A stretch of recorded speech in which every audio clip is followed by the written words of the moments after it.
for many years after the Islamic Revolution for tense relationship with our neighbors. Anyways, let's go through what happened of March 1st till March 2. Wrong policy.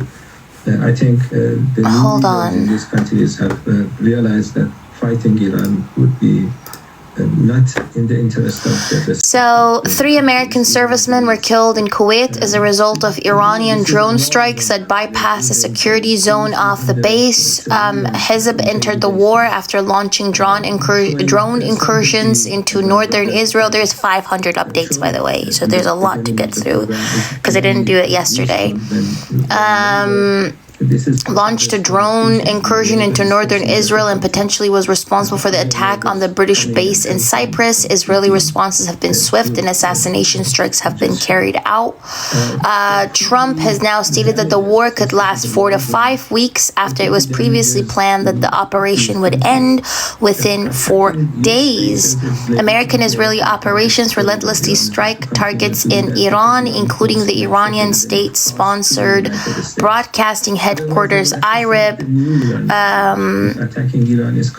Reports indicate as many as 35 strikes in 30 minutes. The American base in Erbil, Iraqi Kurdistan, received barrages of ballistic missiles from Iran. The base seems to have taken a large amount of damage. In addition, there was an attempted capture of the U.S. embassy by protesters in Baghdad. Multiple casualties have been reported from the protesters and local police officers. Furthermore, Iraqi militants launched drones upon Victoria Base in U.S. base near Baghdad airport. Iran, enforcing their blockade on the Strait of Hormuz, has struck 5 tankers operating within range of the strait. In addition, Bloomberg reports that oil prices increased by 13%. Prices are around $80 per barrel as a result of the closure of the strait. Iran continued its harassment of the Gulf countries, including strikes on luxury hotels that are thought to be the temporary residences of American personnel in the region. Did I not tell you guys that? That the hotels that they were attacking also housed Americans.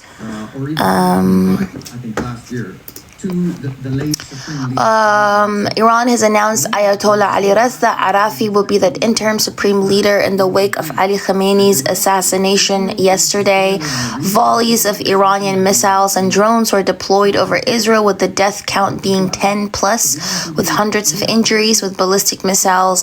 The areas that have been struck in Israel are Tel Aviv, Jerusalem, Haifa, Dead Sea, Ramat Gan, and Negev.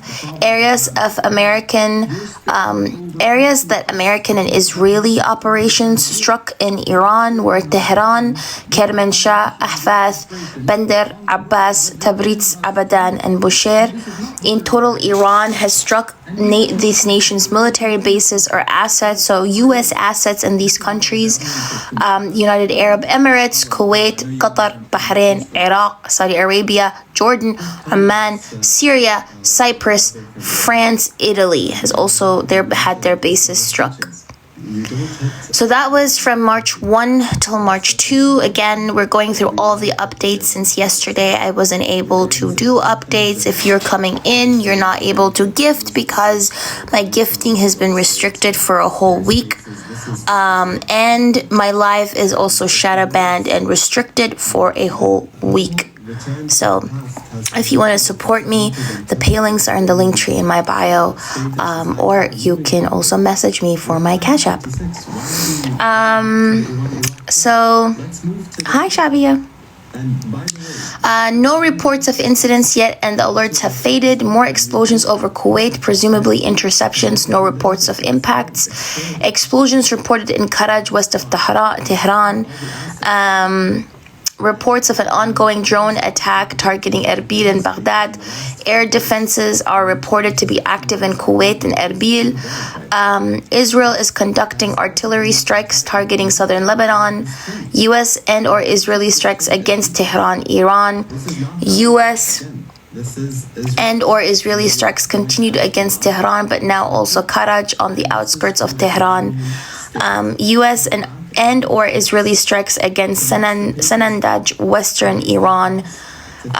Iranian air defenses have downed an American MQ-9 Reaper drone over Isfahan, according to state media. These are scenes from a police headquarters after a U.S.-Israeli strike in northern Tehran.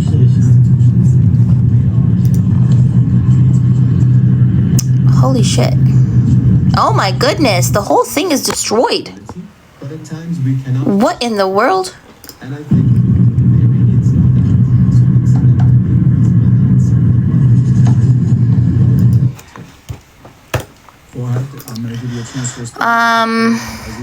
So this is Ali Larijani.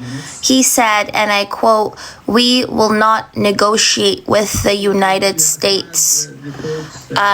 Ali Larijani, Secretary of Iran's Supreme National Security Council, says Iran will not negotiate with the United States, refuting the Wall Street Journal claim that Iran had reached out for negotiations. U.S. and or Israeli strikes against Shiraz, southern Iran. These are scenes from Sanandaj, western Iran. How does this not look like catastrophic, apocalyptic? This is a U.S. strike in Sanandaj, Iran, western Iran. This looks apocalyptic, y'all. Explosions heard in Manama, Bahrain. Hostile drone intrusion in the Golan Heights, northern of Israel. Drone was intercepted, situation was over. So this is according to Wall Street Journal. Again, in the briefing on Tuesday for the Gang of Eight, which consists of the leaders of the House, the Senate, and each chamber's intelligence committee, Secretary of State Marco Rubio indicated to lawmakers that the mission's timing and goals were shaped by the fact that Israel was going to attack with or without the United States. Oh, wow. So the only debate that seemed to be remaining was whether the U.S. would launch in concert with Israel or if the U.S. would wait until Iran retaliated on U.S. military targets in the region for them to engage. Interesting. That's what Marco Rubio said, by the way. Breaking, a U.S. F-15 fighter jet has crashed in Kuwait. The pilot ejected before the crash. So this is the jet crashing. Oh, wow. U.S. military as a terrorist organization. So we are fighting terrorism, and these terrorists are located in this part of the world.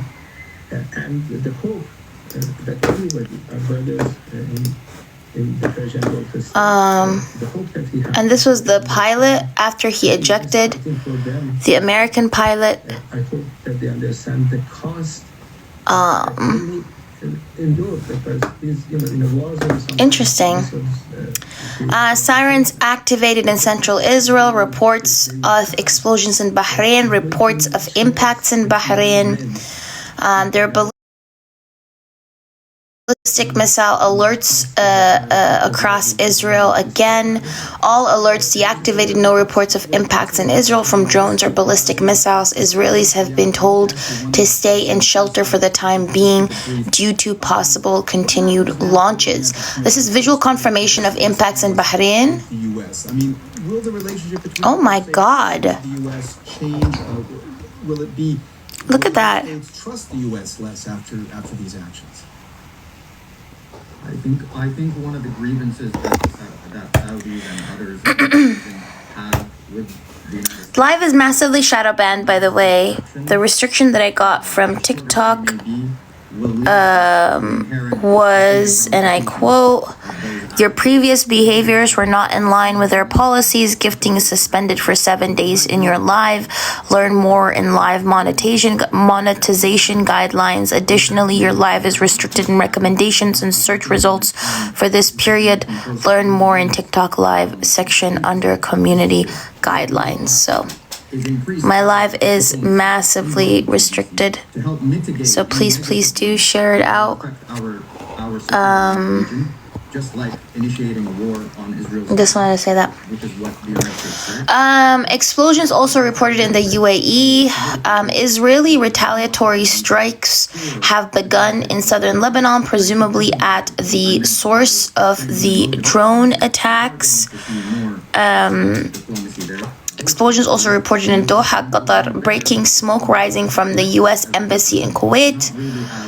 Additional Iranian ballistic missiles launched detected. This is apocalyptic scenes from Bahrain. Oh my goodness. And thank you to what the hell? Again anytime by visiting our website, aljazeera.com. And for further discussion, go to our Facebook page. Look at this. Facebook.com/AJ Inside Story. You can also join the conversation on X. What is happening? AJ Inside Story. For me, Mohammed Jamil, and the whole team here. Bye for now. Red alerts in Jerusalem. Large amounts of red alerts in central Israel. An impact in central Israel. Rescue teams are on their way to the scene. Breaking, the U.S. 5th Navy Fleet was targeted once again in Bahrain. A fire has broken out at the location, according to firms. Missile alerts again in southern Israel. Coverage of the conflict between the U.S., Israel, and Iran. I'm Cyril Venier. Speaking in the last hour, U.S. President Donald Trump says Iran no longer has air protection or detection facilities. He also said that there's been a strike on Iran's new leadership. Oh my God, what did I do? They have no air force has been knocked out. I literally Air detection. accidentally. Their radar has been knocked out. Oh. And Oh, okay. just about everything's been knocked out. So we'll see how we do. We went through this. We have a great military. And Visual confirmation. Oh, this is the base that got attacked. These are the latest pictures from the capital, Tehran, and deaths are mounting. The Red Crescent says at least 787 people have been killed since Saturday. At least 787 people have been unalived in Iran. That chooses the new supreme leader. The U.S. Embassy in Kuwait is advising not to come to the embassy. Oh yeah, the U.S. Embassy in Kuwait was also struck, by the way. Lebanon officially announces 31 deaths and 149 injured from the recent Israeli strikes. Explosions in Erbil, Iraq, Kurdistan. The IDF announced strikes for the current intensity could last for days in Lebanon. Earlier, UAE air defenses intercepted 3 drones were downed after they attempted to attack Erbil airport, where U.S. forces are currently stationed. Breaking, a drone struck Saudi Aramco oil facility in Ras Tanura, Saudi Arabia. Oh, this is Aramco being attacked. Islamic Jihad. Earlier, Israel attacked the Lebanese. Aramco is the oil facility in Saudi Arabia, by the way. Has authorized troops to take control of additional positions in southern Lebanon. Hezbollah says it. Yeah, this is so much death, by the way. This is the moment the U.S. F-15 crashed. Washington, D.C. Mohammed Vala is in the Iranian capital. Holy shit. Shortly, first though, Kimberly Halkett is our White House correspondent. Kimberly, you're of course in Washington. Donald Trump Wow. hosting the German Chancellor Friedrich Merz. He's been taking.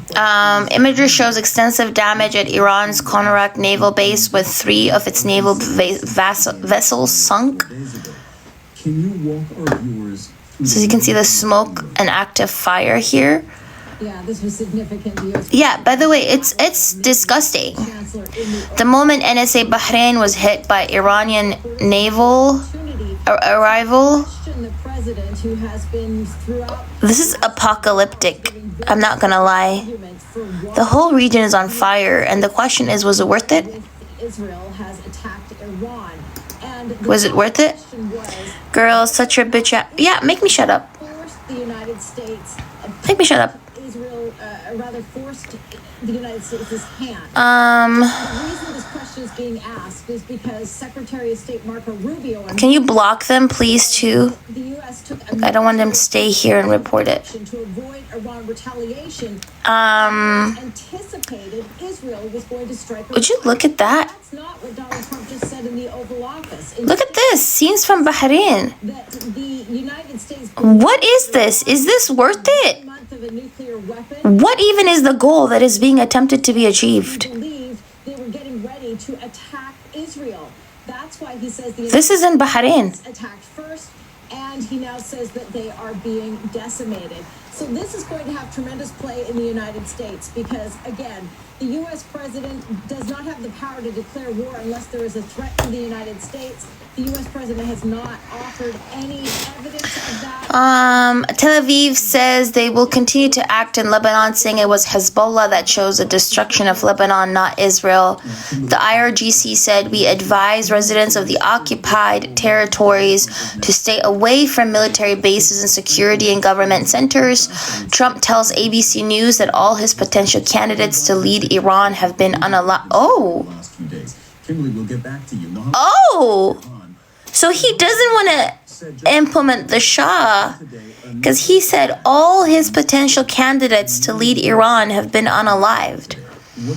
The Chinese Ministry of Foreign Affairs announces the death of Chinese national in Tehran from the U.S.-Israeli attacks. One of the headquarters of the Assembly of Experts in the holy city of Qom today, not far from Tehran.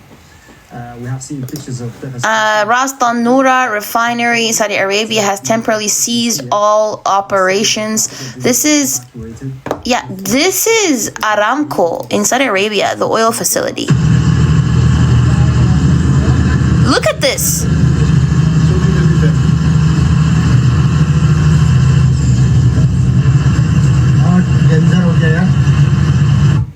Most of the time. So they are saying there is no that building and that it has been hit, but there was no one there. We know that today there was news of a meeting, the third meeting between the... Hold on, let me block this person. Members of the interim ruling or council of 3 people who are ruling right now. I blocked them already. Trump has betrayed America first to adopt Israel first. That's what Ali Larijani, Secretary of the Supreme National Security Council of Iran, said. Russia's crude market surges amid the regional war in the Middle East. Breaking, the Kuwaiti Ministry of Defense says that several U.S. fighter jets crashed this morning. All crew members survived. It was originally thought to just be a single crash. The U.S. Embassy, this is the U.S. Embassy in Manama in Bahrain. This is what they said. They said the U.S. Embassy reminds U.S. citizens to exercise caution and maintain vigilance. Drone and missile attacks from Iran continue. The U.S. Embassy has advised U.S. citizens in Bahrain that hotels might be a target for attacks and encourages U.S. citizens to avoid hotels in Manama. T groups and those inspired by such organizations are intent on attacking U.S. citizens abroad. T groups continue plotting possible attacks in Bahrain. T's may attack with little or no warning, said There is a picture that has been circulated at their meeting. European gas prices have risen by 22%. European markets all open in red. Paris index falls by 2.36%. Frankfurt is down by 2.29%, and London is down by 0.93%. Workers of the Saudi Aramco facility in Ras Al Noura are being evacuated. These were photos of the 3 U.S. pilots who ejected today. I'm not going to show them because they're carrying weapons and I don't want it to take down my live. Airlines in the tourism sector are the most affected. Air France, KLM, 7.40%, it decreased. Lufthansa by minus 7.57%, EasyJet minus 4.5%, Accor minus 9.46%, and TUI minus 6.66%. Reports of explosions over Kuwait, Israeli attacks in Deir Ames, southern Lebanon. Doha power station in Kuwait was targeted by Iran. It's unclear if the attack was successful, according to Al Arabiya. The Iranian regime, this is the French Foreign Minister Jean-Noël Barrot in a press conference this morning. This is what he said. The Iranian regime is tea and chaos. The intervention unilaterally decided by Israel and the United States would confirming that air defenses successfully What happened? Iranian missiles and drones. And those last were likely from interceptions. Would have deserved to be debated in the forums provided for this purpose. To our knowledge, no French casualties have been reported at this stage. Emergency numbers set up for the French Republic and the region have received over 5,000 calls since Saturday. France is ready to participate in the defense of the Gulf countries and Jordan, said the French foreign minister. Breaking: Germany is seriously considering joining the war with Iran, GLZ radio. The German foreign minister has denied this claim. The IDF itself said, we are, quote unquote, I'm quoting the IDF, by the way, we are identifying a change. The Iranians are shifting to larger barrages instead of single launches. I thought they said that the Iran didn't have any more launches. I'm confused. Doctors Without Borders claims they lost contact with 26 of their employees in South Sudan. South Sudan is another also big issue that is happening. There's war happening in North Sudan, that's true, but there's also active war happening in South Sudan that is going really unnoticed. And that's actually legitimately sad. Like, they're actively being bombed by their government. Breaking: former Iranian President Mahmoud Ahmadinejad is alive and was not unalived in Israeli assassination strikes. Wait, is my live glitching or can you guys hear it? Is my live glitching or can you hear it? That's 40 kilometers south of Beirut, and Sidon really being an area where many of the people... Okay, you can hear. If you think it's glitching, it might be your internet. Just scroll out and then come back in. Scroll out and come back in, okay? Somalia has officially condemned the Iranian attacks on all of the attacked Arab states except for the UAE. Somali foreign minister said the Somali government affirms full support for Saudi Arabia, Qatar, Kuwait, Jordan, Bahrain, and Oman. As you can see, the UAE was not included in this list. I'm so sorry. That's so funny. Yo. The UAE stays taking L's, bro.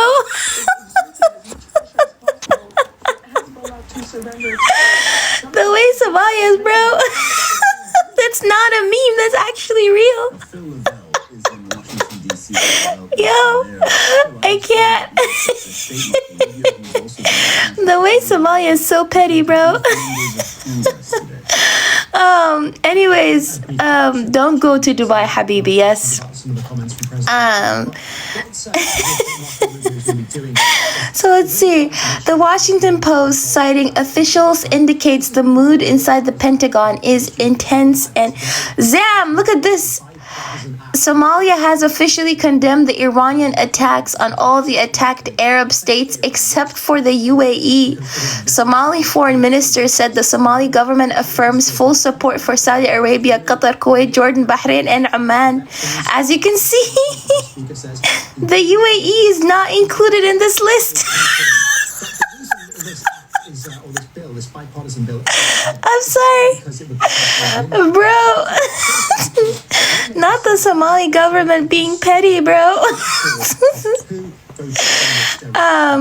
Anyways, the Washington Post, citing officials, indicates the mood inside the Pentagon is intense and paranoid.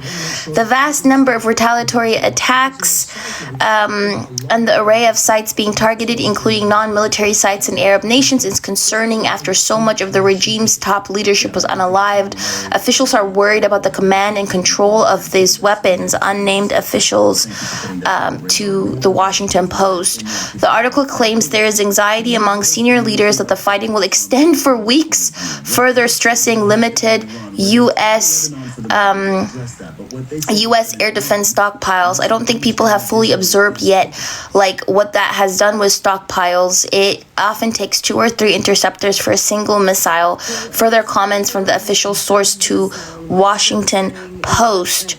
The IDF claims to have targeted a senior T from the Hizb T organization in Beirut. This is image that was sent of Beirut following the airstrikes. They're going after police, they're going after government, command and control. Oh my goodness.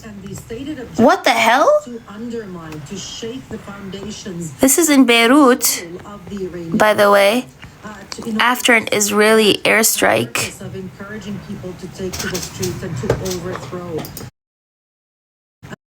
To take to the streets and to overthrow. To take to the streets and to overthrow. To take to the streets and to overthrow. To take to the streets and to overthrow. Claiming they had eliminated senior officials of the Iranian Ministry of Intelligence. The two names given were Sayed Yahya Hamidi, Deputy Minister of Intelligence for Israeli Affairs and leader of the Iranian Ministry, and Jalal Four Hassan, head of the Espionage Division in the Ministry of Intelligence. Breaking: Iran confirms U.S.-Israeli attacks on the Natanz nuclear enrichment facility. Iran has to pay a price for this blatant attack on our people. An attack like this cannot be left without retaliation, said Qatar's... Oh, this was so funny. Well, it's not really funny, but the pettiness was funny. So I read an update. Hold on, let me show it to you guys.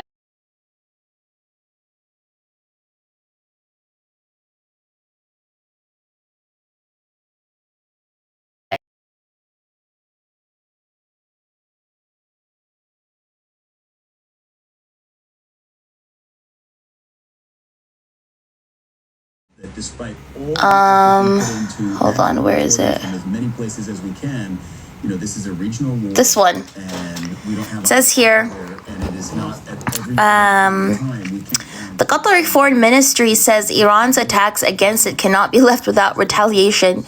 Minutes after the statement, Iran fired 10 extra missiles at Doha. really, and it's pretty much in every country. I'm sorry. Iran itself is also so petty. To the next question, and it is Qatar is like reprimanding it or like, you know, complaining about it. And then Iran's response is to send 10 extra missiles at Doha. I can't. Ciao, what world are we living in, bro? This made me laugh. Hold on. Yes, Noah, what did you... Okay, let me just show you real quick. This is what like Israeli news are saying. Oh, that's me. Hold on, let's make it bigger. Saudi Arabia, UAE, and Qatar to strike Iran soon. Oh, sorry, I'm on a train. Officials believe... Oh, so Saudi Arabia, UAE, and Qatar are going to enter the war.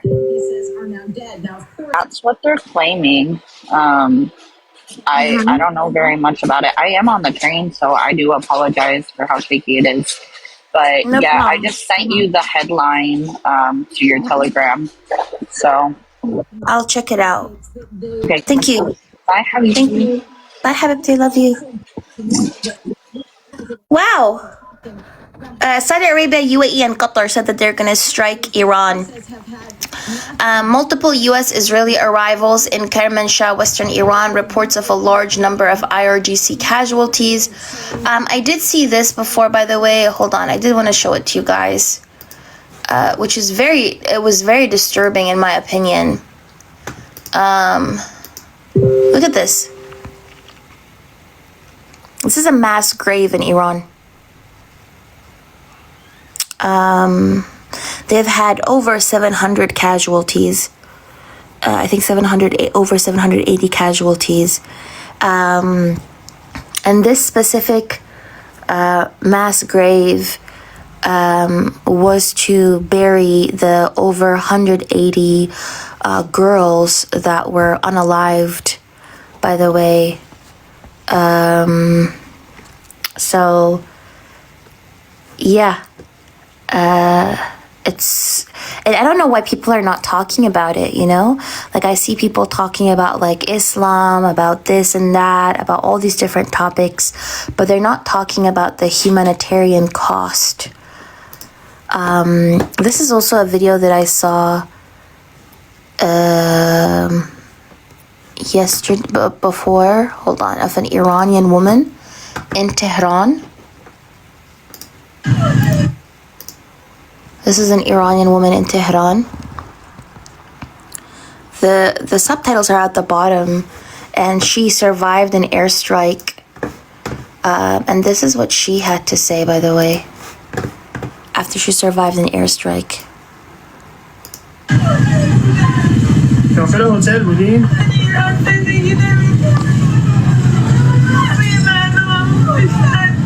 یه بار اول بوم زدن که رفتن داخل دوباره زدن بچه های مردم رو کشتن باید جوانان بوده باید Yeah. You know, it's very heartbreaking.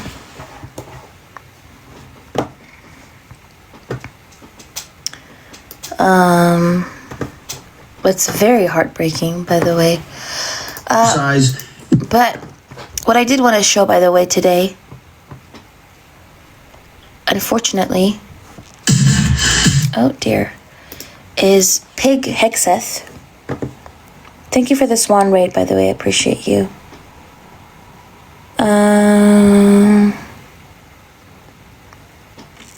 Yes, we're gonna be reacting to thank you for the swan raid. I appreciate you, doubly swan raid. So we're gonna be reacting to Pig Hexeth. Oh my goodness! We just had an ad, bro. He declared a Christian war. What? Did he actually? So what we're gonna do is we're gonna watch Trump's press conference, and we're also gonna watch Pete Hegseth. Okay. So anyway, as I said, this banner is here for a reason. I am going to stream this content in accordance with the fair use law of TikTok community guidelines. TikTok decided to take away my gifting option and also restricted my live, which is why we have less viewers today. But so for that particular reason, if anybody wants to support me, my pay links are in the link tree in my bio. It's PP, and if you have Cash App, you can DM me as well if you want my Cash App. But other than that, for 7 days, it's restricted. But yeah, let's continue watching this. We're watching this in, yes, Bill Clinton is what did it to me. So anyways, we're watching this in accordance with fair use law. Heather, by the way, thank you very much for even giving me this tip yesterday. Hopefully it works. I'm only streaming this for educational purposes and to give my commentary as well. So yeah, let's continue. Let's go to the Pentagon. Well, good morning. We just finished an update with Admiral Brad Cooper, the CENTCOM commander, across the CENTCOM AOR, our leadership and troops, as you would expect, doing a fantastic job. 2 days ago, under the direction and direct orders of President Donald J. Trump, the Department of War launched Operation Epic Fury, the most lethal, most complex, and most precise aerial operation in history. For 47 long years, the expansionist and Islamist regime in Tehran has waged a savage, one-sided war against America. Okay, I can't. Oh, Heather, by the way, sorry, I have to check. I don't know if I can check now, but I'll check it, actually. I'll check it. I don't know why I said I did. I think it was a different Heather. But I'll have to check. Thank you very much, though. I'm already done. It just started, and I'm already done. It just started. I can't.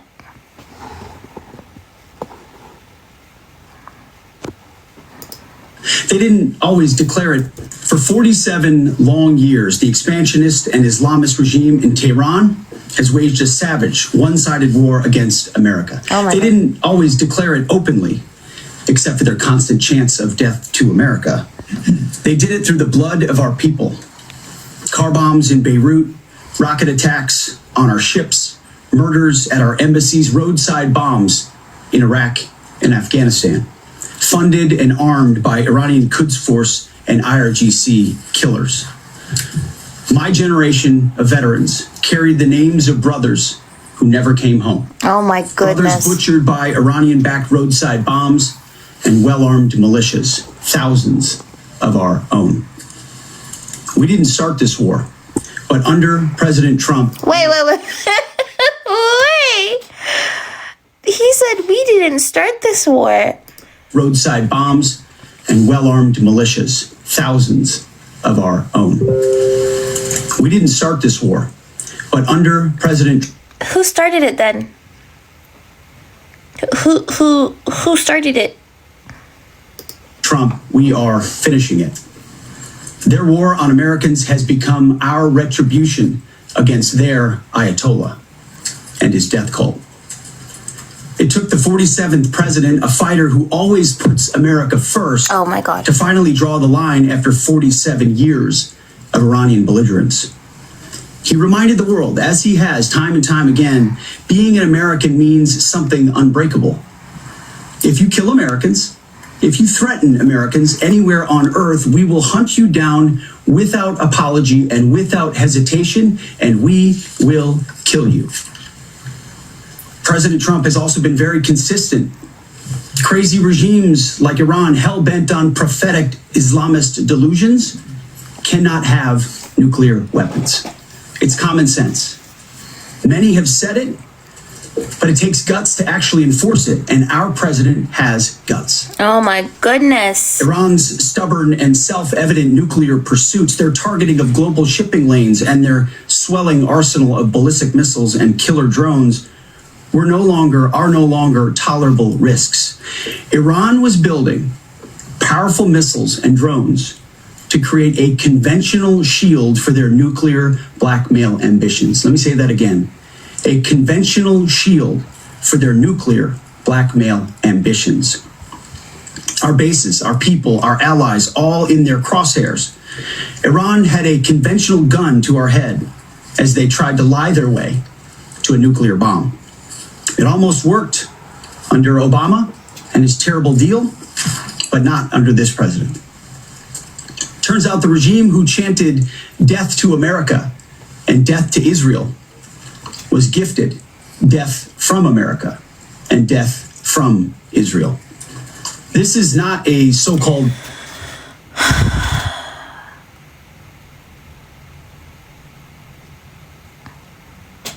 The one thing that is saddening that gifting is off is that people can't even throw tomatoes at him.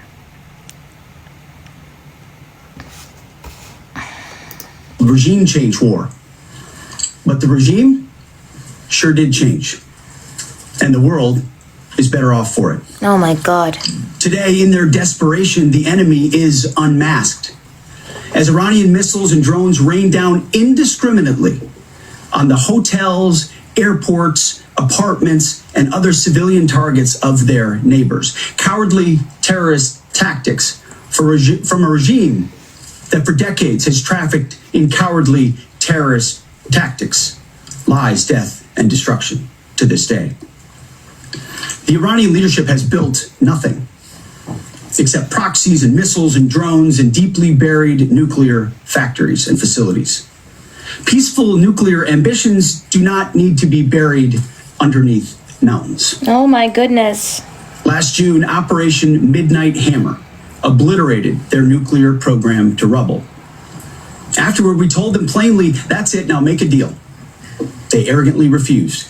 We said, rebuild it, and we'll stop you again, this time far worse.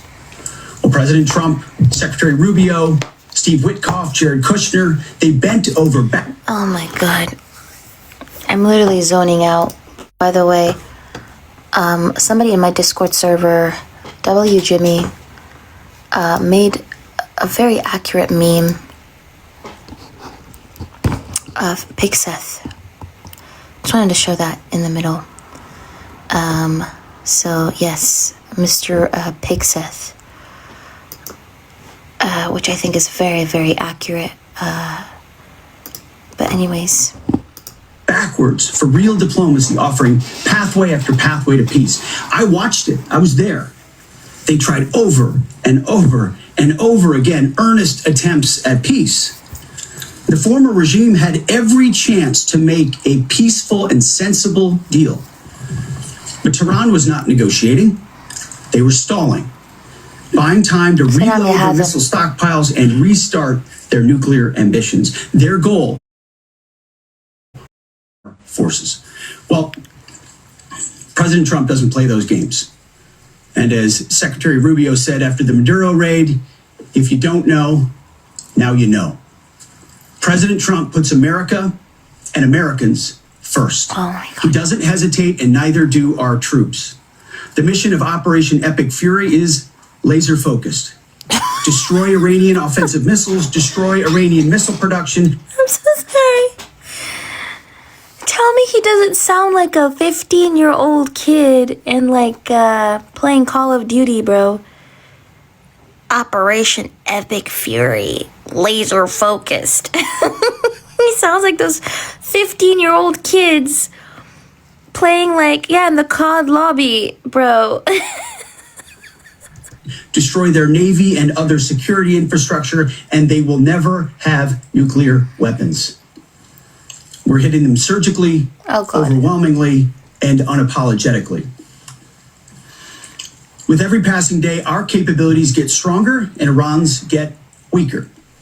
We set the terms of this war. No, you don't. From start to finish. Hi, Shaky. Our ambitions are not utopian. They are realistic, scoped to our interests and the defense of our people and our allies. Speaking of people, we hope the Iranian people take advantage of this incredible opportunity. President Trump has been clear, now is your time. Oh my God. To Iranian security forces, choose wisely. Oh.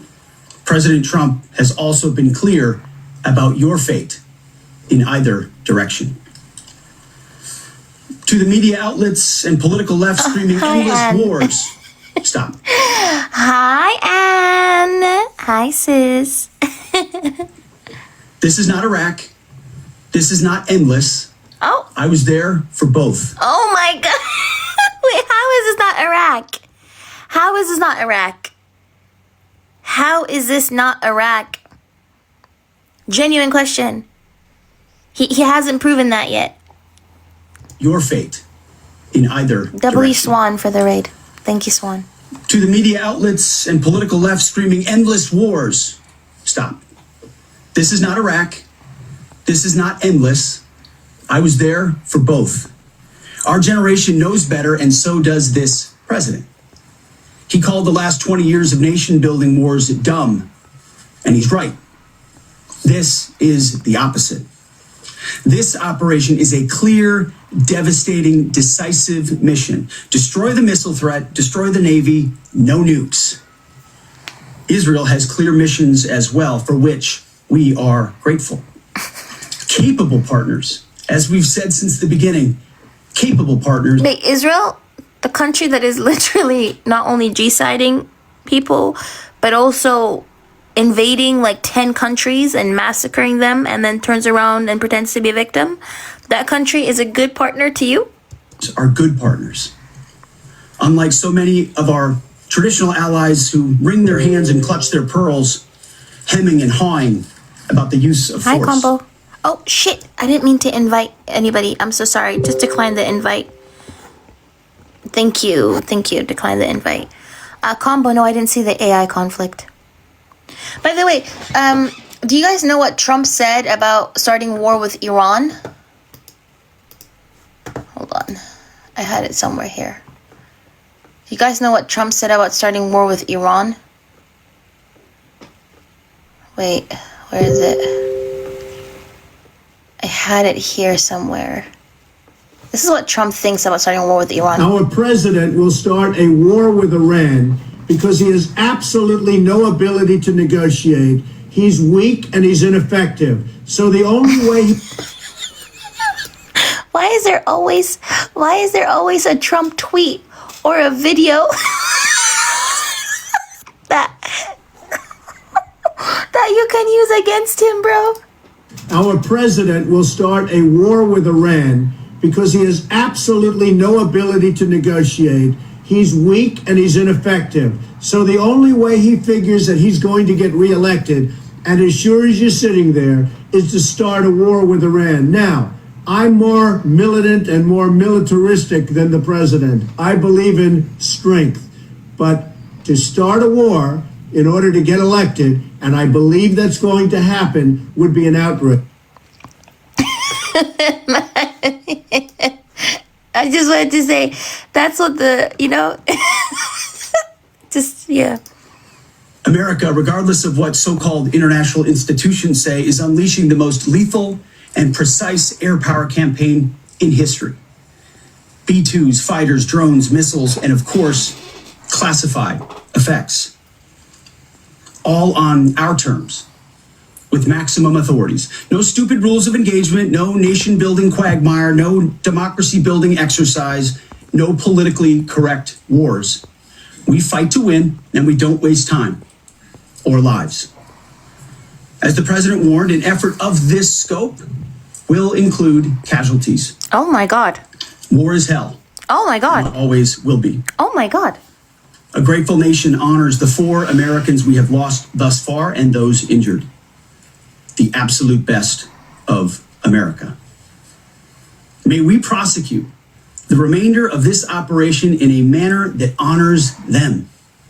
No apologies, no hesitation, epic W. fury Swan, thank you for the for raid. them Hi, sis. and the thousands of Americans before them, taken too soon by Iranian radicals. Oh my goodness. Before I turn it over to General Kane for the operational update, let me speak straight to you, the Joint Force, our warriors on the front lines. This is your moment. Oh. This is the generational turning point America has waited for since 1979, and since the rudderless wars of hubris my generation, our generation, endured. Don't listen to the noise. Just stay focused. Our commander-in-chief is steady at the wheel. We face a determined enemy, but you are better. But we must prove it every single day. History doesn't care if we're tired, if we're scared, or if the fight feels big. It demands warriors who rise anyway. Peace through strength, the warrior ethos, lethality, unity of purpose, those are not slogans. They're the beating heart of what it means to wear the uniform. Oh my goodness, bro. The fucking ad. Did Marco Rubio already speak, by the way?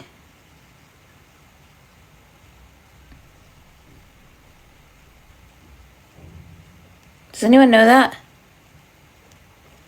Yes, he spoke. He's supposed to speak at the Senate. Decisively in chaos, you uphold the Constitution and you uphold our country without hesitation. We are not defenders anymore. We are warriors, trained to kill the enemy and break their will. History is watching. Be the force you swore an oath to be: focused, disciplined, lethal, and unbreakable. Oh my God. We will finish this on America First conditions of President Trump's choosing. Nobody else's, as it should be. And know this above all, President Trump and I have your back, always. Through fire, through criticism, through fake news, through everything. We unleash you because you are the best, most powerful, most lethal fighting force the world has ever seen. May Almighty God watch over you and his providential arms of protection. Oh my extend goodness. What is this, a fucking crusade? And keep going. General Kane. Over to you. Is this a crusade? And good morning, everyone. The purpose of my portion of the briefing today is to update you and the American people on the actions taken thus far. The briefing will discuss the preparation, the planning, setting the force, the early operations, and how we're assessing the progress thus far. So let's get started. On Saturday, 28th February, at 01:15 Eastern Standard Time, 9:45 a.m. local Tehran time, on the orders of the President of the United States, U.S. Central Command, under the command of United States Navy Admiral Brad Cooper, commenced Operation Epic Fury. I still can't get over the fact that they called it Operation Epic Fury. From the bottom. Okay, hold on. I want to watch what Trump also said. I generally don't care about what this guy is saying, General. Oof. Okay, hold on. This one. That Trump video, by the way, was under Obama. It was under the presidency of Obama that he was saying he's just going to start a war with Iran. From the bottom. So look, white supremacist number 2. Let's see what he has to say. The United States conducted this operation with a very clear goal in mind. As I mentioned again, I'm only streaming this content in accordance with fair use law for commentary basis. And for educational purposes as well. Yeah. I had a chance to see a lot of reporting. I don't understand what the confusion is. Let me explain it to you, and I'll do it once again as clearly as possible. Perhaps you'll report it that way. The United States is conducting an operation to eliminate the threat of Iran's short-range ballistic missiles and the threat posed by their Navy, particularly to naval assets. That is what it is focused on doing right now, and it's doing quite successfully. I'll leave it to the Pentagon and the Department of War to discuss the tactics behind that and the progress that's being made. That is the clear objective of this mission. The second question that's been asked is, why now? Well, there's 2 reasons why now. The first is it was abundantly clear that if Iran came under attack by anyone, the United States or Israel or anyone, they were going to respond against the United States. The orders had been delegated down to the field commanders. It was automatic, and in fact, it bared to be true, because in fact, within an hour of the initial attack on the leadership compound, the missile forces in the south and in the north, for that matter, had already been activated to launch. In fact, those had already been pre-positioned. The third is the assessment that was made that if we stood and waited for that attack to come first before we hit them, we would suffer much higher casualties. And so the president made the very wise decision. We knew that there was going to be an Israeli action. We knew that that would precipitate an attack against American forces. And we knew that if we didn't preemptively go after them before they launched those attacks, we would suffer higher casualties and perhaps even higher those killed. And then we would all be here answering questions about why we knew that and didn't act. Going back to the purpose. The purpose of this is to destroy that missile capability. Why does Iran want that ballistic missile capability? What they are trying to do and have been trying... Why does Iran want a military? It should just be a completely pacifistic state. Why does America want a nuke? Why does America want a military? Now they're saying, why does Iran have ballistic missiles? Isn't it not a country with a fucking military? I'm confused.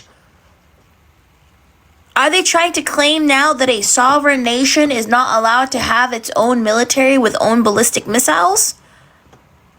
Trying to do for a very long time is build a conventional weapons capability as a shield where they can hide behind. Meaning, there would come a point where they have so many conventional missiles, so many drones, and it can inflict so much damage that no one can do anything about their nuclear program. That is what they were trying to do, is put themselves in a place of immunity where the damage they could inflict on the region would be so high that no one can do anything about their nuclear program or their nuclear ambitions. They are producing, by some estimates, over 100 of these missiles a month. Compare that to the 6 or 7 interceptors that can be built a month. They can build 100 of these a month, not to mention the thousands of one-way attack drones that they also have. They've been doing this for a very long time, and by the way, they've been doing it under sanction. You see the attacks they're conducting right now? They're attacking airports, they're attacking hotels, they're hitting not just military bases, they're attacking our embassies directly, they're attacking facilities that have nothing to do with war or with military, and that's a weakened Iran. That's in Iran despite years of sanction. Imagine a year from now, or a year and a half from now, the capabilities they would have to inflict damage on us. It's an unacceptable risk, especially in the hands of a regime that's run by radical clerics. Imagine if we lived in an age without social media and without easy access to information. You would have only been listening to this guy's point of view, or like a Western point of view, if you lived in the West, and you'd have been gaslit. The Ayatollah was a radical cleric. That entire regime is led by radical clerics who don't make geopolitical decisions. They make decisions on the basis of theology, their view of theology, which is an apocalyptic one. That has to be taken very seriously as well. So that was the purpose for what this operation is all about. That's what it's focused on. As the president said earlier today, it is on or ahead of schedule.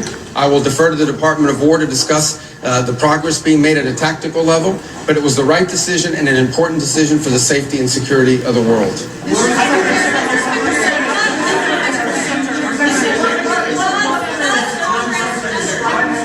I'm sorry, if they actually care about human rights, why don't they care about stopping the countless genocides that are happening?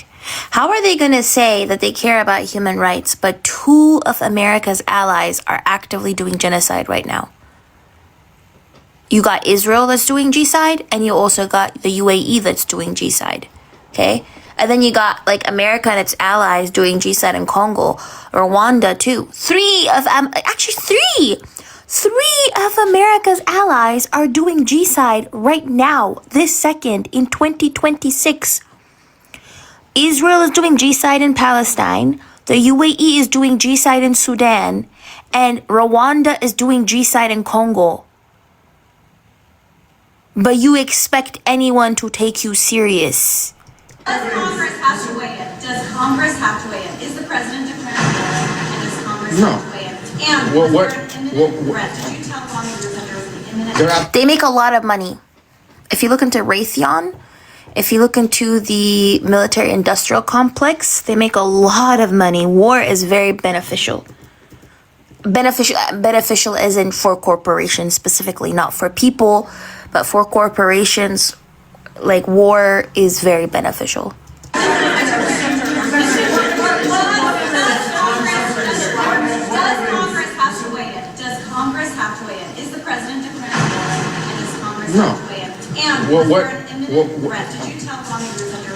There absolutely was an imminent threat, and the imminent threat was that we knew that if Iran was attacked, and we believed they would be attacked, that they would immediately come after us. And we were not going to sit there and absorb a blow before we responded, because the Department of War assessed that if we did that, if we waited for them to hit us first after they were attacked, and by someone else, Israel attacked them, they hit us first, and we waited for them to hit us. Didn't they change the name from Department of Defense to Department of War? Am I getting that wrong?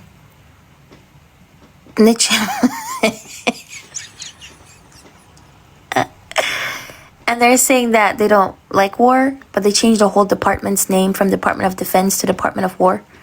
Okay. We would suffer more casualties and more deaths. We went proactively in a defensive way to prevent them from inflicting higher damage. Had we not done so, there would have been hearings on Capitol Hill about how we knew that this was going to happen and we didn't act preemptively to prevent more casualties and more loss of life. Oh my God. Because of an impending Israeli action? No, let me 2 things I would say. Number 1 is, no matter what, ultimately this operation needed to happen. That's the question of why now. But this operation needed to happen because Iran in about a year or a year and a half would cross the line of immunity, meaning they would have so many short-range missiles, so many drones, that no one could do anything about it because they could hold the whole world hostage. Look at the damage they're doing now. And this is a weakened Iran. Imagine a year from now. So that had to happen. Obviously, we were aware of Israeli intentions and understood what that would mean for us, and we had to be prepared to act as a result of it. But this had to happen no matter what. President Trump said overnight that his top choices to now run Iran were killed in the strikes. Does the United States have a firm plan for how they intend to handle this power vacuum in Iran to ensure that... Wait. So the top 2 people that America wanted to lead Iran were unalived by U.S. Iranian airstrikes, Israeli airstrikes. So they airstriked them and unalived them. Okay. Well, hardliner does not take so two things, and two things can be true. Number one is our mission and our focus is the destruction of their ballistic missile capabilities and their ability to manufacture them, as well as... Okay, so now they switched. Initially, they were talking about Iran's nukes, and now they switched to ballistic missiles. Posed by their Navy to global shipping. That's their objective. That said, we would not mind, we would not be heartbroken, and we hope that the Iranian people can overthrow this government and establish a new future for that country. We would love for that to be possible. But the objective of this mission is the destruction of their ballistic... of their ballistic... of their ballistic... of their ballistic... of their ballistic... of their ballistic...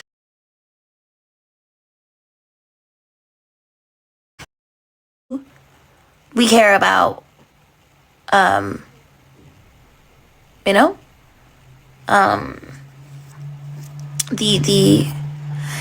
if it's freezing, scroll in, scroll out. Scroll in, scroll out. And we hope that the Iranian people can overthrow this government and establish a new future for that country. We would love for that to be possible. But the objective of this mission is the destruction of their ballistic missile capabilities and of their naval capabilities. Yeah. So are you saying, based on that, are you saying that there is no responsibility, no plan for the U.S. to at least play a role in whatever government comes next? We might. We'll see how circumstances play out. But I'm telling you what the objectives of this operation are. The objectives of this operation are to destroy their ballistic missile capability and make sure they can't rebuild it, and make sure that they can't hide behind that to have a nuclear program. That's the objective of the mission. That said, abundantly clear, we would love for there to be an Iran that's not governed by radical Shia clerics. As I've said myself repeatedly for years, the leadership of that country does not reflect the people of Iran, and I think that's been pretty apparent in the protests that you've seen. If there's something we can do to help them down the road, we'd obviously be open to it, but that's not the objective. The objective of this mission is the destruction... He said that's not the objective. They just completely unmasked themselves. All those Shah supporters who were on lives yesterday claiming, oh, the Iranian people, we asked Trump for help. We want to be helped. We want freedom. He literally just said that's not the objective. He just literally said that. He's like, we don't care about that. We care about getting rid of the Navy. Of their ballistic missile capability. Regime change has not gone well for the United States. The what now? Regime change has not gone well for the United States for many, many decades. How do you assure the American public that things will not get worse for the next regime that comes in there and replaces the... Well, we would love to see this regime be replaced. And ultimately, as the president has said, he calls... No, but let me finish my answer. As the president has said, he would love for the people of Iran to use this as an opportunity to rise up and remove these leaders. They've been wanting to remove them from a long time. We've seen successive waves of protests, and we've seen them slaughter people. V, what question are you asking? Confused. Okay, but the objective of this mission is to make sure they don't have these weapons that can threaten us and our allies in the region. That's why we're doing what we're doing now. And while we would love to see a new regime, the bottom line is no matter who governs that country a year from now, they're not going to have these ballistic missiles and they're not going to have these drones to threaten us. That's the objective of this mission, is to deny them the ability to use ballistic missiles to threaten their neighbors, to threaten our bases, to threaten our presence in the region, and ultimately as a shield behind which they can do whatever they want with their nuclear weapons ambition. We were not going to let them hide behind that, and that's why this was such a critical mission to undertake now while they were at their weakest point, and not a year from now where they could inflict even more damage and perhaps already be behind that point of immunity. So they're basically saying a country has no right to defend itself. And a country has no right to have its own military and buy its own weapons to defend itself. Go right here behind. Go ahead, you and then you. Yes. Your critics in Congress have said that they should have a role, they should be able to weigh in here, and there are going to be war powers resolutions votes in Congress later this week. Why not notify Congress ahead of this, and does Congress... Well, we did. We notified Congress. I mean, we notified the Gang of Eight. We notified congressional leadership.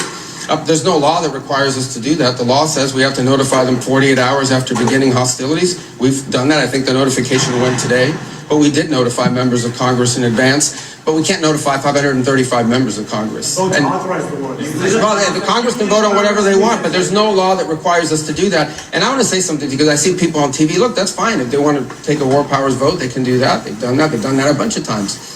But people keep saying that there's no law that requires the president to have done anything with regards to this. To begin with, no presidential administration has ever accepted the War Powers Act as constitutional. Not Republican presidents, not Democratic presidents. That said, we have followed the notification at 48 hours, and we're here today. I've done more Gang of Eight briefings than I got in the 4 years that Biden was president, and I was a member of the Gang of Eight. All that said, we've complied with the law 100%. And we're going to continue to comply with it. We've done the notification, and we officially to Congress, but we did notify members of Congress. We just can't notify 535 people. That's not possible, but we did the Gang of Eight twice. I briefed them last week, and then I called them the night before the operation. Can you tell us what you know this is Secretary of the Administration knows about the strike on the building in southern Iran? The Iranians are saying it's a school, reports of large civilians, including children.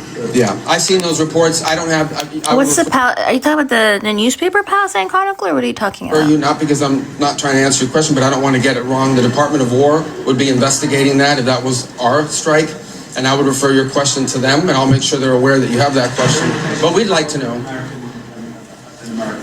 Well, clearly, the United States would not deliberately target a school. Our objectives are missiles, both the ability. You did hit a school, though. You hit a school. That is a fact. 2 schools, actually. To manufacture them and the ability to launch them, and the one-way attract drones. That would be our focus, and that's what we would be. They didn't hit only one. They hit 2 schools. Focused on. We would have no interest and, frankly, no incentive to target civilian infrastructure. The Iranians are, on the other hand, targeting civilian infrastructure. You guys have seen it. I'm sure you've seen it. They're hitting hotels. They're hitting embassies. What? Since when is an embassy wait, I'm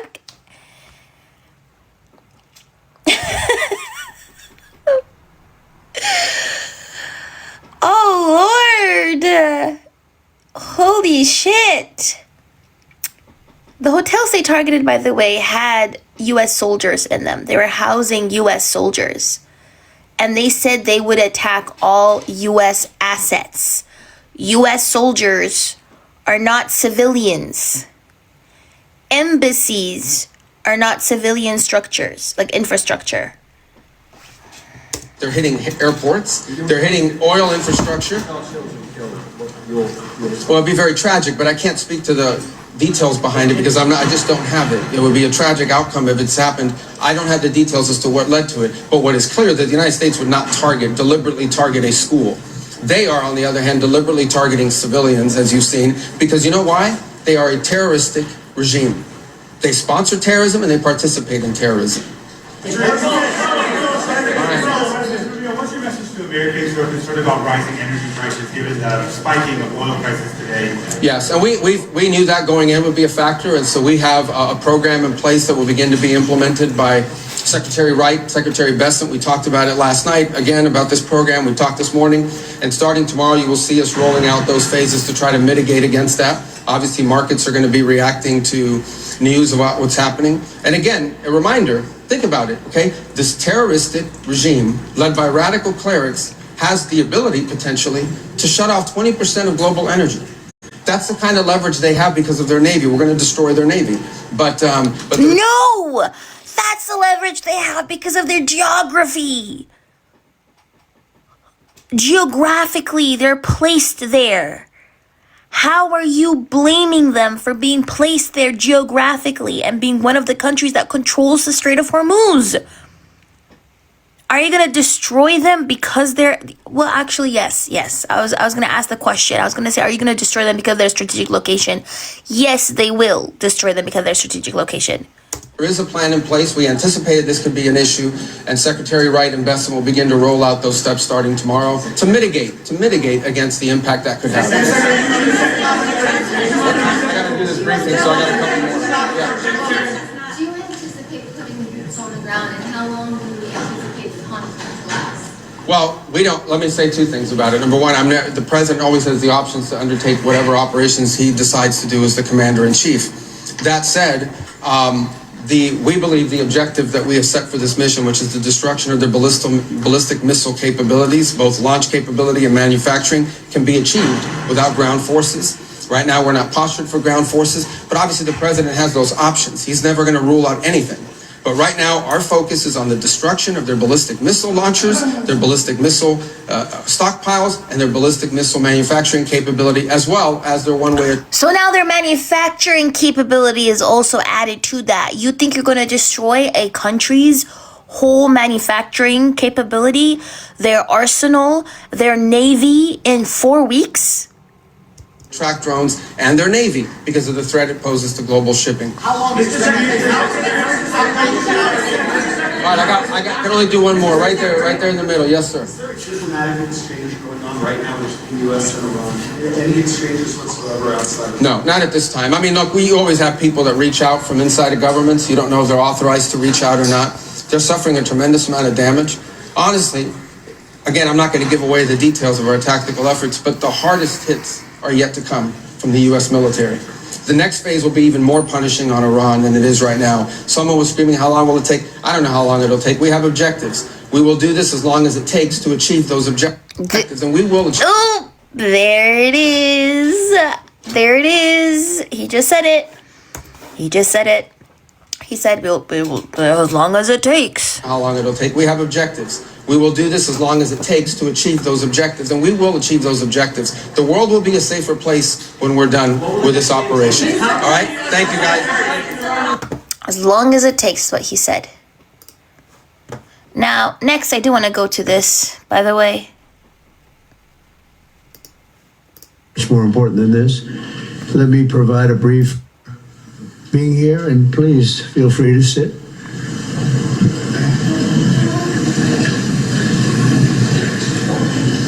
So before we begin this important ceremony, and there's no ceremony that can be much more important. I know I'm torturing y'all today, aren't I? I am torturing y'all today, but I do think it's important, right? So that's why we're watching them. Than this, let me provide a brief update on Operation Epic Fury. Today, the United States military continues to carry out large-scale combat operations in Iran to eliminate the grave threats posed to America by this terrible terrorist regime. Following our... By the way, gifting is suspended. Billy Boy yesterday did that to my live. I don't know why. So gifting is suspended. Live is also restricted. That's why you don't see as many people in here today. But I still love y'all. Just wanted to say thank you for tapping. Thank you for sharing. Thank you for reposting. And if you do want to support me, my pay links are in the link tree in my bio. If you want my Snapchat, my Cash App, sorry, not Snapchat. Holy shit.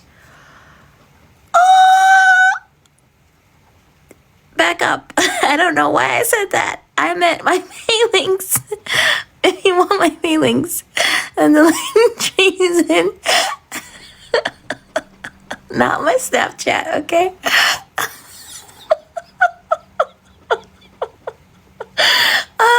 It's in the link tree in my bio, okay? Obliteration of Iran's nuclear program in Operation Midnight Hammer a short while ago. We warned Iran not to make any attempt to rebuild at a different location because they were unable to use the ones that we so powerfully blew up. But they ignored those warnings and refused to cease their pursuit of nuclear weapons. In addition, the regime's conventional ballistic missile program was growing rapidly and dramatically, and this posed a very clear, colossal threat to America and our forces stationed overseas. The regime already had missiles capable of hitting Europe and our bases, both local and overseas, and would soon have had missiles capable of reaching our beautiful America.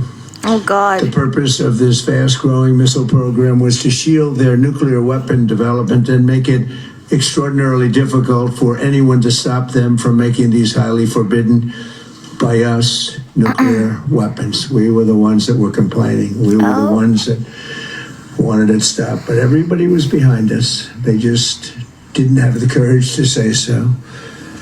An Iranian regime armed with long-range missiles and nuclear weapons would be an intolerable threat to the Middle East, but also to the American people. Our country itself would be under threat, and it was very nearly... I was just going to say, why is his hair pink? It looks really bad. Under threat. I was very proud to have knocked out the Iran nuclear deal by President Barack Hussein Obama. That was a horrible, horrible, dangerous document. They would have had nuclear weapons. He had to say Hussein. And they would have used them. But I'll not let that happen. For almost 47 years, this regime has been attacking the United States and killing Americans. Every time you see someone with missing arms and legs or a face that's been absolutely shattered violently, it was almost certainly caused by an Iran. What?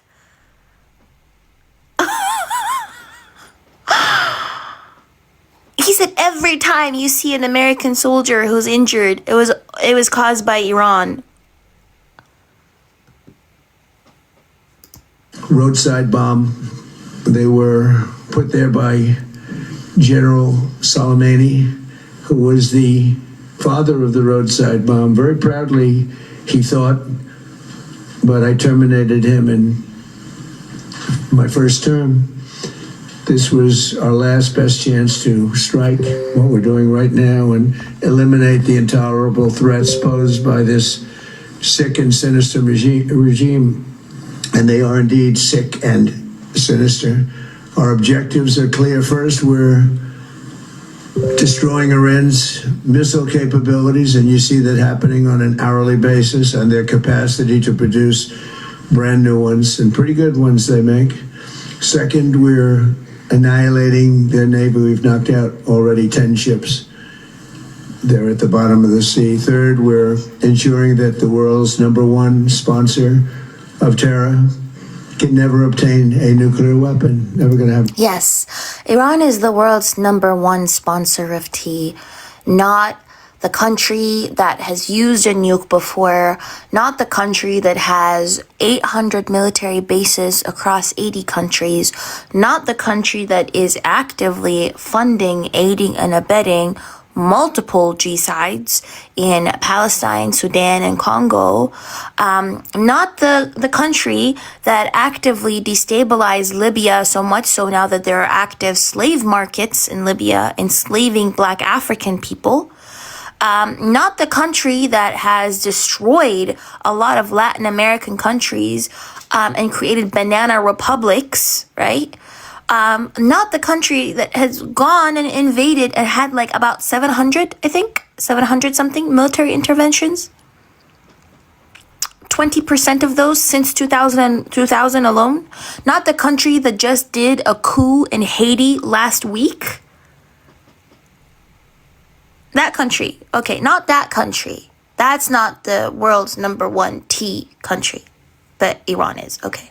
Have a nuclear weapon. I said that from the beginning. They're never going to have a nuclear weapon. They were on the road to getting one legitimately through a deal that was signed foolishly by our country. And finally, we're ensuring that the Iranian regime cannot continue to arm, fund, and direct terrorist armies outside of their borders. And we thought we had a deal, but then they backed out. And they came back, and we thought we had a deal, and they backed out. I said, you can't deal with these people. You got to do it the right way. Today, we grieve for the 4 heroic American service members who have been killed in action and send our love and support to their families. In their memory, we continue this mission with ferocious, unyielding resolve to crush the threat this terrorist regime poses to the American people, and a threat indeed it is. We have the strongest and most powerful by far military in the world, and we will easily prevail. What was that? Well, he can't even, broski can't breathe, bro. That heart attack needs to come quick. We have the strongest and most powerful by far military in the world, and we will easily prevail. already that noise? Substantially ahead of our time projections, but whatever the time is, it's okay. Whatever it takes, we will always, and we have right from the beginning, we projected 4 to 5 weeks, but we have capability to go far longer than that. We'll do it. Whatever somebody said today, they said, oh, well, if the president wants to do it really quickly, after that, he'll get bored. I don't get bored. Oh, no. There's nothing boring about this. Do you agree with that, Pete? I don't think there's anything, Mr. General. I think there's nothing boring about it. Somebody actually said from the media, I think he'll get bored after about a week or two. No, we don't get bored. I never get bored. If I got bored, I wouldn't be standing here right now. I guarantee you that, to go through what I had to go through. And we also projected 4 weeks to terminate the military leadership, and as you know, that was done in about an hour, so we're ahead of schedule there by a lot. But please join me in thanking every American service member who bravely is standing in harm's way. They really are incredible, and I just want to thank you. We have a lot of them right here. Thank you very much. Thank you. The real question that I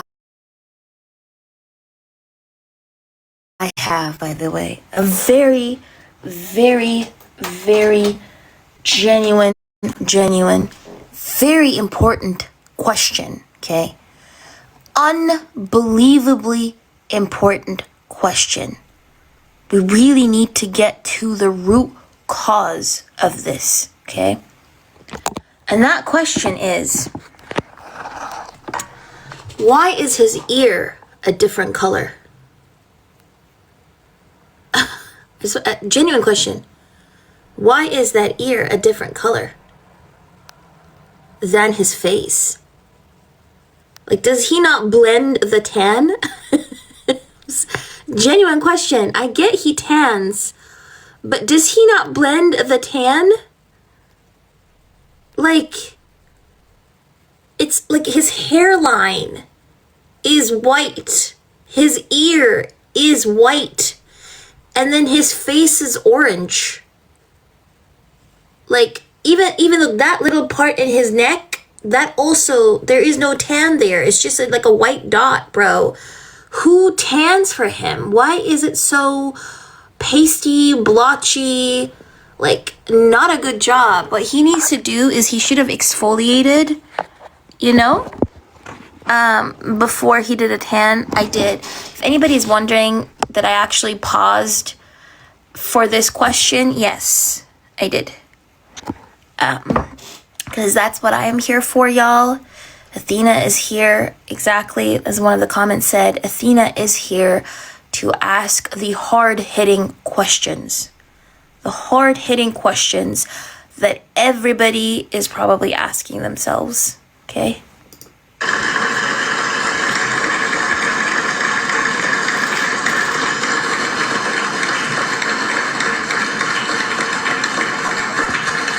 Thank you, everybody. We have a lot of great service members here with us in this beautiful building. Isn't it beautiful? We're adding on to the building a little bit. We're improving the building. See that nice drape? When that comes down right now, you see a very, very deep hole. But in about a year and a half from now, you're going to see a very, very beautiful building. And there's your entrance to it right there. In fact, it looks so nice, I think I'll save money on the doors, because it can't get more beautiful than that. I picked those drapes in my first term. I always like gold, but I think we can save a lot of money. I just saved curtains, but it'll be spectacular. It'll be the most beautiful ballroom. I believe it's because I built many a ballroom. I believe it's going to be the most beautiful ballroom anywhere in the world. And when you hear all that hammering out there, you know why the First Lady is not thrilled exactly. She said, will the pile drivers ever stop? You know, they go from 6 in the morning till 11:30 in the evening. Can you imagine? Here? You know what? To me, that's a beautiful sound. She doesn't like it. I love it. You know what? To me, other than here, because we're donating it, not a penny to the taxpayer. It'll be under budget, ahead of schedule. It'll be 400 million or less. Most people say 400 million or more. No, it'll be less. But when I hear that sound, that beautiful sound behind me, it means money, so I like it. But my wife isn't thrilled. She said, this is getting crazy. I said, don't worry about it. We'll be all finished up in a few months. But now for the reason that we're gathered this morning to recognize the unsurpassed courage of 3 really incredible American heroes, 1 living and 2 no longer. We're listening to President Trump speaking for the first time from the White House about the attack on Iran. The news anchors had to like intervene. They're like, we're really streaming this guy talking for 10 minutes about like freaking curtains. He was rambling about curtains. I can't. They really had to intervene. Again, what did Trump say again? About starting war with Iran? The president will start a war with Iran because he has absolutely no ability to negotiate. He's weak and he's ineffective. So the only way he figures that he's going to get reelected, exactly, and as sure as you're sitting there, is to start a war with Iran. Now, preach it, King. I'm more militant and more militaristic than the president. I believe in strength. But to start a war in order to get elected, and I believe that's going to happen, would be an outrage. Exactly. Preach it. Exactly. Okay, one more torture, by the way, but there's like 11 new notifications. I'm gonna torture y'all even more. Listen, I know, you know, like y'all get annoyed, but that's how you get informed. Okay, and so I'm gonna torture y'all even more. Moments ago, I sat down with America's partner in this joint operation. I'm sorry. We have to watch this. Netanyahu went to Fox News, okay?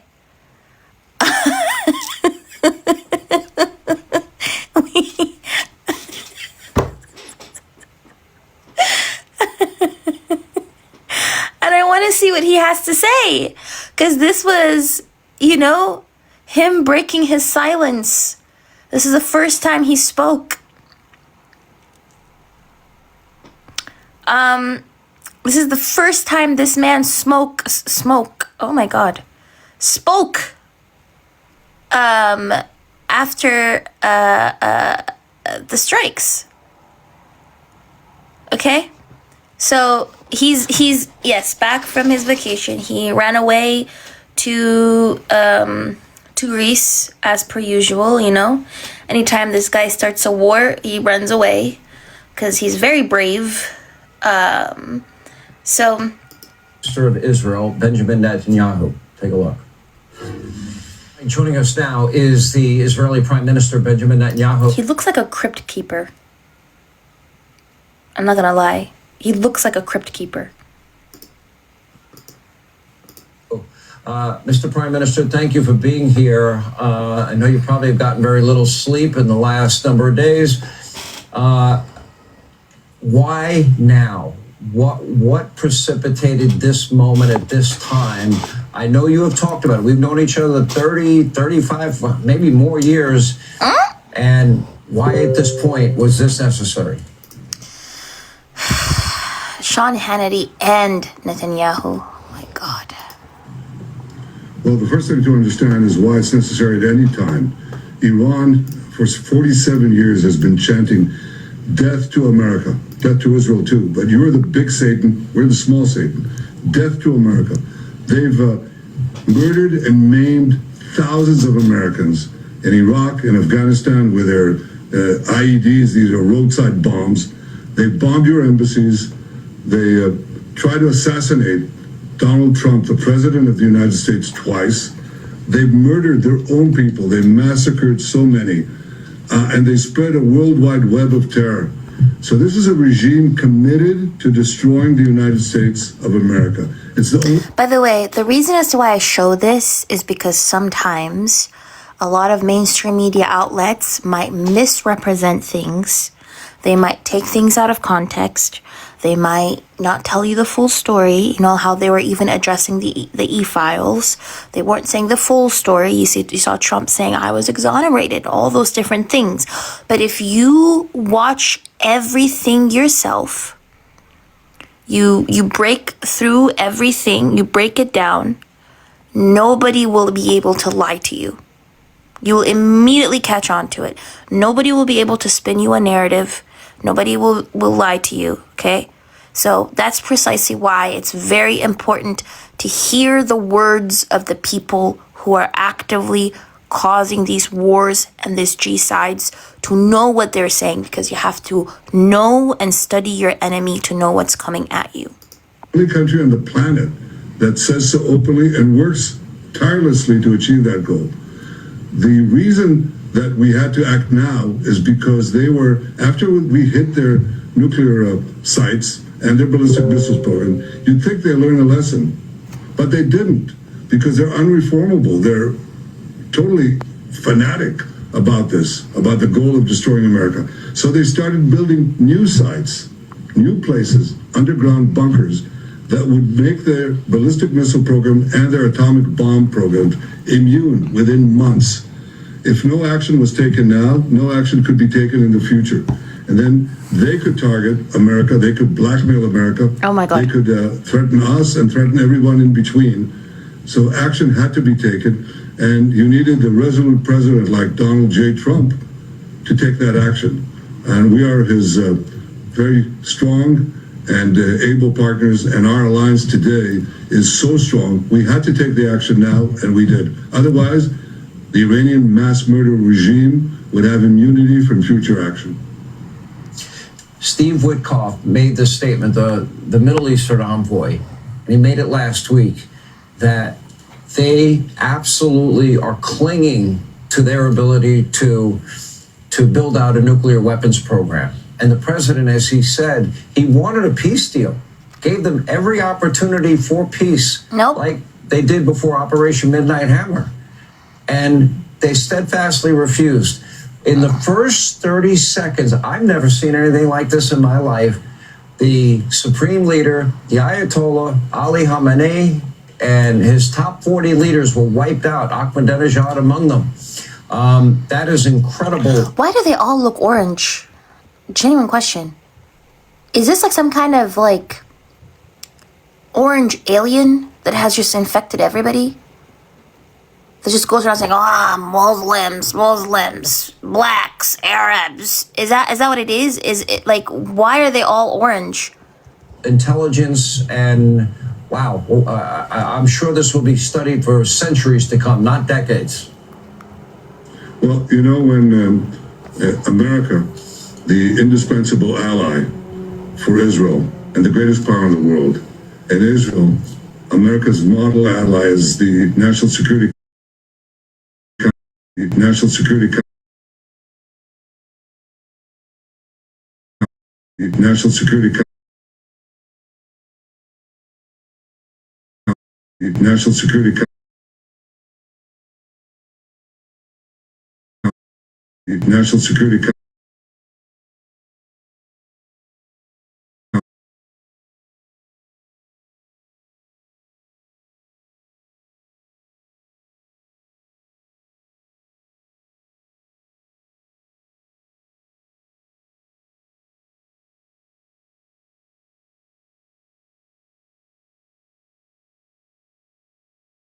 Is a clear and present danger to the security and well-being of the United States. To have a regime like that, so fanatic that it just defines itself by destroying America, exporting revolution, exporting terrorism. If you're having problem, just scroll out, come back in. TikTok is glitching sometimes. That's perfectly fine. People who are having a hard time gifting has been shut off by TikTok for me because Billy Boy's deposition ended up getting my live reported. So just so you guys know, that is precisely why you can't gift. If you do want to financially support me, my pay links are in the link tree in my bio. You can support me there. If you want my Cash App, you can DM me and I'll give you the Cash App. But anyways. Exporting the worst Islamist fanaticism that attacks Arabs, attacks Israelis, attacks Americans, attacks everyone inside. They just fired now their balloons in sight around the Middle East, including Cyprus and Europe. To have a regime like that plans to eradicate the United States. Wait, did I say Snapchat again? The weapons of mass death would have been the greatest threat that America would face in the coming decades. And so he said to... Okay, thank God, because somebody tried to gaslight me in the chat. Okay, my Cash App. If you want my Cash App, you can DM. Me right off the bat. I didn't say to him. He said to me, we have to make sure they never get the nukes. And that's what he did. We tried first to take them out in Midnight Hammer and Rising Lion operation. Midnight Hammer, Rising Lion operation. Who comes up with these names? Took out their missile sites, but then they started again. Their missile and nuclear... Oh, Gen X, when did you DM me? Okay, if you DM me on TikTok on this account, I'll look through it today. Besides, they didn't learn the lesson. He tried to get negotiations. He negotiated with them. They didn't get it. They tried to string him along. So action had to be taken, and we took it. President Trump repeated over and over and over again, and I would argue that the leadership that is now dead was a death cult and an existential threat, not just to the region, not just to Israel, death to America, but I am very convinced and have been convinced, as you have been for decades, that if they ever got nuclear weapons, that they would, along with their fanaticism, it would cause them to use it. That is what that death cult would cause them to do. Is this now the culmination of decades of your work and your belief and your passion that these radicals needed to be defeated? And what is next for Iran? We talk about, well, the regime's changed, but we don't know into what yet. What are your thoughts? Well, you're right. I did have spoken about it for decades, and I try to persuade successive American administrations to take firm action. And President Trump, in his first term, did. He got out of the disastrous Iran deal right off the bat, and he did everything he could to prevent. This is another Crusades, y'all. I just wanted to say this. This is literally another Crusades. From going into the nuclear program that they seek to build atomic bombs to threaten us and you, and ultimately to attack both of us and to destroy as much as they can, because this is what these people do. They basically are in the business of mass death, and you're right to call them a death cult. I worked with several presidents. I always appreciated the fact that we had, forthright discussions. Often we agreed, but often we didn't. We disagreed. And I appreciated that we kept the alliance going. But I want to tell you something. I'm not a youngster, so I've been around. There's never been a president like Donald J. Trump. Oh my God. Resoluteness, his decisiveness, his clarity of thinking, the way he gets right to the crux of things. It cuts through all the fluff, cuts through the chase, gets down to the main point, and it gets down to the main action that needs to be taken. And I think for Israel, and I think for the countries of the free world, let me tell you, I think for the world, we're very lucky to have him as the leader of the free world, and in fact, the leader of the world. He's brought America. The leader of the world. Do you know how terrifying that sounds? Back to being the leader of the world, and it makes a huge difference. And I can tell, I'm talking to. I think this is what the Board of Peace is, y'all. They want the Board of Peace to remove the United Nations, to replace the United Nations. Trump becomes the chairman, and becoming the chairman of the Board of Peace means he becomes the leader of the world. I think this is the end plan, by the way. America's allies in the region, just one by one by one. And I can't quote from these conversations, but I can tell you they all share this, and they all say, thank God that Donald Trump is here. Thank God that the two of you are acting together to remove this threat, not only to you, but to us. And Iran today just bombed with these ballistic missiles, these weapons of mass death, these weapons of terror. They're terror weapons. They bombed all these countries. They bombed Cyprus, which is Europe. I've said they won't take. People, see, I'm laughing, right? But it's not funny. I'm laughing because it's ridiculous. And if I don't laugh, I will cry. But this is what the bombing has achieved. This is a mass grave in Iran. It's literally a mass grave in Iran, by the way. This was Iran today, or was it yesterday? Trying to bury the 185 girls who were unalived in the two schools. Okay? So, yeah. It's not a joke. Over 700 people have already been unalived since Saturday in Iran. I think it was over 785. Take very long. They're bombing us, then they'll bomb Europe, and when they develop the intercontinental ballistic missiles and the nuclear wars to fit on these ballistic missiles, they'll threaten you and eventually they'll bomb you. This is what President Trump understood. Yes, they bombed two schools. And alone among U.S. presidents that I've worked with, he took action. And we're all very, very lucky that he did. I think that history will, through the prism of history, he will be... Wait, war is nasty. Would y'all rather they get nuclear power and blow up everyone? What? Ma'am, the only country that has used the nukes was America. Viewed very favorably by recognizing a threat in the last century. You're a historian, Mr. Prime Minister. You know, between Mao, China, Stalin, Russia, Hitler, Germany, Mussolini, fascism, Tojo, Japan, Pol Pot, the killing fields, estimated over 100 million human souls slaughtered in the name of some ism. Now we see a president and a prime minister partnering together to stop a threat before it emerges and becomes unstoppable, which I got to give you both so much credit for. It is transformational. It is consequential. I guess I want to look forward a little bit. Hello, Janique. We had in his first term the Abraham Accords.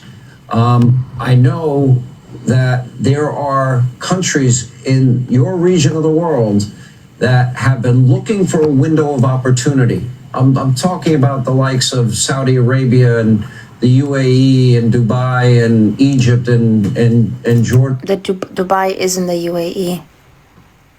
Etc. Do you see a path to a long-lasting peace in the region, which we've not seen in forever?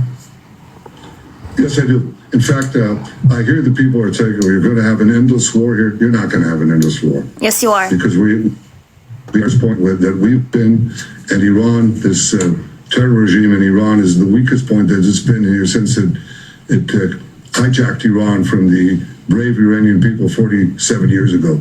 So Wait, it's at its weakest point, but literally attacked all Gulf Arab countries? Huh? This is going to be a quick and decisive action. No, it's not. And we're going to create the conditions, first for the Iranian people to get control of their destiny, to form their own democratically elected government, which will make Iran a different Iran altogether, because Iran has been the main engine of war over these years. It's just 95% of all the problems you see in the Middle East are generated by Iran. What is happening? Oh my goodness. Liars. Worldwide terror network that they built is generated and orchestrated from Iran. So when you take away Iran, when you let the people of Iran have the opportunity to act, to liberate themselves, free themselves from the yoke of this terror machine, you get a different future. I think that will open up the way for many peace treaties with other Arab countries, with Muslim countries. I think it changes the world. Now, of course, it's up to the people of Iran in the final count to change the government. But we are creating, America and Israel together are creating the conditions for them to do so. I think that if we go through what we plan to do, I think it will create conditions for peace. This is not an endless war. This is, in fact, something that will usher in an era of peace that we haven't even dreamed of. Can I just say something? Once you guys have been bettering your media literacy, isn't it like way too hard not to see the signs, not to see the talking points? And this is why it's so important to work on your media literacy, right? Because once you've been given the tools, the talking points, the contexts, the who is the targeted audience, with his speech, with his interview, you immediately can see it. It's going to be very hard to unsee it. So, yeah. The president said to the people of Iran, the hour of freedom is at hand. And, you know, you've been asked. I don't think I need to show you guys this anymore. You guys know what time they're on. You guys know what time they're on. U.S. Israeli strikes against Karaj west of Tehran. Interceptions reported. Few missiles were launched. One interception near Tel Aviv and one over the West Bank. 2 to 3 missiles in total, all intercepted. So this is according to a U.S. official who is speaking to MTV Lebanon. And they say the previous ceasefire agreement with Israel and Hezbollah has ended, and a new agreement is needed. Disarmament of Hezbollah is essential. Israel will not accept the previous conditions. There will be no military intervention by the United States in Lebanon. Israeli attacks are expected to intensify and expand, and a ground attack is possible. Beirut Airport and Beirut Port are not expected to be targeted. Lebanon must declare Hezbollah a T organization. Otherwise, Israel will make no distinction between Hezbollah and Lebanon, says a U.S. official. Reports of sirens at RAF base in Akrotiri in Cyprus. British aircraft are taking off from RAF Akrotiri. Medias confirm one interception took place over Jerusalem. This is Khordad Square in Tehran. This is the aftermath of Khordad Square in Tehran.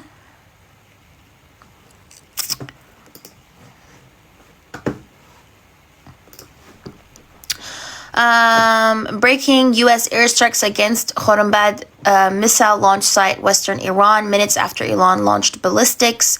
U.S. airstrikes against Imam Ali missile base in Kermanshah, western Iran. U.S. airstrikes against the 84th Brigade missile base in the Badr Abbad district in Kermanshah, western Iran. More launches to Israel. This is what Israel Katz said, the defense minister of Israel. He said, and I quote, "We want to create the conditions for the Iranian people's uprising and the overthrow of the Iranian Islamic Republic." Excuse me? I do take your point, Paul.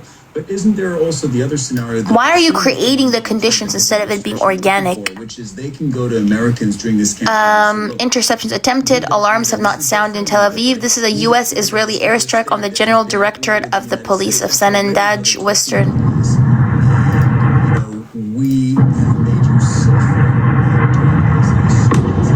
Oh my God. This is what was left of it. I don't think there's any evidence that Americans will see that. I don't think Americans are paying a great deal of attention to Iran. Detonations southeast Tel Aviv. Interceptions reported over the West Bank. Another wave of Iranian ballistic missiles. This is scenes from the Gandhi Hotel Hospital, Tehran today. The hospital was struck with 2 Israeli projectiles yesterday morning.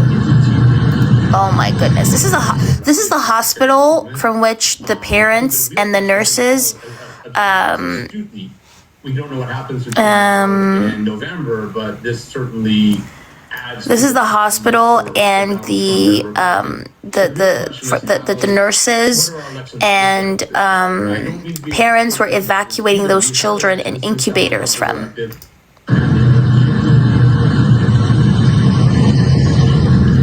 This is what's left of it.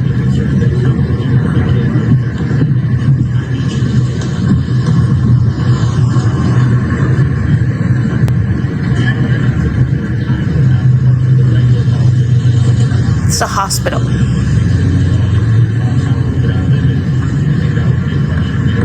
It's in Iran, yeah. Both of you have described. I showed you guys the video yesterday of the babies being evacuated in incubators. There was newborn, premature babies. There was a direct hit reported on a tanker off of the coast of Oman. 1 death was reported. Breaking direct impact in Tel Aviv. New alerts in southern Israel. Third wave is coming.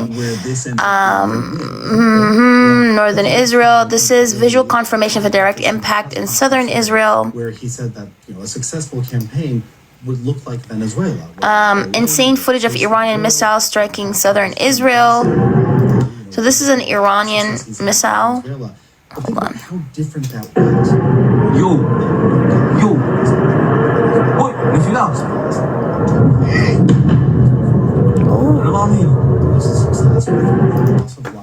Nothing on the American side.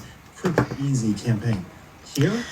The moment of the Iranian arrival in Bir Saba.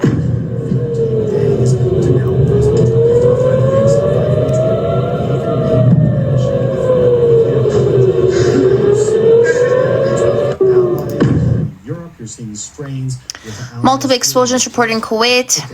This is according to U.S. Air Force. It says here at 11:03 p.m. Eastern Time, March the 1st, 3 U.S. F-15E Strike Eagles flying in support of Operation Epic Fury went down over Kuwait due to an apparent friendly fire incident during active combat that included attacks from Iranian aircraft, ballistic missiles, and drones. The U.S. Air Force fighter jets were mistakenly shot down by Kuwaiti air defenses. All 6 aircrew ejected safely have been safely recovered and are in stable condition. Kuwait has acknowledged this incident, and we are grateful for the efforts of the Kuwaiti Defense Forces and their support in this ongoing operation. 7 people have been killed across the country since Saturday. That is according to the Red Crescent.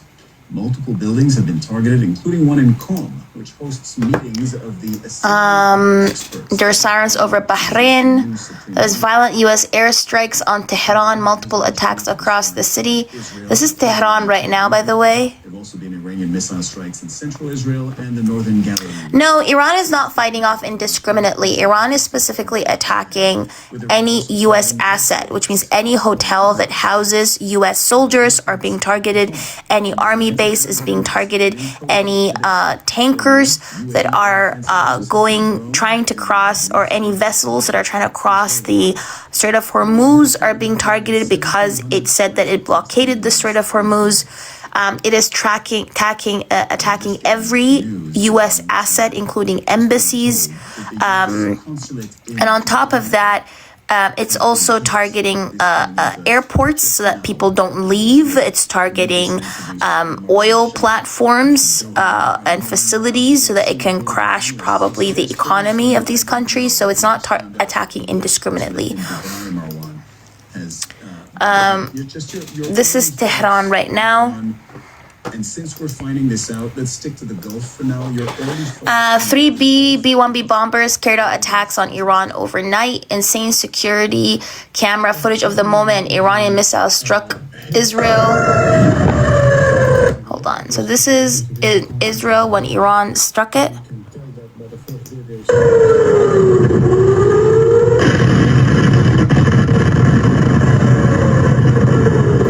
Holy shit.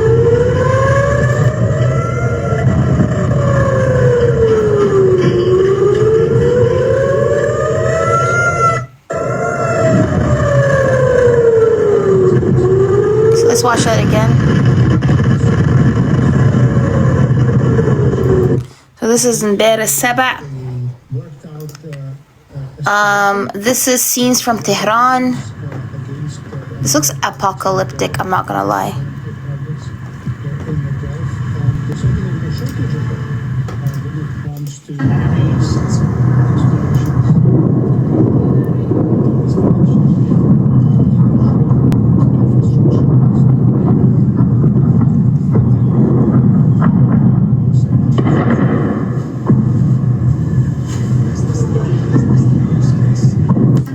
Okay, this is in Tehran.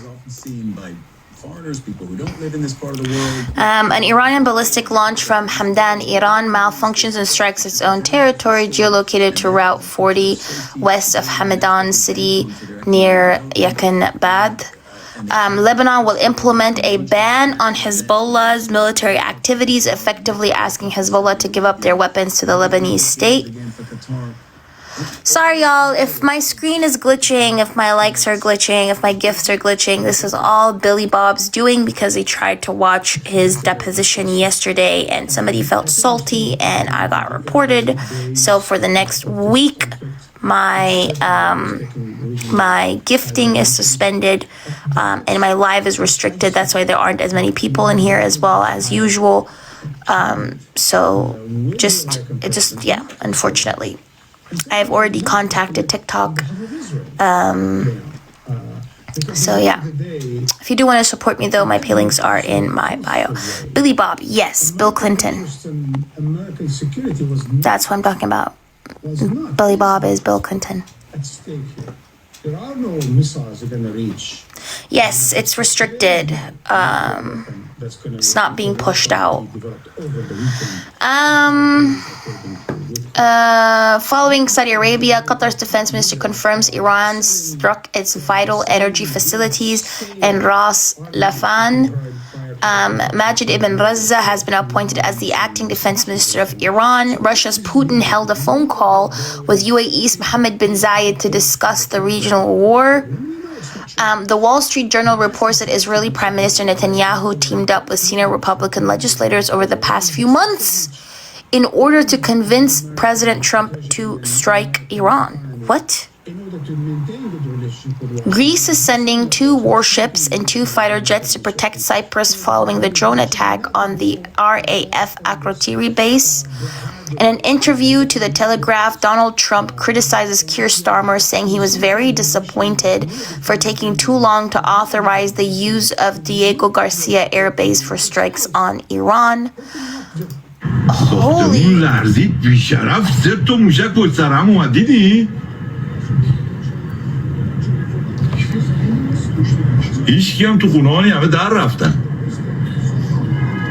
This is Iran.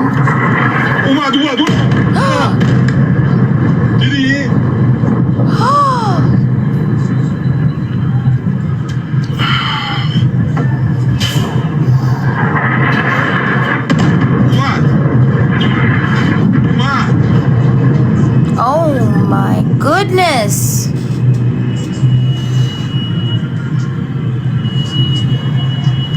موشک از اینجا میاد از سمت چپ بیاد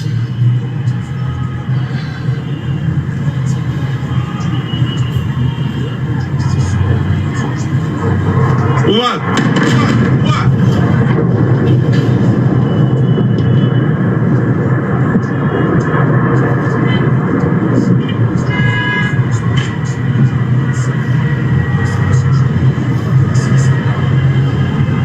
از اینجا میاد از اینجا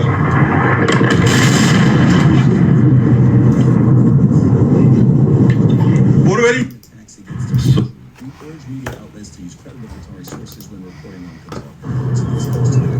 That was in Tehran. The U.S. Embassy in Baghdad is urging all U.S. citizens in Iraq to leave the country or to remain sheltered if they're unable to leave Iraq. The embassy remains closed and no services are provided. This is Tehran 15 minutes ago. Because if they're going to engage in any serious offensive,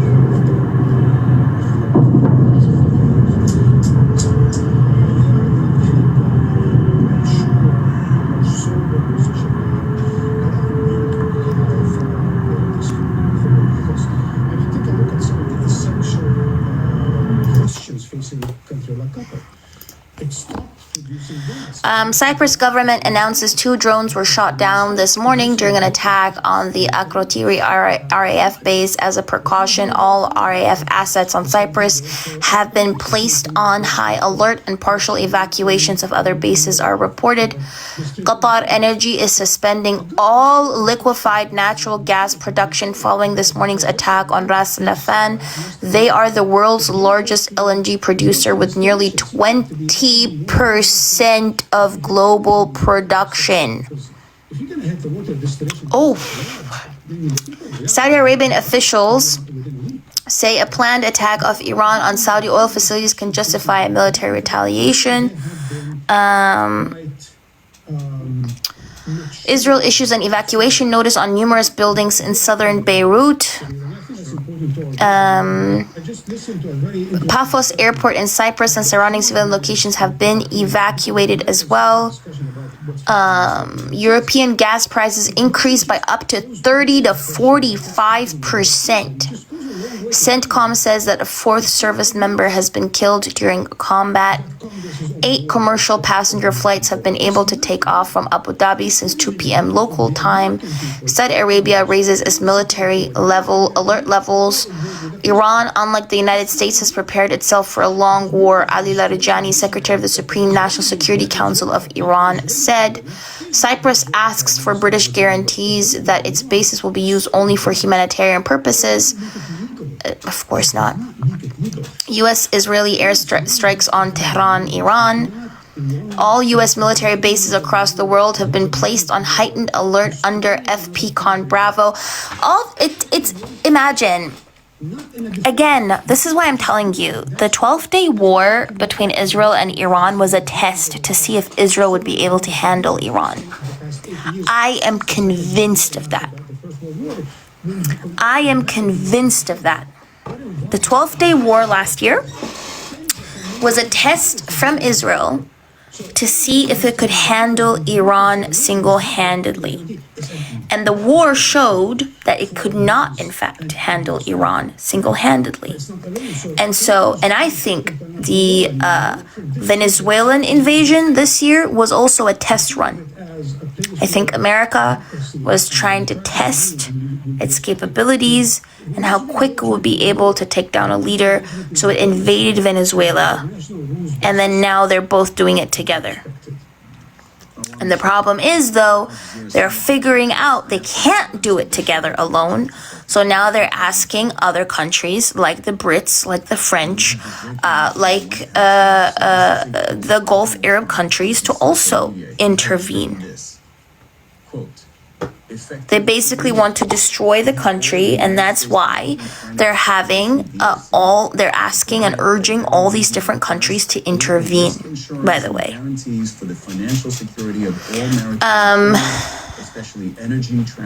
And to all the people who glaze the American military, why doesn't the American military do it on its own? Why is it begging other people for help? As soon as possible. EU gas prices keep rising, crossing the 50+% mark. Military might is the greatest on earth. EU gas prices keep rising, crossing the 50+% mark. This is scenes from Tehran.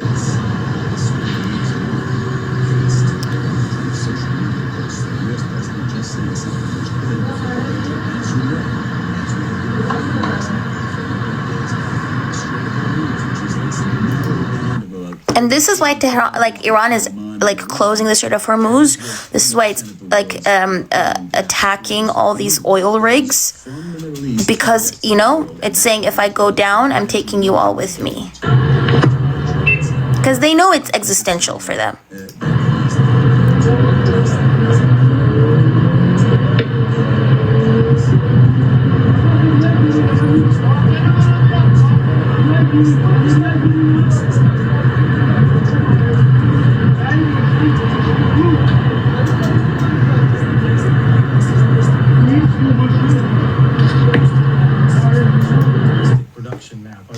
Turns out the regime who chanted death to America and death to Israel was gifted death from America and from Israel, said Secretary of War Pete Hegseth. Journalists, are there American boots on the ground in Iran? Secretary of War Pete Hegseth said, no, but we're not going to go into the excess of what we will or will not do. We'll go as far as we need to go to advance American interest. Dystopian, the people are just walking on the street. Breaking, Iran's former Supreme Leader Khamenei's wife has succumbed to her wounds. Israeli airstrikes on Dahya in southern Beirut.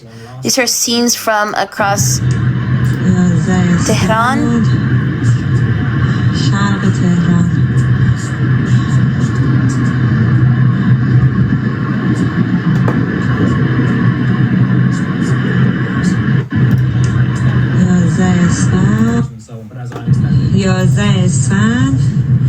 همین الان سمت شمال تهران هیچ اون سمت زده. This is a U.S.-Israeli airstrike on Bandar Abbas again. And y'all remember why I told you Bandar Abbas is so important, right? Because it's the port that is literally at the Strait of Hormuz. So if he controlled Bandar Abbas, he can at least lift the blockade off of the Strait of Hormuz, and that's why they keep attacking it a lot. So according to the IDF, it said the IDF attacked during the night Monday and eliminated the T. Hassan Makled, the head of intelligence headquarters of the T organization Hizb in Beirut. Sepa Square, Tehran. After calling Iraq and the UAE, Russia's Putin called Qatar. Tamim bin Hamid. Putin expressed Russia's solidarity with Qatar against the Iranian attacks. Oh. And Spain didn't do it. And now Spain we can't use their bases, and that's all right. We could use their base if we want. We could just fly in and use it. Nobody's going to tell us that. This is northwestern Tehran. And so I told him we don't want to. The Israeli Air Force continues to strike targets throughout central and southern Lebanon. This is in Beirut. Oh my God. Look at this. This is in Lebanon. This is in the capital city of Lebanon, Beirut.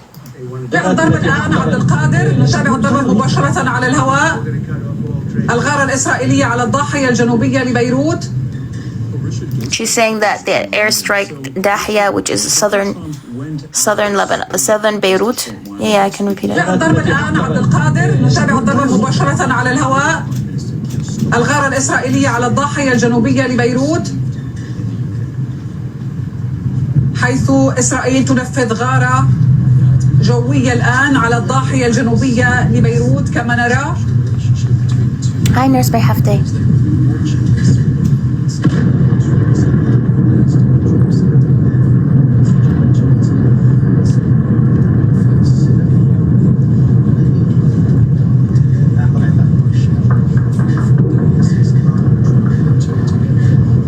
إذن الغارات الإسرائيلية تبدأ على الضاحية الجنوبية لبيروت ونحن sorry, by the way, you guys can't gift my live because, again, gifting is suspended. So that's why you're not able to gift my live. They suspended my gifting for a week because I did the Bill Clinton deposition yesterday. If you want to support me financially, my pay link is in the link tree in my bio. You can definitely support me that way. Or you can Cash App me if you want my Cash App. You can send me a message. But yes. صدوها مباشرة على شاشة التلفزيون العربي كما نتابع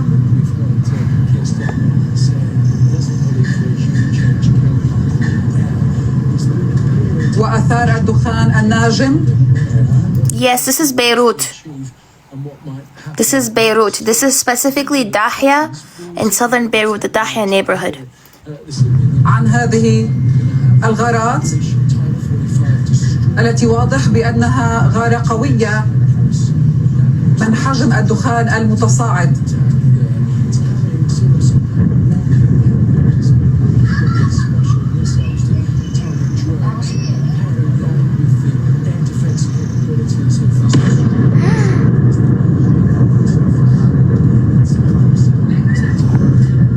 إذن نسمع أصوات على ما يبدو غارة أخرى There's more على airstrikes. الضاحية الجنوبية وصوت انفجار آخر.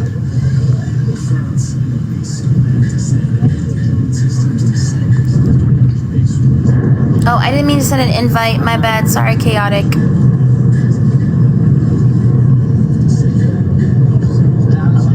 إذن إسرائيل تنفذ غارات جوية على الضاحية الجنوبية لبيروت. There we go. Another. Hold on. So so to translate for you what she's saying, she's specifically saying that the airstrike is happening. على الضاحية الجنوبية لبيروت كانت قد أعلنت أنها ستقوم بتنفيذها. Southern Beirut, Dahya. وأصدرت أوامر إخلاء لبعض المناطق. There's also airstriking other areas, by the way, not only Dahya, not only Southern Beirut. ونتابع هذه الصور التي تأتينا مباشرة من الضاحية الجنوبية لبيروت والغارات على ما يبدو ما زالت مستمرة. Genuine question to the people here. How could you see this image and be surprised when somebody says they hate America or they hate Israel? Genuine question. Imagine like growing up in a region that is so destabilized like this. Would you be surprised if they say they don't like the countries that are causing this, doing this to them? That are destroying their homes. The Republic of Cyprus as a whole is now doing what the local.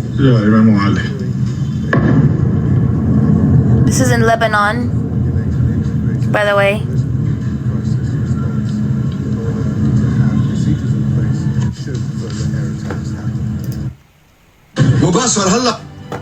This is in Lebanon. أما منطقة الرواس عم تنضرب. هاي الرواس هلا انضربت. يلا انتبهوا. صار السيارات كلها حاج. سيارات كلها. This is Al Jazeera with our extensive coverage. This is in Lebanon. US, Israel, and Iran. And I'm Cyril Vanier. Oh my God. This is from Tehran. So there have been a combined 400 plus airstrikes on the Iranian capital alone, with 6,500 airstrikes in Iran. So since Saturday, there have been 6,500 airstrikes on Iran, 3,500 airstrikes done by Israel, 3,000 airstrikes done by the US, 400 plus in the capital city alone, by the way. In the capital city alone, okay? The US and Israel continue to strike Iran. So this is what it looks like in Tehran right now. Deaths amount.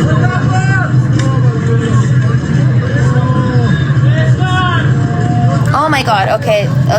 I did not know that there are going to be dead bodies. My bad, sorry. I did not know that there are going to be dead bodies.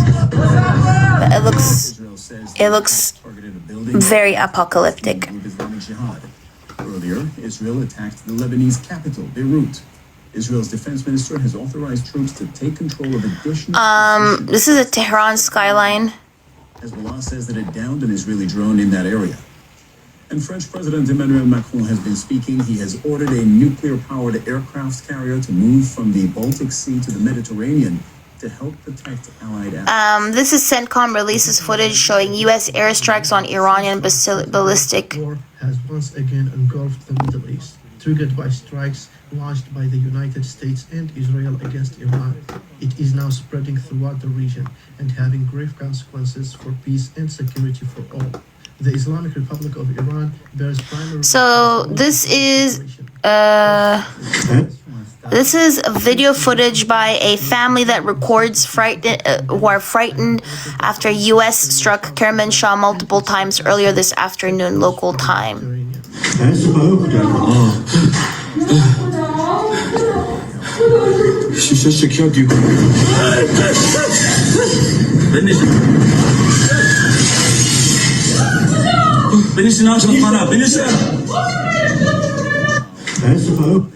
guarantee the free flow of energy from the Middle East to the world. Run us through what the Breaking Cypriot source tells Reuters the drones that struck British bases on the island were launched by Hezbollah. This is Israeli airstrikes against Tari, southern Lebanon.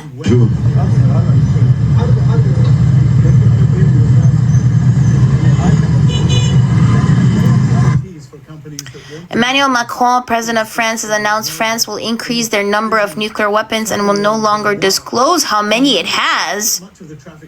How?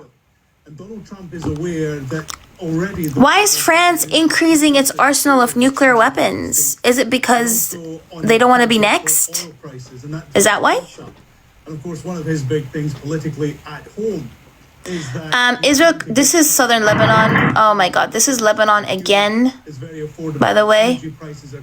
This is Nabatea in Lebanon.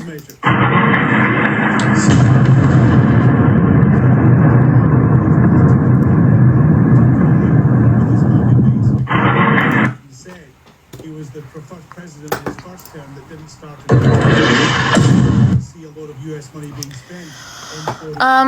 This is Hezbollah financial institution is what being struck, and this is in Lebanon as well. That was happening just a little earlier today. He said that Iran no longer has air protection.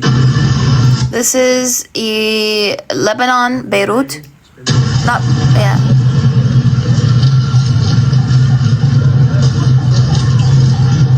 أطار الضربة على طرد الحسن جان البحر سنتر الساحلي. دمار الهائل. كله أزاز والصف الوراني أزازه كله رايح.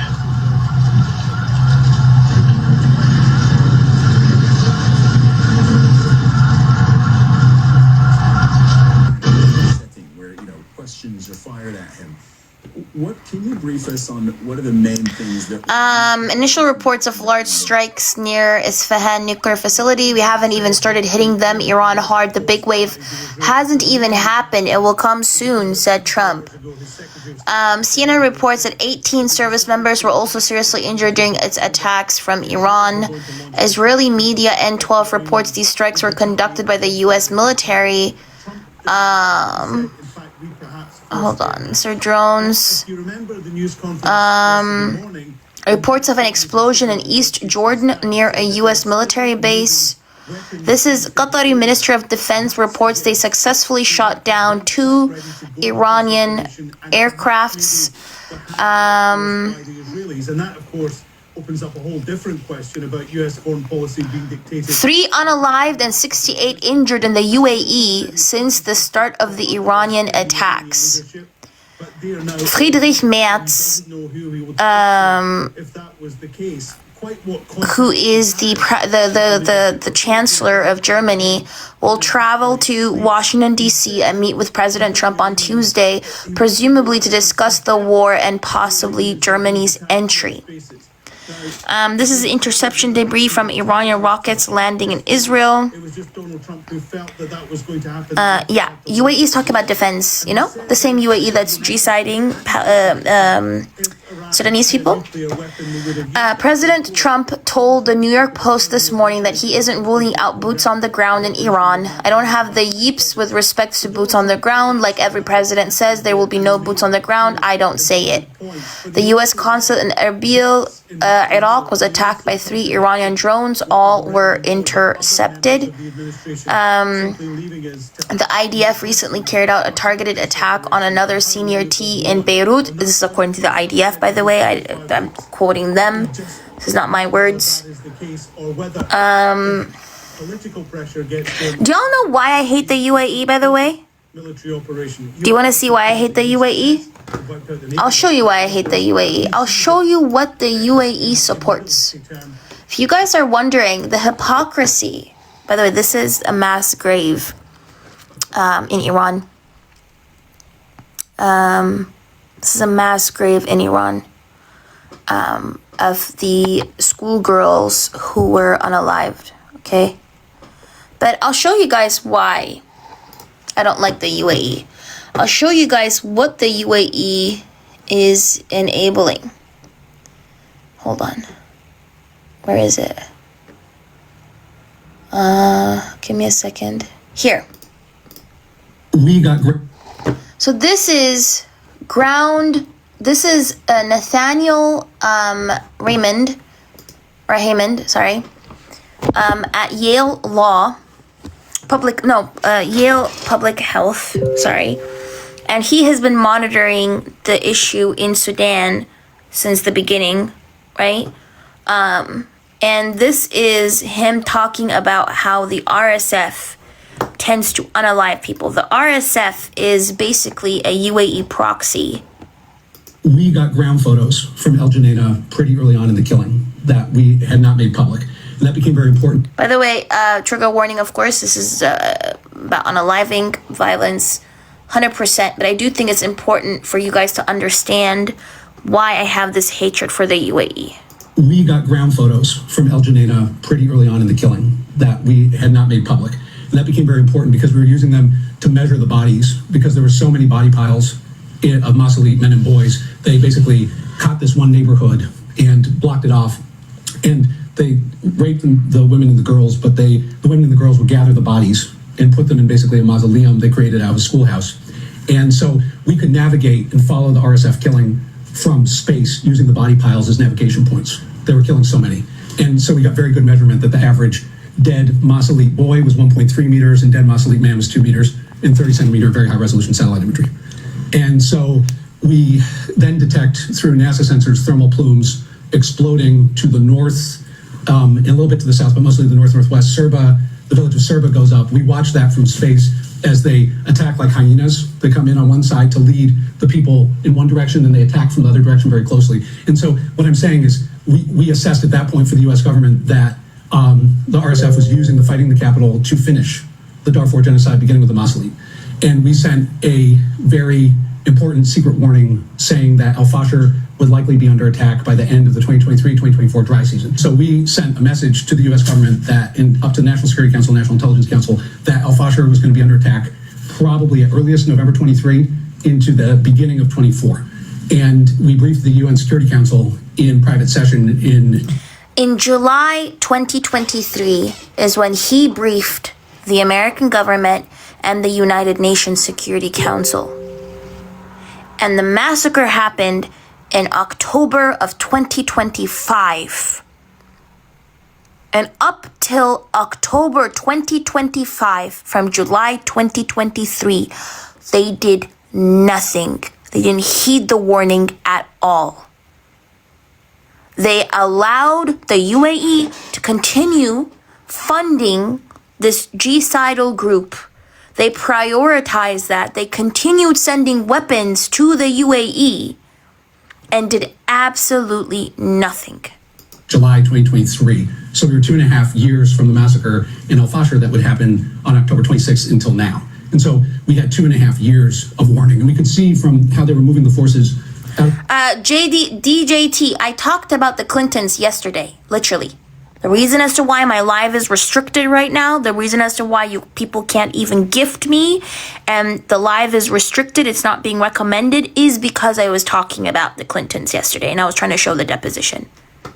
Janina, they were attacking the critical SAF garrisons, but also the communities around Zelenji, Nyala, Kas, Armada, the Bulbul massacre. And so they were basically creating this net that the focus was Al-Fashir. And the reason why Al-Fashir was so important, to go back to the first genocide, is that the Zagawa in the four, really because of, in a way, success of UN peacekeeping, had run to Al-Fashir as the safe haven. And around Al-Fashir, you have Al-Salam, Abu Shuk, and most importantly, Zamzam camp, 12 kilometers to the south. So on one hand, they go into the safe haven, and they become sitting ducks.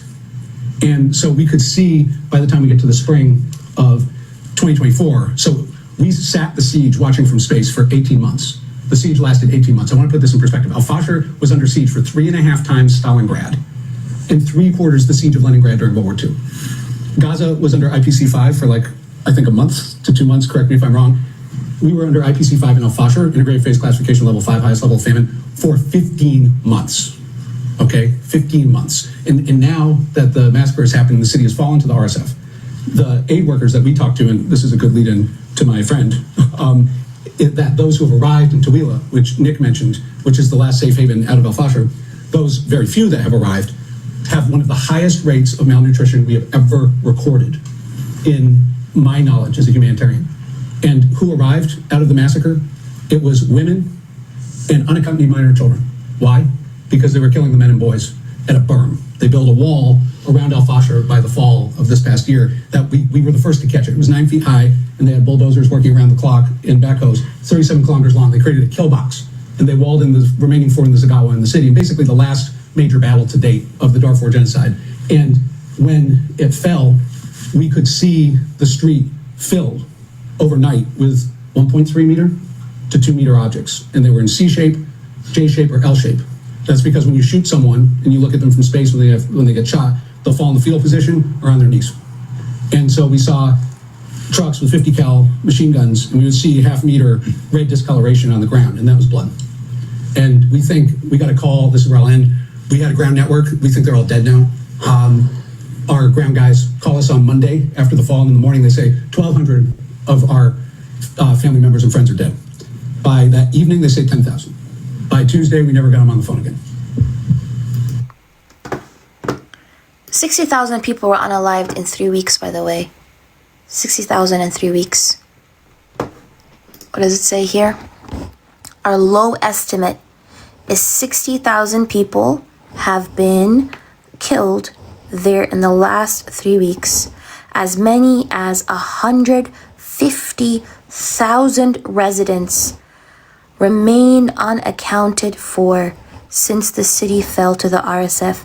They're not thought to have left the city, and this grisly development comes amid increasingly gloomy speculation about their fate. Imagine 150,000 people just disappearing, and you don't know where they went. You don't know if they disappeared. You don't know if they were unalived. You don't know where they went. They're just unaccounted for. 150,000 people. And the reason as to why they're unaccounted for is because the RSF, after it did the unaliving, it burned all the bodies. It burned the bodies. It put them into mass graves, right? And that's why they don't even know where they are. 150,000 people just snuffed, evaporated in the span of a couple of weeks. Right? And the guy kept talking about a satellite. This is what you see from the satellite. Yes, blood. This is blood. This is how many people were unalived. That you literally see discoloration from satellite. This is what the fucking UAE is doing. This is what the UAE is doing. This is happening in Sudan, okay? So when we talk about the UAE, this is what the UAE is doing.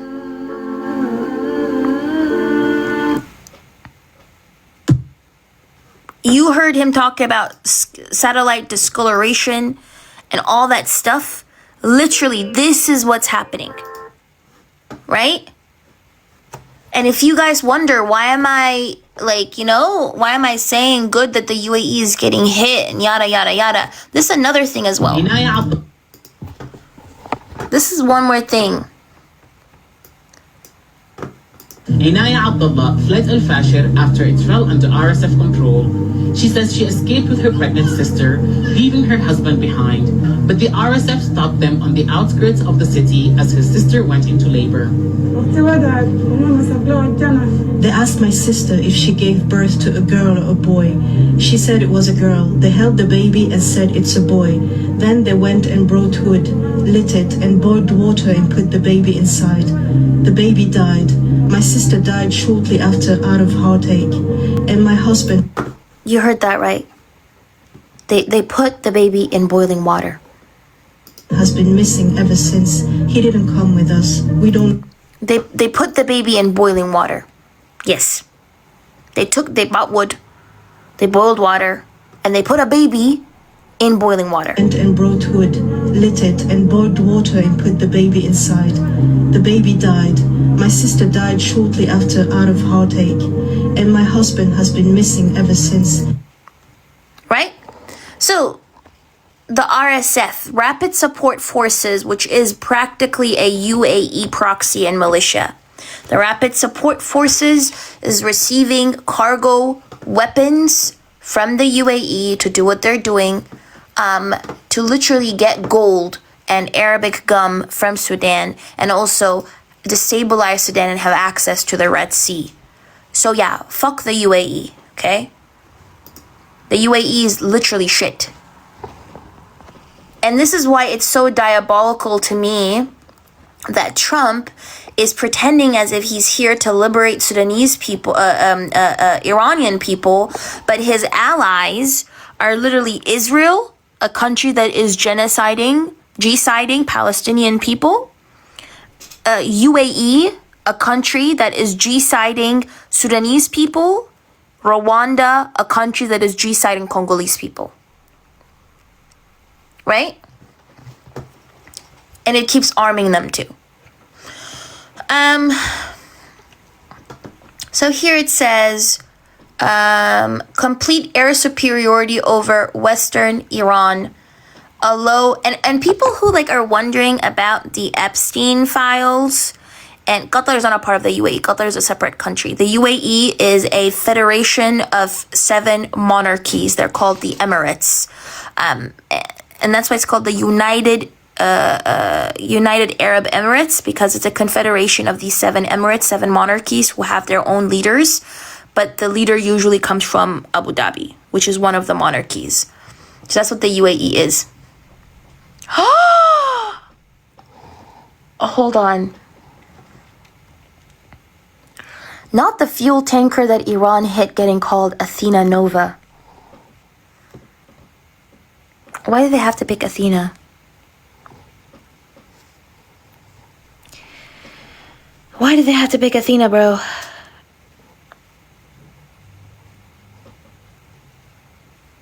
Yeah, y'all know my name is Athena. The fuel tanker Athena Nova is still burning in the Strait of Hormuz after being hit by 2 drones, according to the IRGC.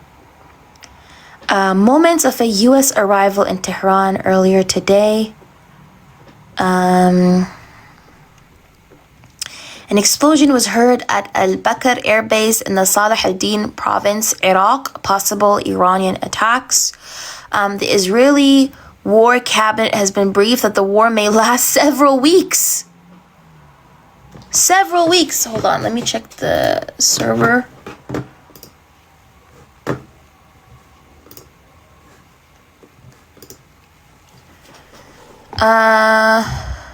What the fuck? Hold on. The Iranian Revolutionary Guard just released a statement. Any Israeli who wants to stay alive should leave Israel immediately. We are fully prepared. This war will only end with the destruction of Israel. Whoa.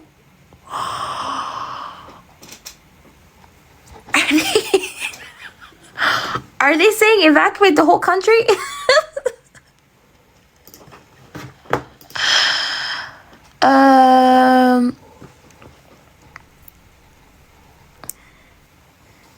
Somebody said North Korea offered a nuke? What the hell? Okay, I would not want Israel to be nuked. And the reason for that is, of course, like, you know, nuking is horrible, but also you have the Palestinians who live there, okay? But also just nukes, I don't know, nukes are just, yeah, it's bad. But also historic Palestine, exactly. There are also Palestinians in Israel. People don't talk about them. They're called 48 Palestinians.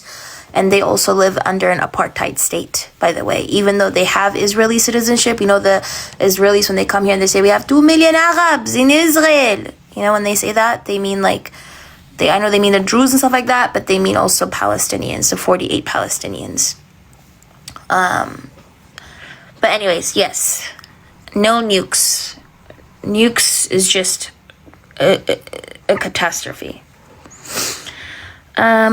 You're way too good at that accent. Oh, Lele. It's because I'm a secret Mossad agent. Yes. You know, I woke up today and I did not have any cashew milk. And I thought to myself, it's Hamas that stole my cashew milk. Okay? I think the fact that I didn't have cashew milk was anti-samosa. Okay, I'll stop. Watch that getting clipped, by the way. Watch that getting clipped out of context. And people are going to start saying, oh my God, Kavi said she's a Mossad agent. And they'll host like 50 lives, cancel Kavi lives. But yeah. Law of the jungle. China says Israeli-U.S. aggression against Iran must stop. Chinese Foreign Minister Wang Yi condemned U.S.-Israeli aggression against Iran, calling for a de-escalation of tensions and the use of political solutions, particularly regarding the Iranian nuclear issue. He urged major powers to adhere to international law and avoid a return to the law of the jungle. This is the law of the jungle. During a conversation with his French counterpart, Jean-Noël Barrot, both acknowledged the aggression occurred without UNSC consultation or authorization. Iran has retaliated, citing legitimate self-defense under UN Article 51. Yes, the right to self-defense. The Israeli War Cabinet has been briefed. The war may last... Okay, there's a dead body. A photo of... Okay, can we talk about the Texas gunman? So this is a photo from the Texas gunman, and he has an Iranian flag. Can we also talk about the fact... Hold on. Texas gunman...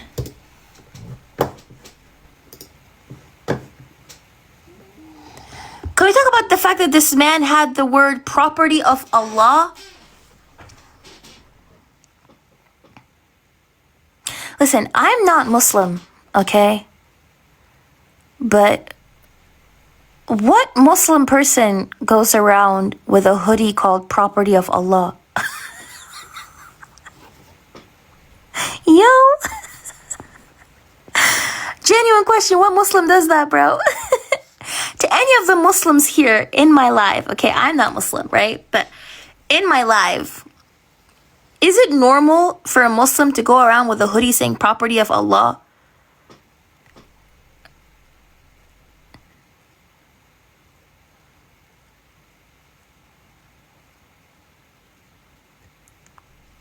And the Iranian flag? And then he also had a Quran in his car? And he's black? And he's a Senegalese man who just got naturalized. This was just three birds with one stone. They're like, yeah, let's, how do we attack all of these different groups of people? But then mush it up into one person. They're like, yeah, we're gonna get a Senegalese Muslim immigrant naturalized citizen who's also an Iranian supporter to do a tea attack. The CIA is getting a little too lazy, I'm not gonna lie. Allegedly. The CIA is getting a little too lazy. Because it just was like, you know, how many marginalized communities do you want to target? And they're like, yes. And it's like, yes, just all of them. All the marginalized communities. Right? All the marginalized communities. By the way, why I'm laughing? Oh, no, I'm not Muslim. All the communities, okay? The reason that's why I'm laughing is because I think it's like a ridiculous attempt. Like this is definitely a false flag. I don't understand how anybody could actually believe this. You know? Yeah, I'm surprised he didn't have a Palestinian flag stuck somewhere too. I'm genuinely surprised.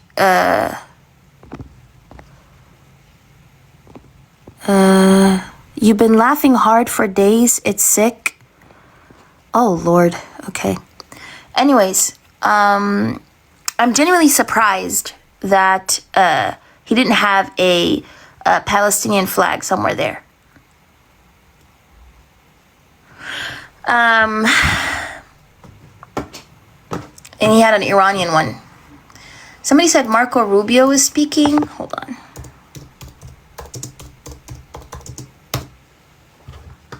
Where is he speaking? Can somebody send me the link? Yes, we laugh to keep from crying. If you think I actually think that all of this is funny, to me is actually diabolical.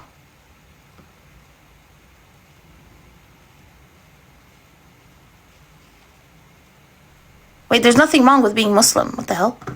Who said anything wrong with being Muslim? I just said I'm not Muslim.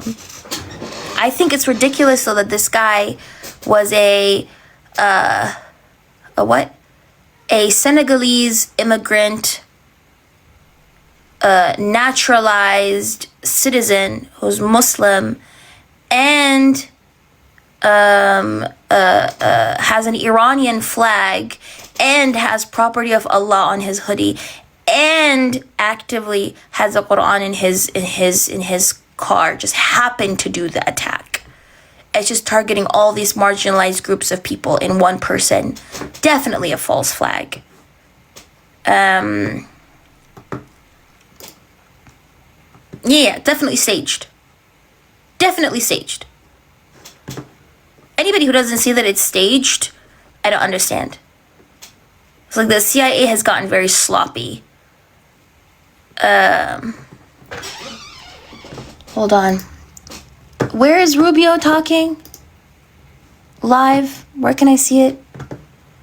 It was live on the news. He's done now. Oh, he's done now. Okay. Well. Anyways.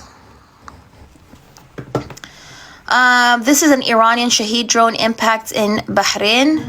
مسيرة مسيرة مسيرة الله أكبر الله أكبر تضرب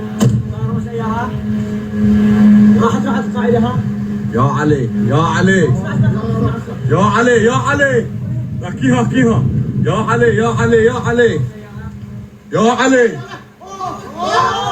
يا علي يا صاحب الزمان يا علي.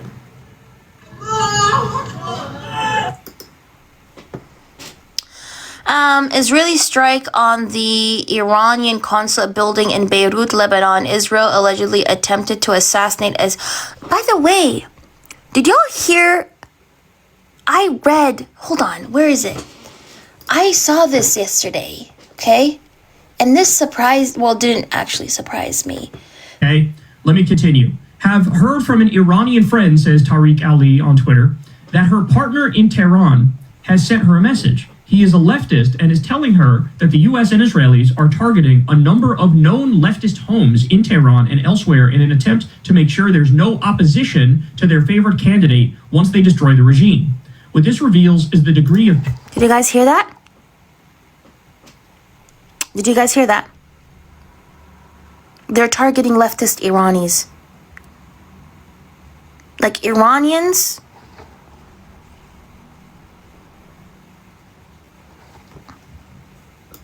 penetration by Mossad in Iran. To be buried, and people will continue to pretend like this is a just war, okay? Let me continue. Have heard from an Iranian friend, says Tariq Ali on Twitter, that her partner in Tehran has sent her a message. He is a leftist and is telling her that the US and Israelis are targeting a number of known leftist homes in Tehran and elsewhere in an attempt to make sure there's no opposition to their favorite candidate once they destroy the regime. What this reveals is the degree of penetration by Mossad in Iran. What it also means is that this is not going to be an easy occupation for the US and its Israeli buddies. So, and there's a number... Yes, because Trump wants a specific type of person to be an ally. when he's removing the regime, right? He wants a specific type of individual to be put in power, which is an individual who would be willing to be a U.S. puppet, a Western puppet, right? A Shah 2.0, exactly.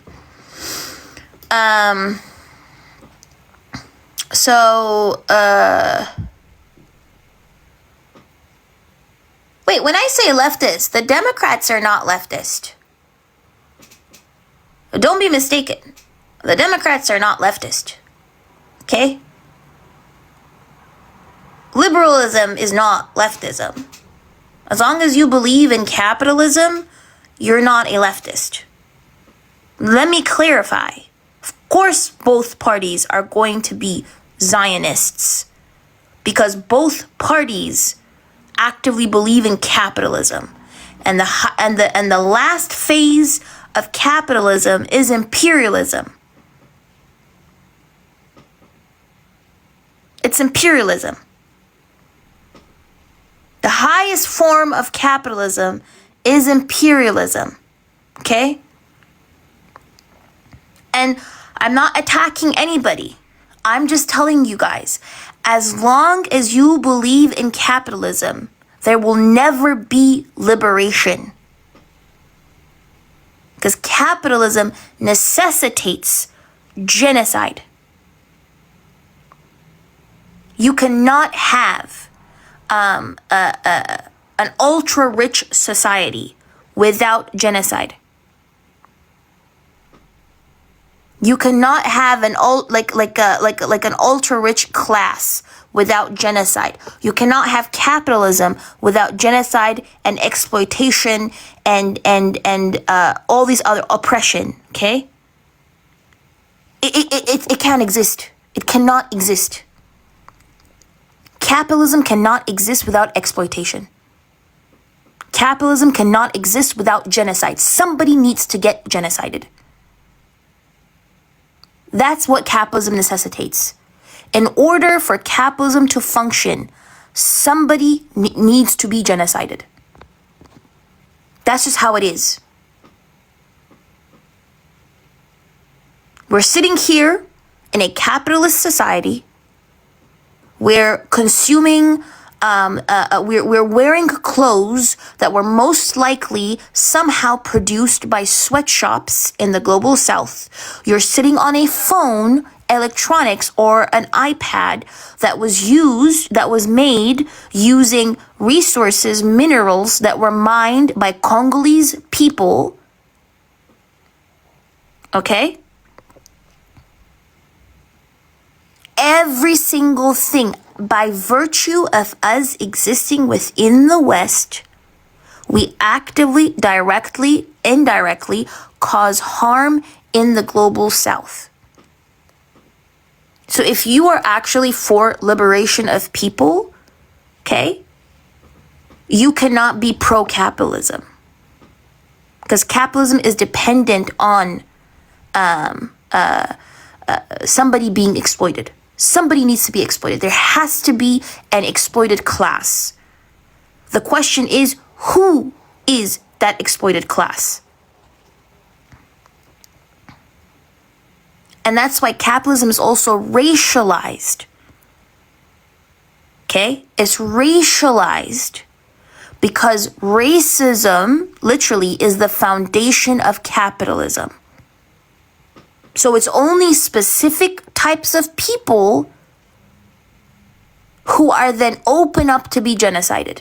You don't see these genocides happening in Europe, like in like to Western Europeans or whatever it is. You see these genocides happening to specific types of people who have been deemed a sacrificial lamb at the altar of capitalism. I am in the West, by the way. I'm from the global South. Yes, my people are from a country called Eritrea, but I am from the West, yes. And by virtue of me existing within the West, I do indirectly also cause harm to my own people. 100%, yes. Can you tell me a single global economy that is not dependent on Africans dying?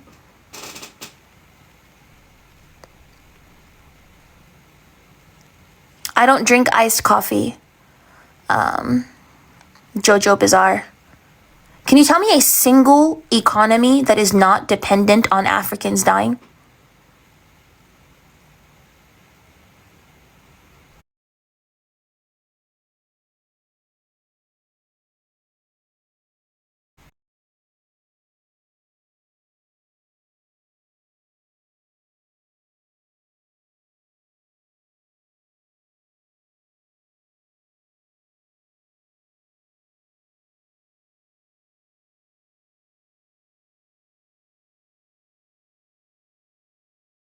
Father owned in in Zambia and South Africa. What are you talking about? The makeup you wear is mine. Like the mica, like what if you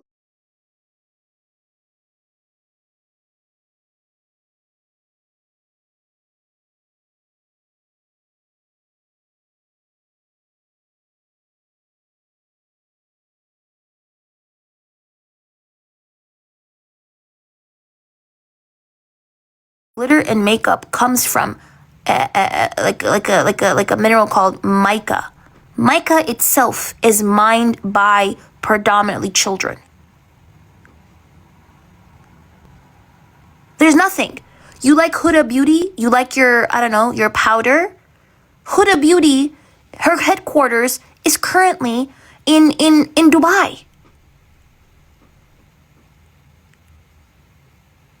Yeah. You're fucking powder.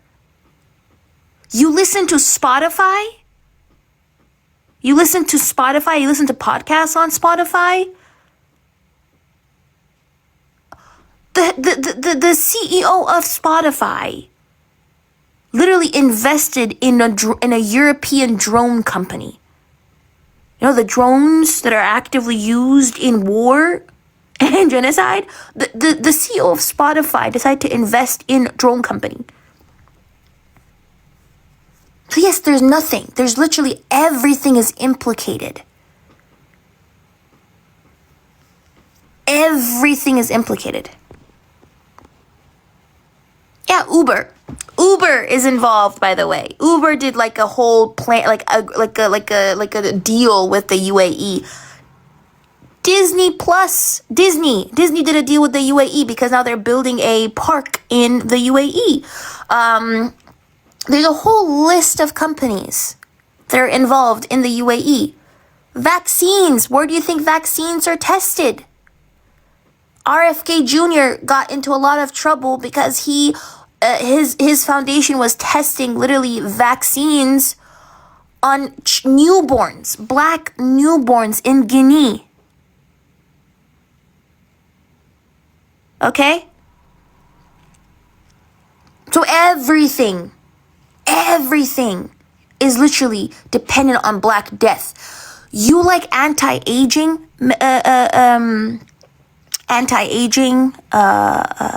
creams? You know, your retinoid, your retinol, vitamin A. Yeah, retinol was discovered because some rando bigot in Philadelphia decided to test chemicals on incarcerated Black men. Look into the history of how retinoid was discovered. There's a whole book about this called Medical Apartheid. So even your anti-aging creams literally came from Black suffering and death. So yes, capitalism as a system is dependent on Africans dying. It's dependent on people in the global south dying. You watch Palestinians being genocided on your screen. You've never asked yourself why? You've never asked yourself why Western governments are actively not implementing an arms embargo on Israel when Israel is literally exterminating Palestinians. You've never asked yourself why the UAE hasn't had an arms embargo implemented on it when it's massacring and evaporating Sudanese people. The same thing with Rwanda and Congo. About 9 million Congolese people have been unalive since 1998. That is a population of Sweden. The population of Sweden just poof disappeared in the span of like over 2 decades, okay, in Congo. So yes, again, look into the harms of capitalism. In order for capitalism to function, somebody needs to die. Somebody needs to be exploited. That is how capitalism functions. You can never ever have a capitalist system without having somebody who is dying.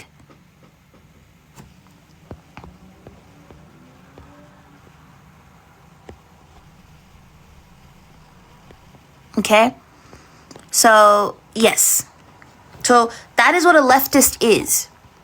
If you believe in capitalism, you are either a conservative or a liberal. The moment you cross over from being a liberal to a leftist is if you are anti-capitalism. But if you still believe in the system of capitalism, you are not a leftist. That is a liberal, right? That is a liberal. You cannot be a leftist and still believe in capitalism. You cannot have the two. In order to be a leftist, you need to be anti-capitalism. And if you genuinely believe in the liberation of people, if you believe in the liberation of like the global south or Africa or yourselves, because you're not a capitalist. There are a lot of people, by the way, a lot of people who think they're a capitalist. No, you're not. You're in the working class. You are not a capitalist. The capitalists are the people who have enough capital to invest. They're the ones who own the companies. They're the CEOs. They're the heads of the corporations. I know it makes you feel good to think, oh yeah, I'm a capitalist. I'm a big boy. No, you're not. Elon Musk is a capitalist. Les Wexner is a capitalist. Trump is a capitalist. The Clintons are capitalists. If you do not live, if you're not a part of the 1% or the elite class, you are not a capitalist. You are just in the working class and you get exploited as well. You are exploited as well. But the problem is a lot of people are willing to uphold their own exploitation as long as it gets them a little closer in proximity to the center of power. As long as it gets you a little closer in proximity to the center of power, as long as you have somebody, there are some people, as long as they have somebody to step on, they're perfectly fine with upholding their own exploitation. And that is an issue that you have to deal with yourself, okay? You have to ask yourself why you're perfectly fine with a system of exploitation and oppression as long as you have somebody else to step on beneath you on the hierarchy. Because there are a lot of people who do that, unfortunately. Anyways, let's continue. Why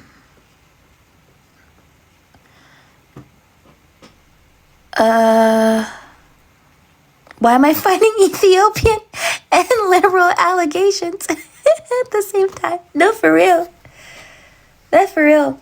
If you guys are complaining the Epstein files, by the way, So we have to be a communist instead of capitalist, or what do we have to be? Yes, you would have to be a leftist. If you want actual liberation, even for yourself, you have to be a leftist. Whether you're a capitalist, whether you're a communist or a socialist, it's up to you. Okay, it's up to you. There's some people who believe in socialism. There's some people who believe in communism.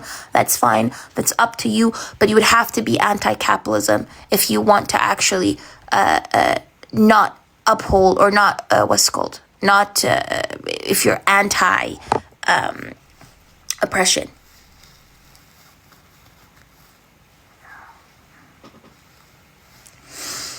Whether you're like, there are different forms of leftists as well. I mean, you have like anarchists, you have socialists, you have communists, you have whatever it is, right? But regardless of what it is, the point where you start being anti-capitalism is when you become a leftist, regardless of what you choose to do, to believe in. Aftermath from Israeli attacks on southern Beirut.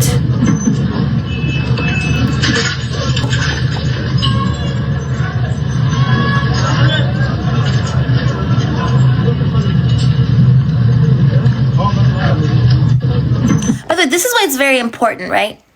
A lot of people, mainstream media, the politicians are going to trick you into believing this is about,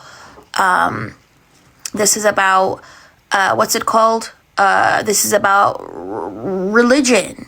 This is about, I don't know, these Muslims, these Muslimics,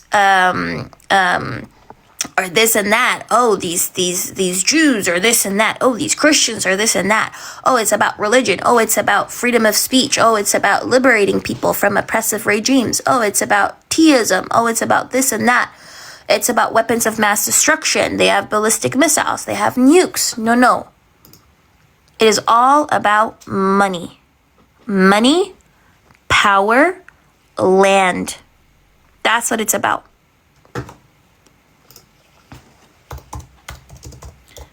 Have y'all ever heard of the IMEC corridor? Write this down. Write this down.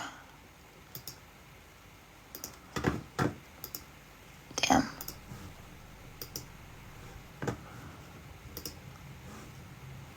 Write this down, folks.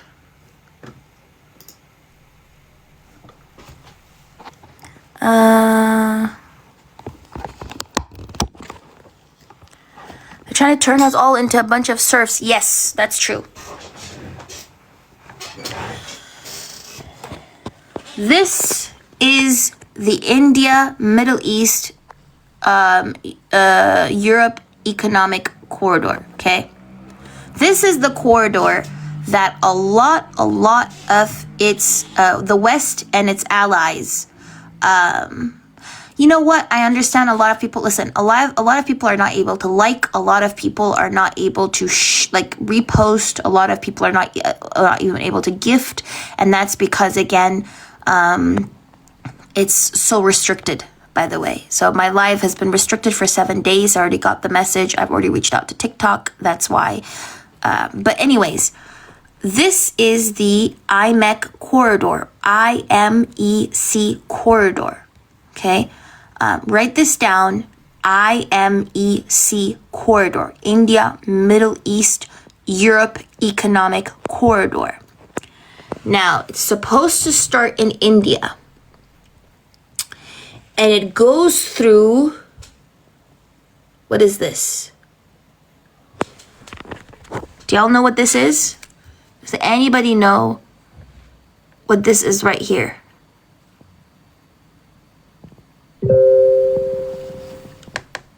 Does anyone know what this is right here? Nope, the Red Sea is right here. This right here is the Strait of Hormuz. Exactly, Arya. That is the Strait of Hormuz. Now, how can the West and its allies build this economic corridor that is supposed to go through the Strait of Hormuz if Iran is anti the West and Iran is allied with China? Genuine question. How are they able to build this Strait of Hormuz and have control over all of this whole area? This, by the way, is supposed to also go through Israel, through Haifa, or there are some reports that there's going to be another Ben Gurion canal that is supposed to go through, where? Gaza. Yeah, through Gaza. Okay? So this is why the Western governments and their allies for years have been paying lip service. Okay? Lip service as to, oh, we don't agree with the G side. Oh, it's so sad. But they don't implement an arms embargo. Why? Because they want Israel to do what it's doing.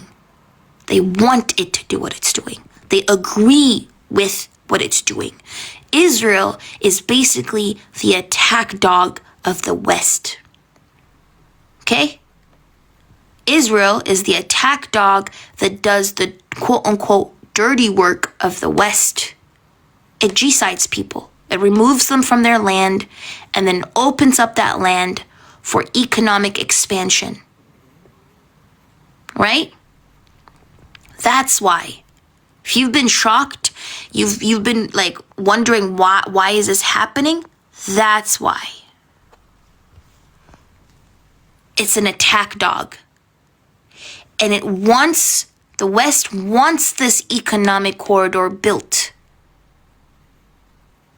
Okay? The other one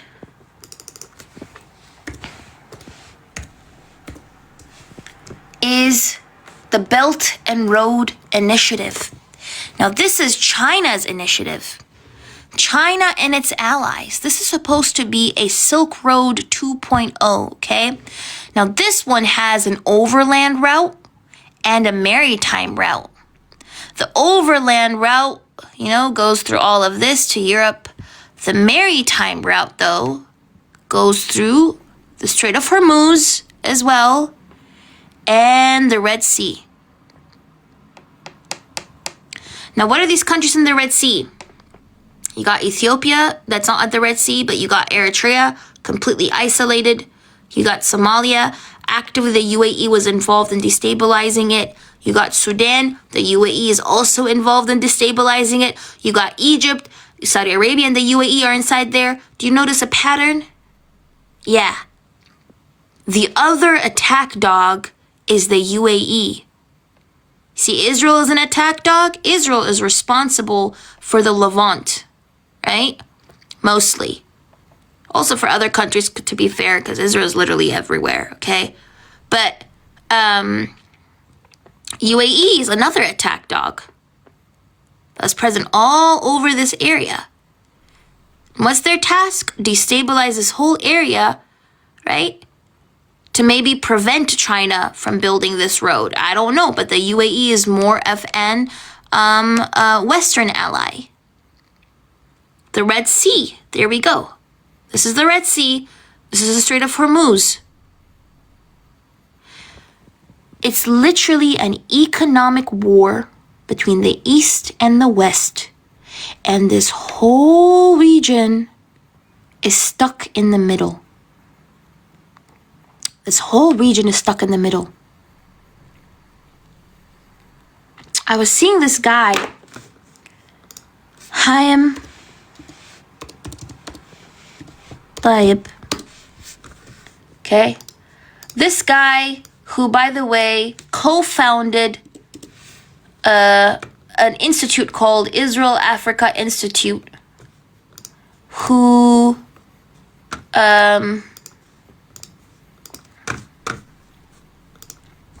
this man right here, he received Angola's Presidential Medal for Peace Development on 3 decades of partnership. I was like, why is this guy receiving this presidential medal, right? I'm confused. He's an Israeli entrepreneur. And they said that he has been investing in the country since 1991 for more than 35 years in Angola specifically. He is also the co-founder of this corridor the libido corridor. Okay? Now, where does the libido corridor go?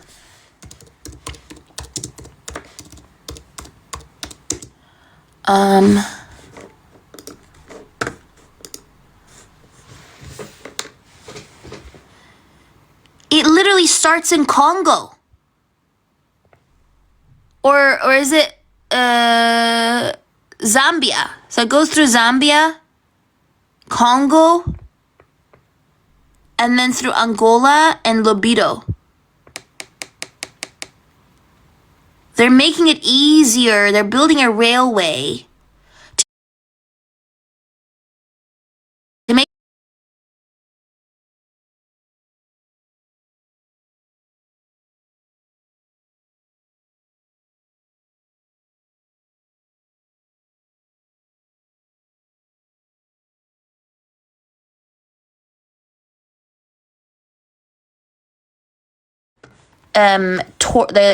the torch for the 77th Independence Day for Israel. What does it say here?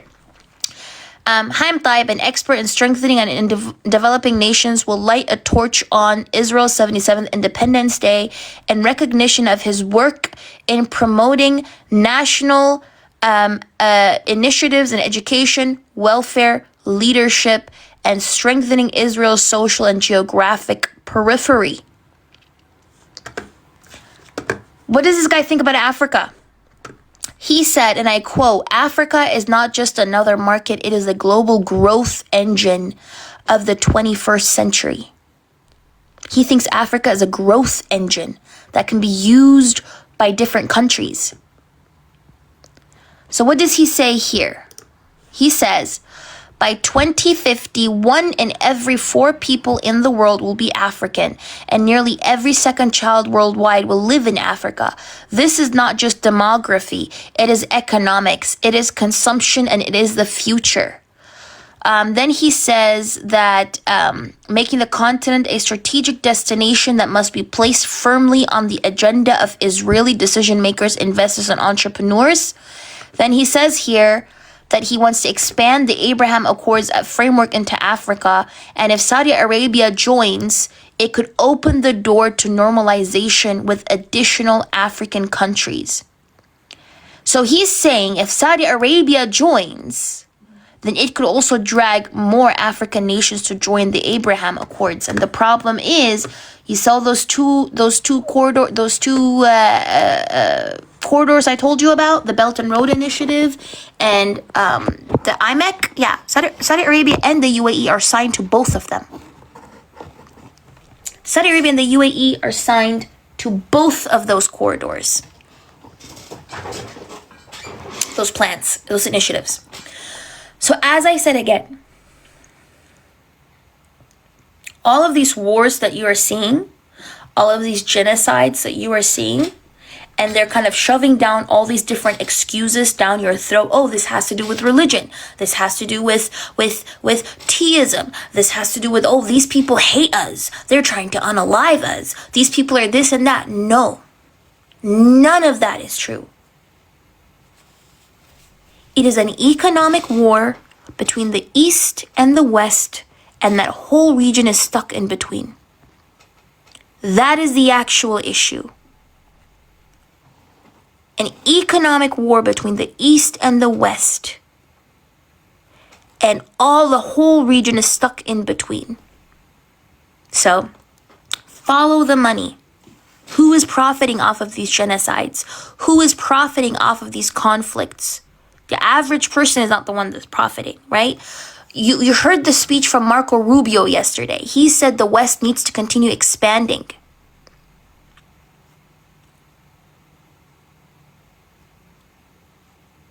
Exactly. The American military is not fighting for your freedom. I know they lie to you and they say we're fighting for American freedom. They're not fighting for American freedom. They're fighting for the corporations. They're fighting for companies like Raytheon. They're fighting for the military-industrial complex. That's what they're fighting for.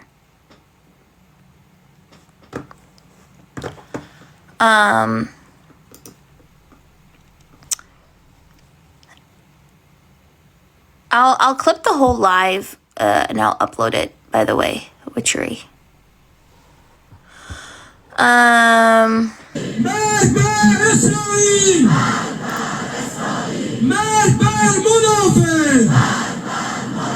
Oh, they're streaming Death to America, Death to Israel.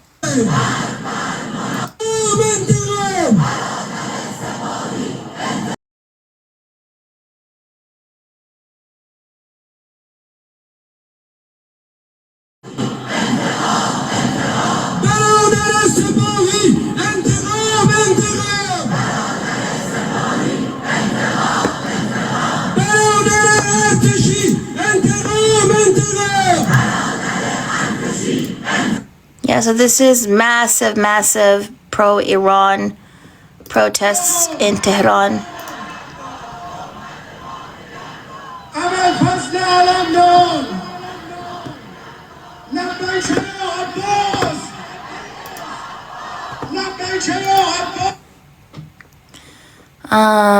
These are Iraqi militias. Iraqi militias have launched drones at Balad Air Base in Baghdad, Iraq. A plume of smoke can be seen in the area.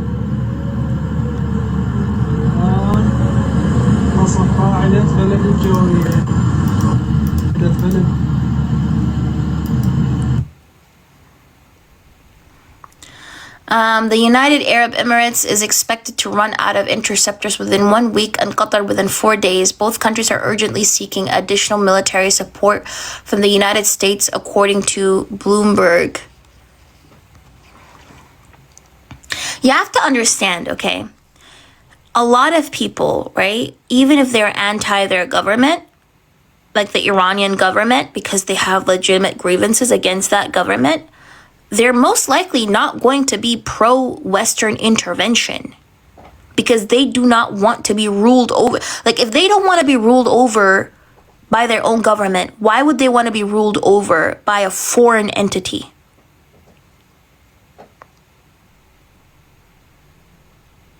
Right? So, for that particular reason, when they're saying this, it doesn't mean that they fully support their government. Even if they don't fully support their government, they're not going to want to be ruled over by like another entity, right? So yes, that's why you had during the 12th day war with Israel, you had even Iranian dissidents who had been imprisoned by their government literally came out and spoke and said they were against the Israeli bombardments. Why would anyone be okay with that? Why would anyone be okay with their country being bombed and their civilians being unalived when they're advocating for the liberation of their people? President Trump was spotted with a large red oh God. It's a large red rash.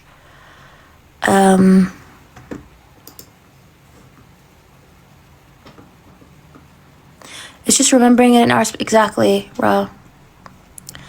CENTCOM announced that it struck Iran's drone carrier Iris Shahid.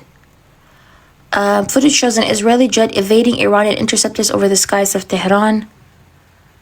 A drone has struck the headquarters of the 11th Division of Peshmerga forces in Erbil, Iraqi Kurdistan.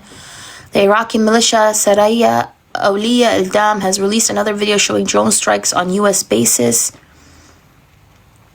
Possible ballistic missiles on the Golan Heights region. The drone intrusion in the Golan Heights was intercepted. This is a satellite imagery of Aramco. Oh my goodness.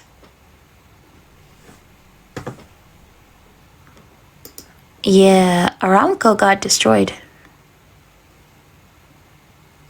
Who is Prince talking to? I'm so confused. Who even mentioned Robert Garcia?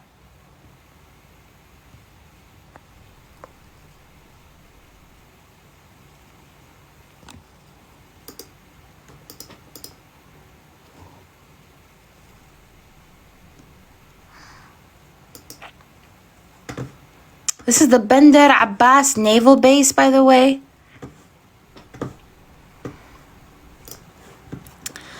Missile and drone attacks on Doha. The U.S. has destroyed Iran's forward base ship Iris Makran based in Bandar Abbas, southern Iran. We have decided not to attack Iran and our work will be defensive, said British Middle East state. Oh, the UK is scared. The UK does not want the smoke. Because the UK up until now is like, nope, we're not entering.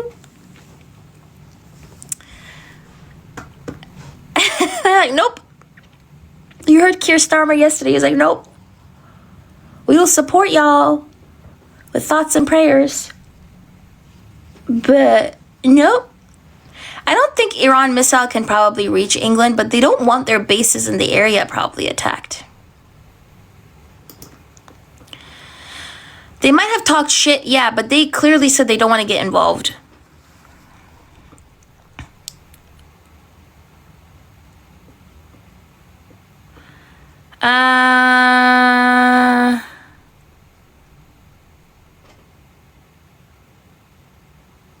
So apparently breaking Iran's entire navy has been destroyed. 2 days ago, the Iranian regime had 11 ships in the Gulf of Oman. Today, they have 0.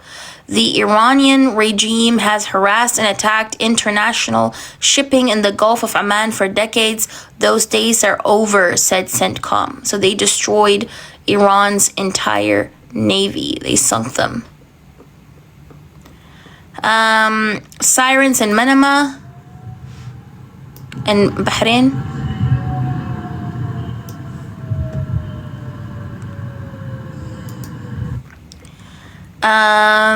Two U.S.-Israeli airstrikes against Ahfath, southwest Iran. Sirens at Mehrabad International Airport, Tehran. Sirens are sounding in Kuwait. A suspect of Georgian origin has been arrested who is suspected of spying on a military base in Greece used by the United States. Estimates in Israel that between 1,000 to 1,500 members of the Revolutionary Guard and Iranian Security Service have been killed in airstrikes so far. According to Israeli Channel 15. Initial reports of Iranian cruise missile launches, they will take approximately 2 hours to reach Israel. Breaking, advisor to the commander of IRGC said, oh, this is according to 1 hour ago.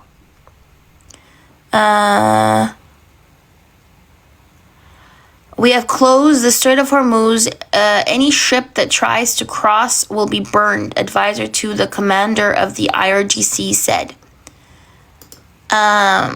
All personnel at the U.S. Embassy in Jordan have left the compound due to security threat. The Strait of Hormuz has been effectively closed. Very few ships are risking transiting the strait via Omani water spaces. Most ships are anchored in the open waters of the Gulf of Oman. The New York Times reports that President Trump initially wanted more limited strikes on Iran, but J.D. Vance helped push Trump towards a large-scale conflict alongside Israel. So it says here, for his part, Mr. Vance, who appeared to personally lean against military attacks, argued that a limited strike would be a mistake.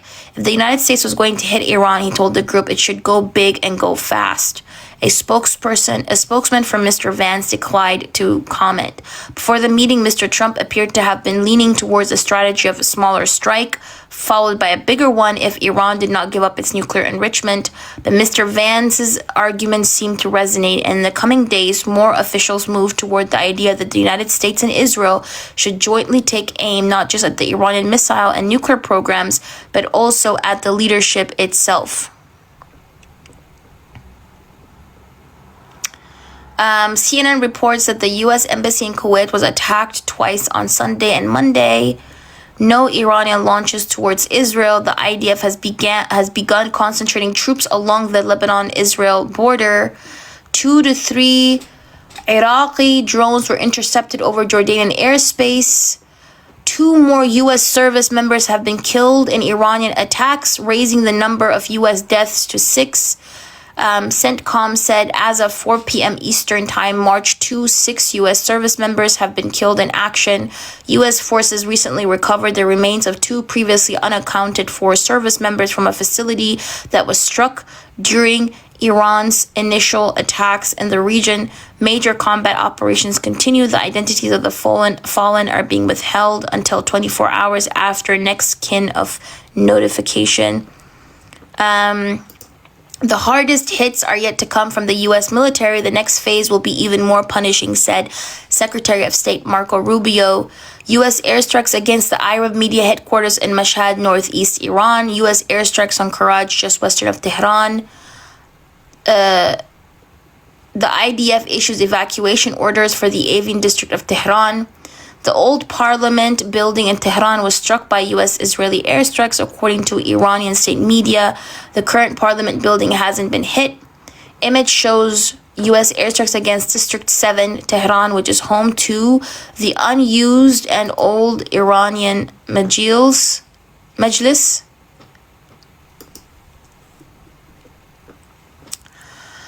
China has denied it is planning on supplying Iran with the supersonic anti-ship missiles. Israeli airstrikes across Tehran have begun. This is from Tehran.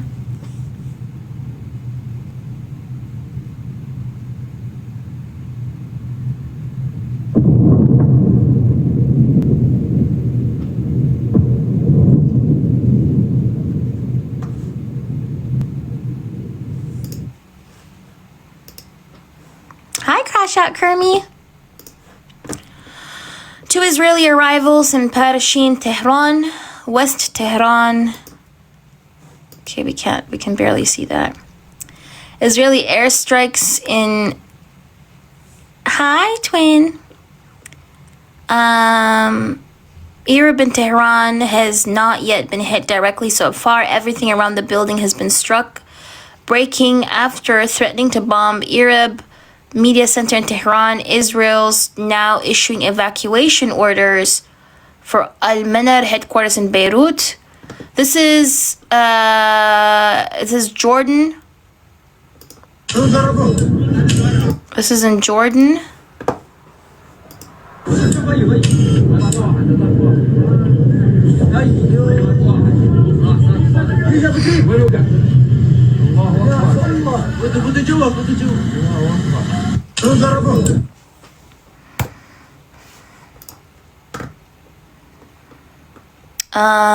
U.S. jets patrolling the Jordanian sky. Scenes from Jordan with smoke rising after impact. يا لورانس طريق يجوز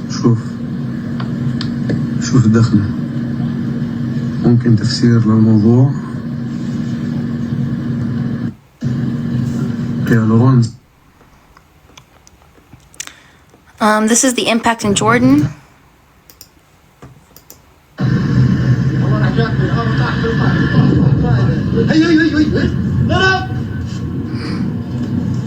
Dang. Breaking initial reports of an explosion heard in Cyprus. Iranian impact reported in the UAE again, period.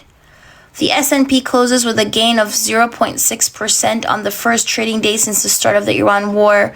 Crude oil is up less than $4 since Friday to $71 per barrel.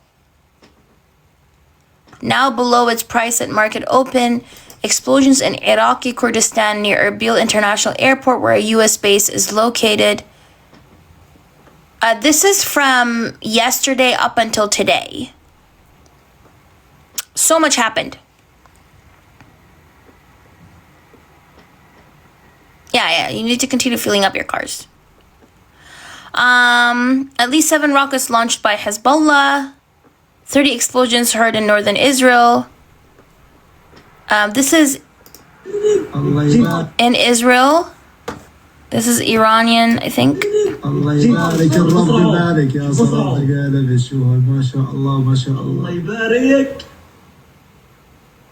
عن شطارة امبارح. الأفكار الصدق ماشي نسجل.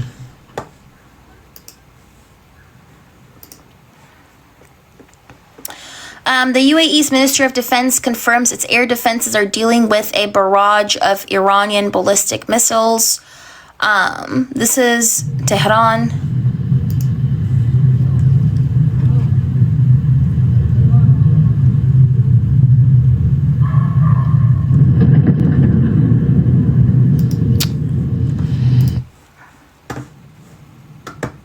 This is in Jordan.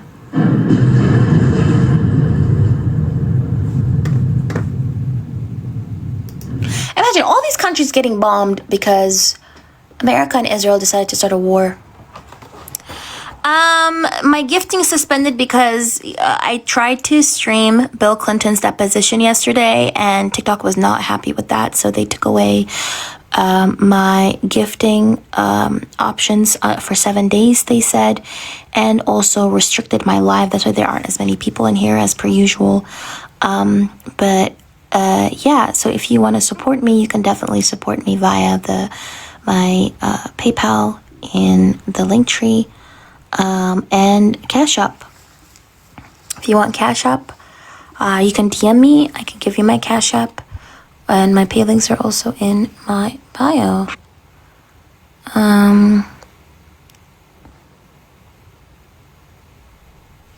Thank you, Karen. Yes, I would suggest you fill up your car. Genuinely, I suggest you fill up your car. If you're generally just anywhere, especially in the Western Europe, like in America or Europe, fill up your car. U.S. airstrikes against Ormia, Hormabad, Ilam, and Ahfath, all in the west of Iran. Oh, stock up on essentials as well.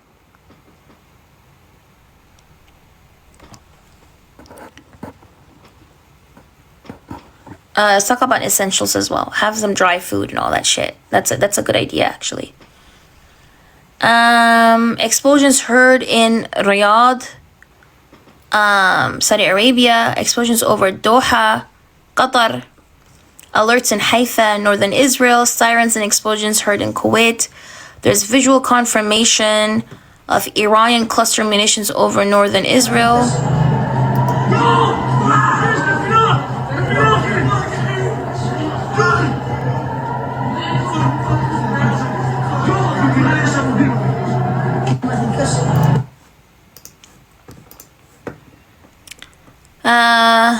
The U.S. is preparing for a major uptick in an attack on Iran in the next 24 hours. The IDF has announced it has launched a large-scale attacks on Beirut. Oh my God.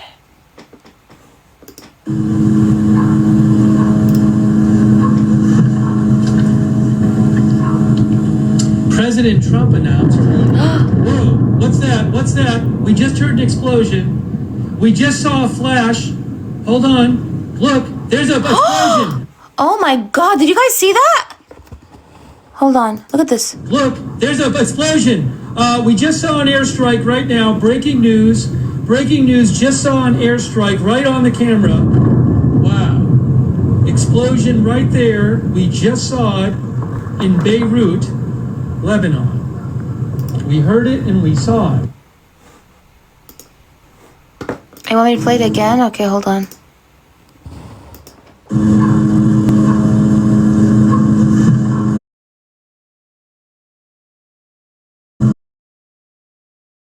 What's that? We just heard an explosion. We just saw a flash.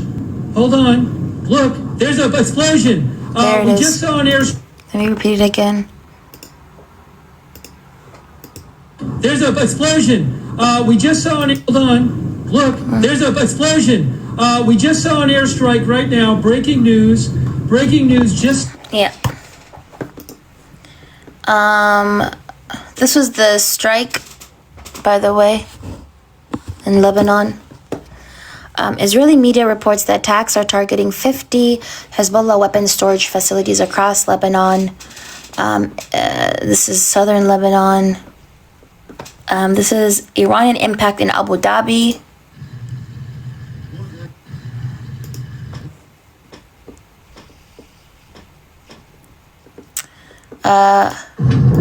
So this is a strike in Lebanon. Hold on.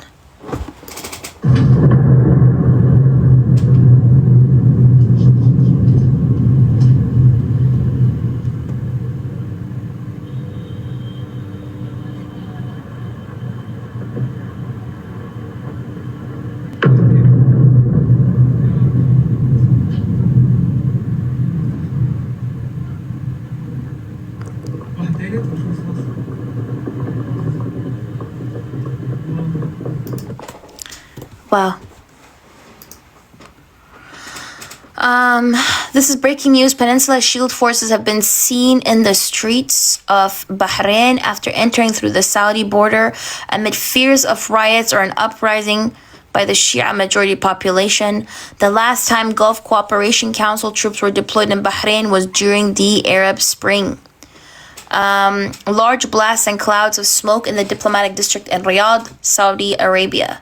President Trump spoke to the leaders of Iraq's two main Kurdish factions, Masoud Barzani and Bafel Talabani, to discuss the war and ways the Kurds could assist against Iran.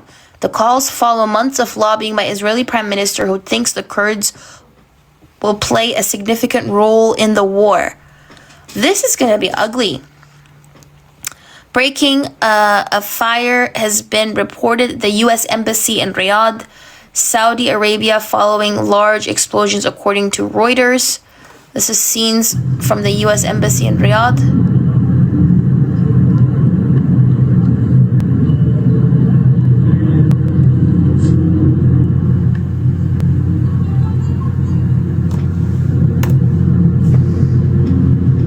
Don't bother addressing the troll in the chat, y'all. Hold on. There are going to be people who, you know, who want to distract you from what's actually going on.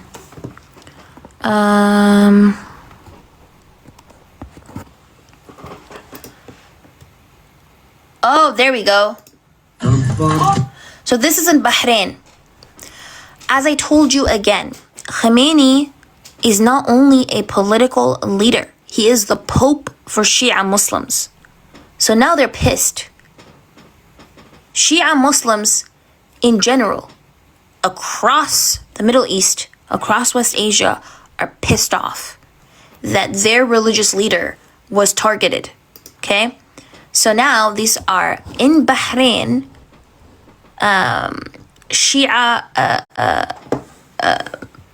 Shia populations rioting.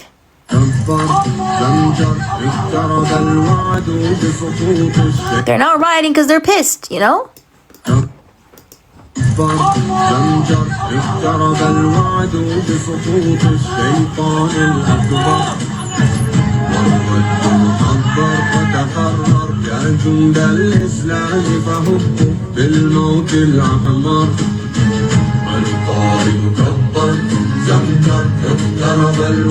Oh wow, they shot him like a Molotov cocktail at the cop.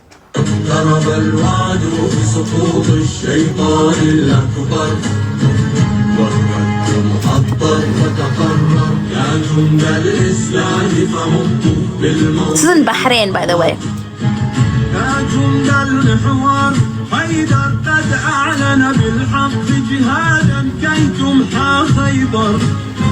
بأس إيراني ويماني لبنان نجف بحراني والنصر مؤثر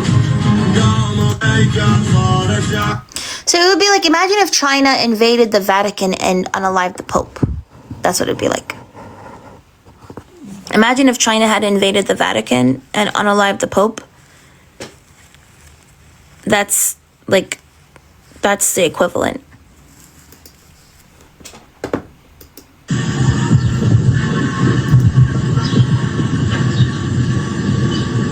So that's why a lot of Shia communities in different countries are now also getting involved and really pissed off.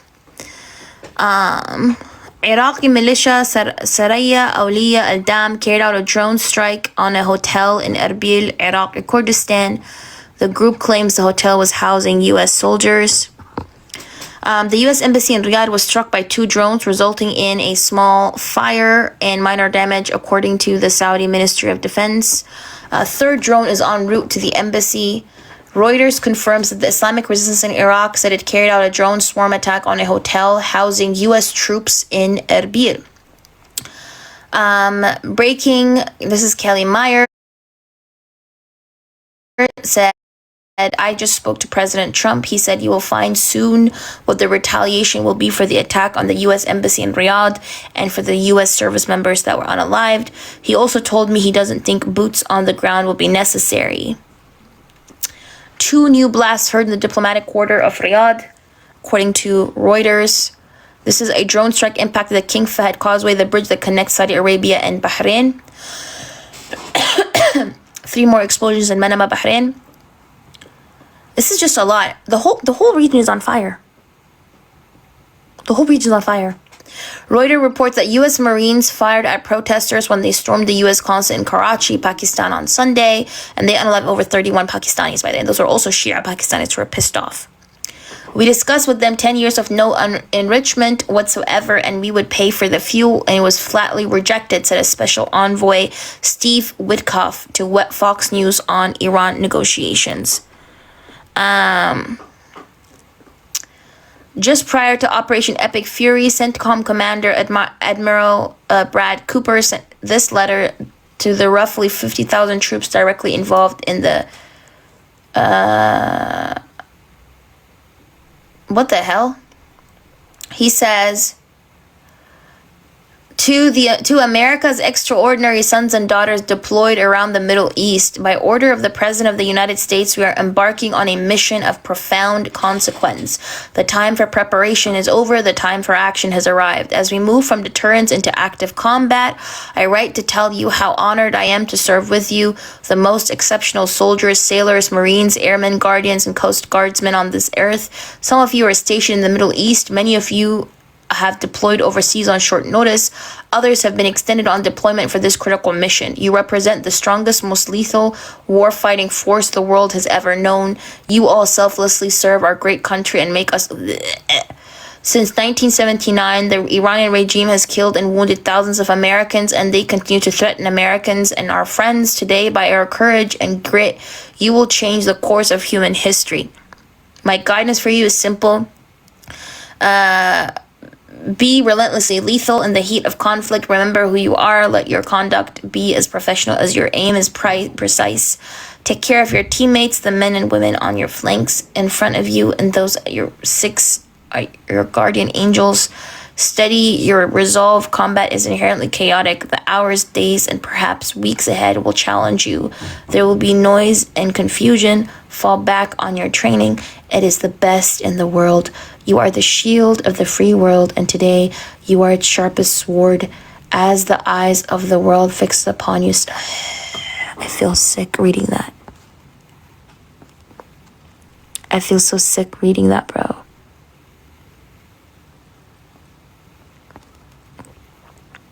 This is just a sack of shit.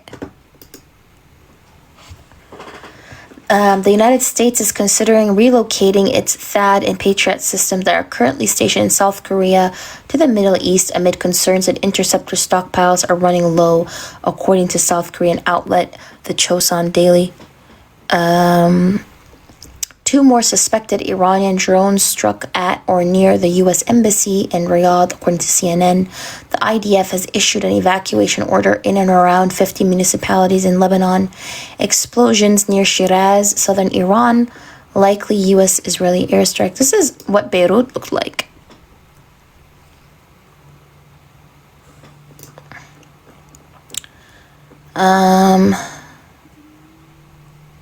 Okay, so this is the this is day 3. Both sides continue to launch. This is the summary, okay? Both sides continue to launch strikes with Iranian ballistic missiles using noticeably declining, while drones attacks stay stable. The amount of Iranian impacts against Gulf states has largely stayed the same, while U.S.-Israeli airstrikes are continuing at the same pace or even increasing. There have been 1,584 red alerts that have been issued in Israel since the start of the war, in comparison with 1,430 alerts for the whole of the 12-day war.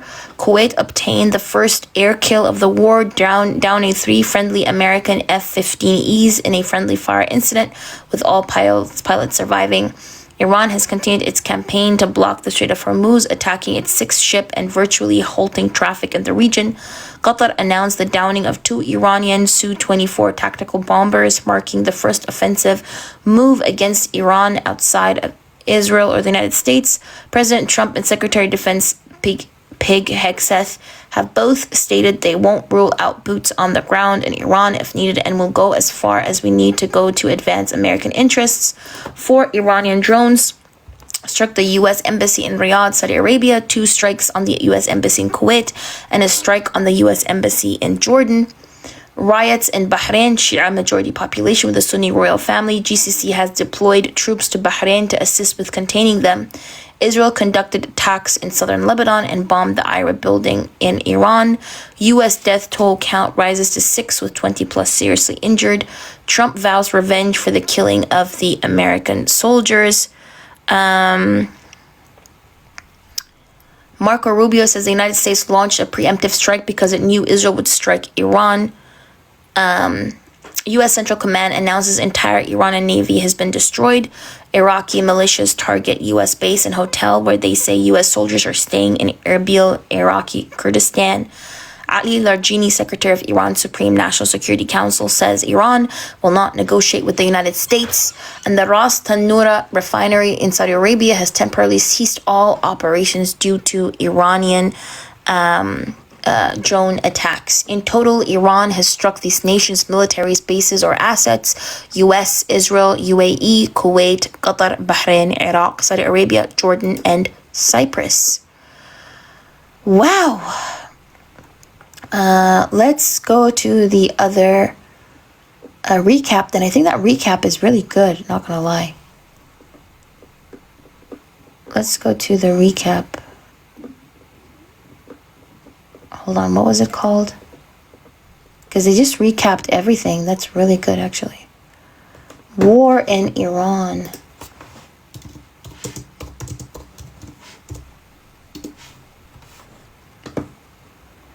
Oh, they haven't recapped it yet. Okay. Because it's still not 24 hours yet. Oh, God. This is what Trump said on Truth Social. The United States munition stockpiles have, at the medium and upper medium grade, never been higher or better.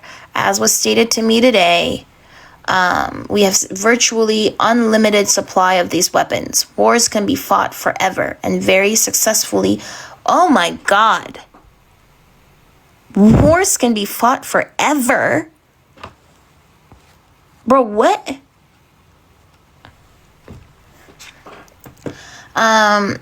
And very successfully using just these supplies, which are better than other countries' finest arms. At the highest end, we have a good supply, but are not where we want to be. Much additional high-grade weaponry is stored for us in outlying countries. Sleepy Joe Biden spent all of his time and our country's money giving everything to P.T. Barnum Zelensky of Ukraine. Oh.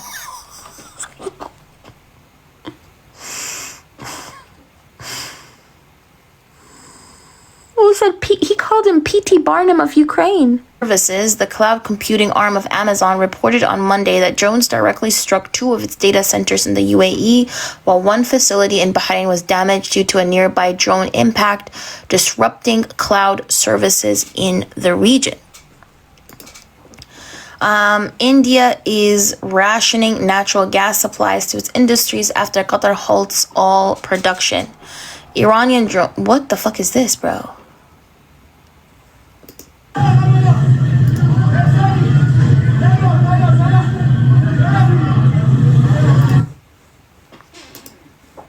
Why does this make no sense?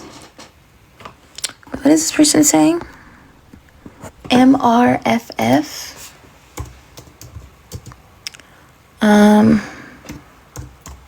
And military complaints.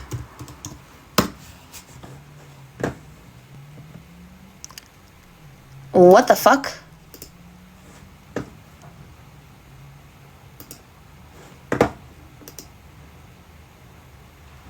What the fuck? Are y'all reading this? U.S. troops were told war on Iran was all part of God's divine plan.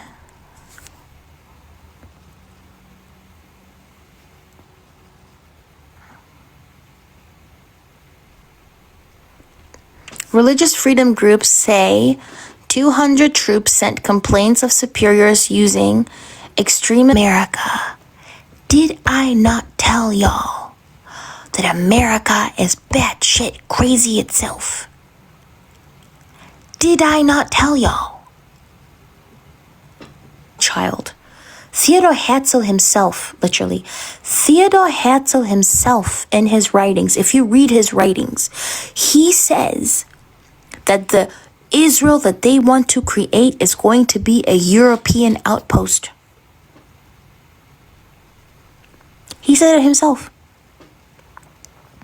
He literally himself said it was going to be a European outpost.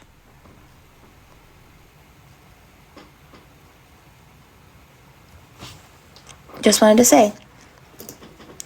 Which this is even nothing new, by the way. Like them using religion to justify genocide is nothing new. Look into Manifest Destiny. Look into the history of them justifying violence towards indigenous people, towards black people, towards black and brown people in the US. They always used religion to do that.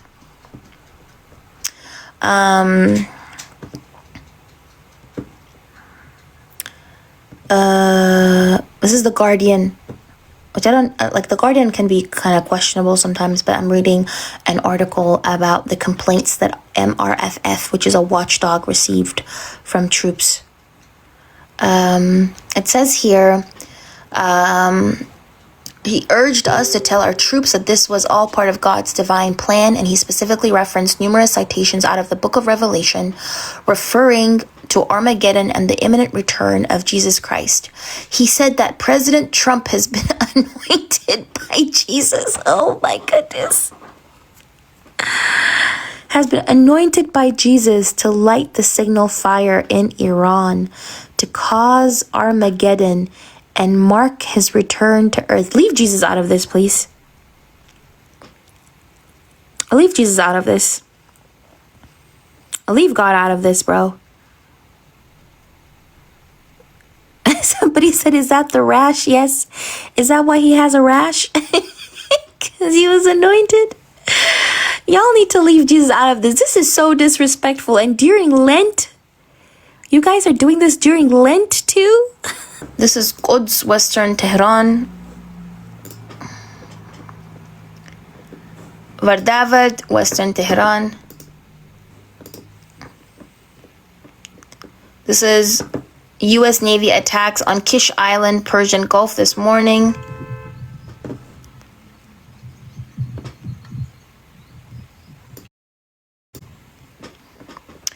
Qatar carried out airstrikes on Iran. Wait, what? Did Qatar join in? Israeli arrivals in Garmdarah, Karaj, just west of Iran. This is in Tehran again.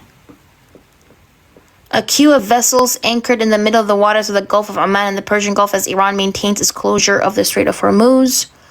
Israel attacked 88 council members while they were holding voting slips to elect the supreme leader. Oh. Hezbollah claims to have hit an Israeli Merkava tank during a skirmish earlier this afternoon. Arab Gulf countries could start military operation against Iran in response to the repeated missile and drone attacks on the cities. I know they're removing my followers, by the way. I know that. It's frustrating, but yeah. Yes, Iran is soloing everybody. Iraq's Kurdistan region to reduce export of its oil to Turkey's Ceyhan from 200,000 barrels per day to just 50,000, citing regional tensions. And this is, so what is this? The Financial Times, quoting more than half a dozen current and former Israeli intelligence officials, said, and I quote, when the highly trained, loyal bodyguards and drivers of senior Iranian officials came to work near Pasteur Street in Tehran, where Ayatollah Ali Khamenei was killed in an Israeli airstrike on Saturday, the Israelis are watching. Nearly all the traffic cameras in Tehran had been hacked for years, their images encrypted and transmitted to servers in Tel Aviv and southern Israel. In this instance, according to two people familiar with the matter, Israeli intelligence had information from signals intelligence such as the hacked traffic cameras and deeply penetrated mobile phone networks. One of the people said it showed that the meeting with Khamenei was on schedule, with senior officials heading to the location. But the Americans had something even more concrete, a human source. Both people familiar with the situation said. The CIA declined to comment. Another wave of attacks completed. The IDF struck the infrastructure of the Iranian terror regime in Tehran and Isfahan. Hostile drone intrusion. You guys know that Iran was the last country in the 7 countries in 5 years, right? Who here knows the 7 countries in 5 years? I always show that video. Who here doesn't know the 7 countries in 5 years? أبو مركز الجماعة خذ حلويات البابا الله أكبر.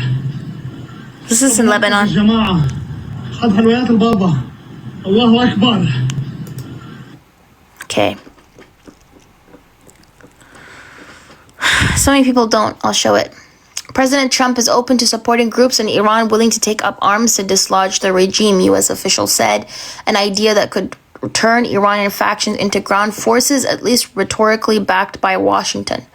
Trump spoke Sunday with Kurdish leaders and is continuing to engage other local leaders who might leverage Tehran's weakness to make gains.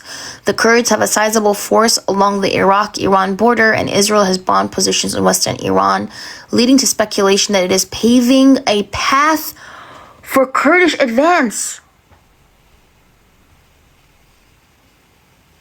Holy shit. Israel media reports that there was a minor damage due to interceptor debris in Laman, northern Israel. Qatar has not been a part of the campaign targeting Iran. We're exercising our right in self-defense and determining Iranian attacks against our country. We urge... Oh, okay, so Qatar didn't carry out attacks.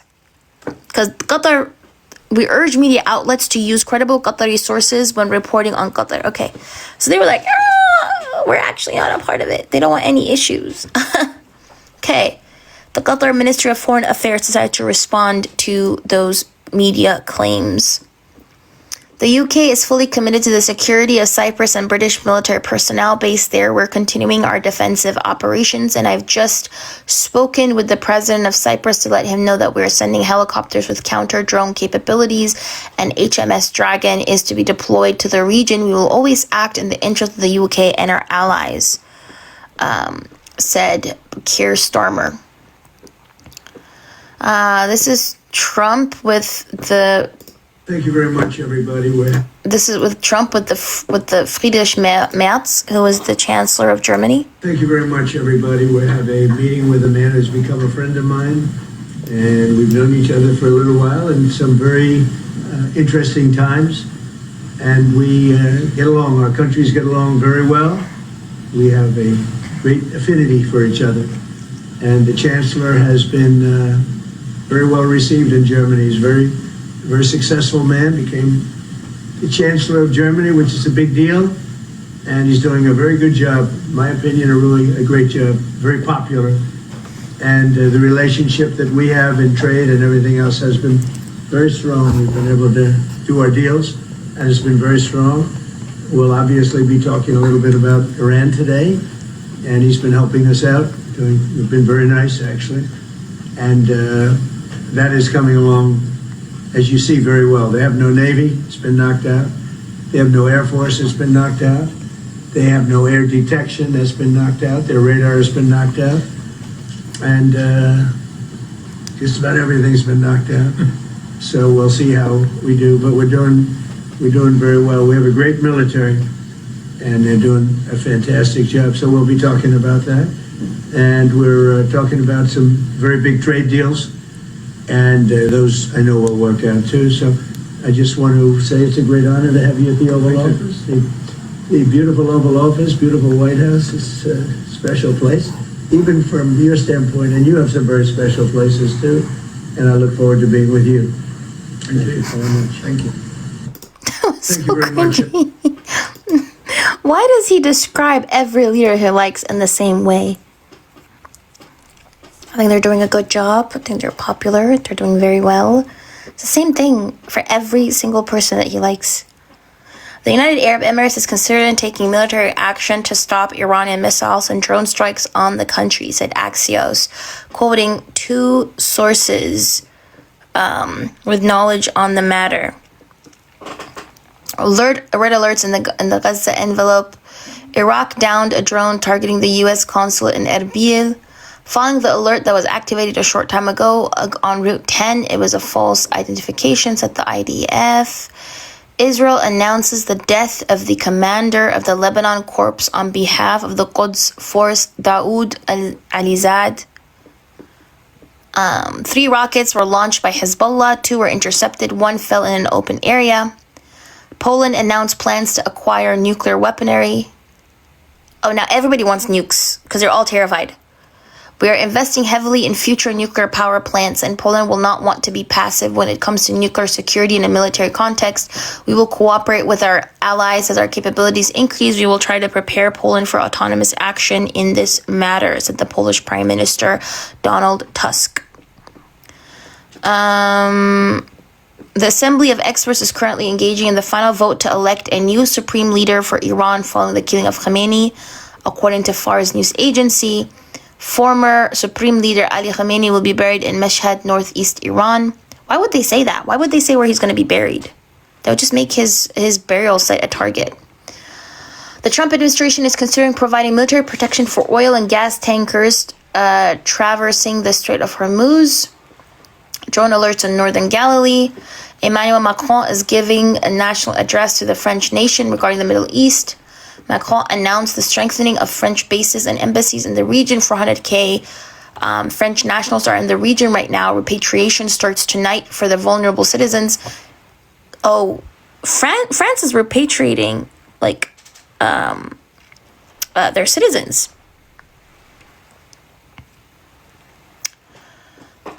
Israel is committing an error in deploying ground forces. I call on to them to respect Lebanon's integrity, said President Macron.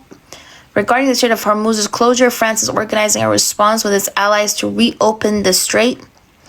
I gave orders to the Charles de Gaulle carrier, its aircraft and escort group to relocate urgently to the Mediterranean Sea, said Macron.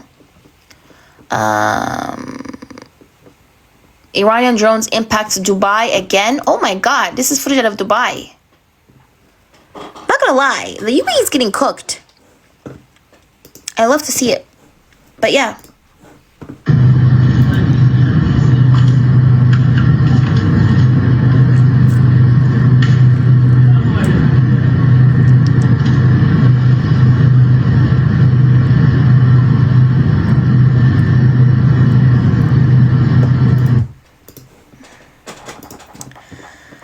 The U.S. consulate in Dubai was targeted.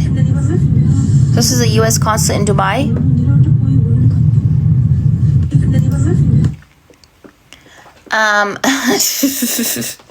The UAE has been targeted so many times. I know we're anti-spamming, but it's okay if we let Shah Mu'azzez spam. He's Sudanese, so he can't hide his excitement for the UAE, which is actively participating in the genocide of his people. So it kind of makes sense, you know?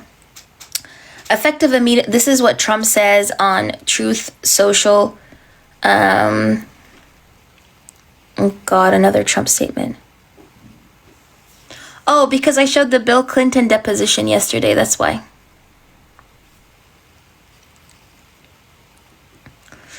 The Bill Clinton's deposition really took my account out.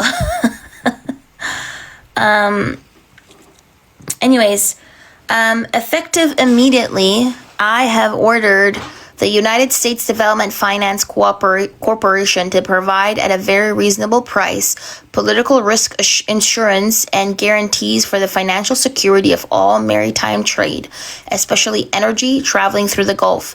This will be available to all shipping lines. If necessary, the United States Navy will begin escorting tanks through the Strait of Hormuz as soon as possible. No matter what, the United States will ensure the free flow of energy to the world. The United States economic and military might is the greatest on earth. More actions to come. Thank you for your attention to this matter. President Donald J. Trump. That was Donald Trump, by the way, saying that. Off the coast of Libya, the sanctioned Russian LNG tanker, part of the Russian Shadow Fleet, is on fire. It was attacked by... What the fuck? Who attacked the Russian tanker? Those flames. President Trump spoke with Israeli Prime Minister Netanyahu 15 times in the 2 months before the start of the war, Axios reports. Incredible footage shows the moment of an Iranian shared drone impacting the U.S. consulate. So this is in Dubai. An Iranian drone targeting the U.S. consulate in Dubai.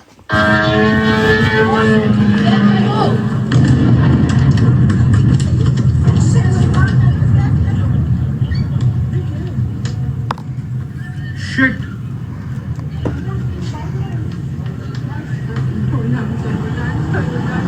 Move. Nikal.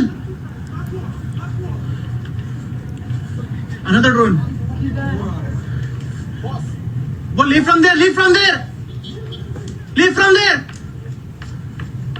वो खुला काम कर.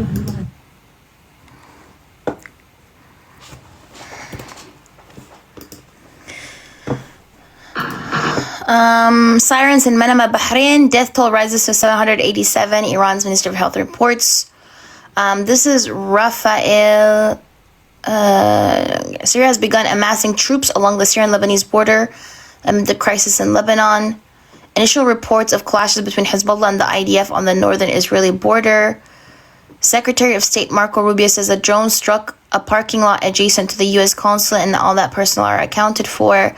Americans were targeted in an attack in Sulaymaniyah, Iraqi Kurdistan, according to the spokesperson of the Kurdistan regional government. It's too early to know the condition of the victims. Ballistic missiles launched towards Israel. The U.S. and Israeli officials were not prepared for the speed and scope of Iran's retaliations, at the Washington Post. Son of Ali Khamenei has been chosen as the... Mujtaba Khamenei, son of Ali Khamenei, has been chosen as the next supreme leader of Iran by the Leadership Experts Council, Iranian opposition outlet. So they have a new supreme leader. The IDF announces it has launched 4,000 airstrikes on Iran since the start of this war. In just 3 days, Israel has already exceeded the total number of attacks they carried out on Iran during the 12-day war. The moment of a drone impact on U.S. Embassy in UAE, we saw that. An Iranian drone struck the sea.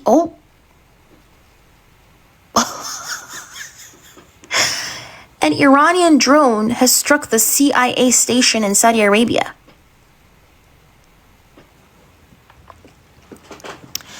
Thousands of Iranian and Iraqi Kurds have been armed over the past months. The weapons were smuggled into western Iran. The groups are now preparing for a ground offensive on the Iranian government.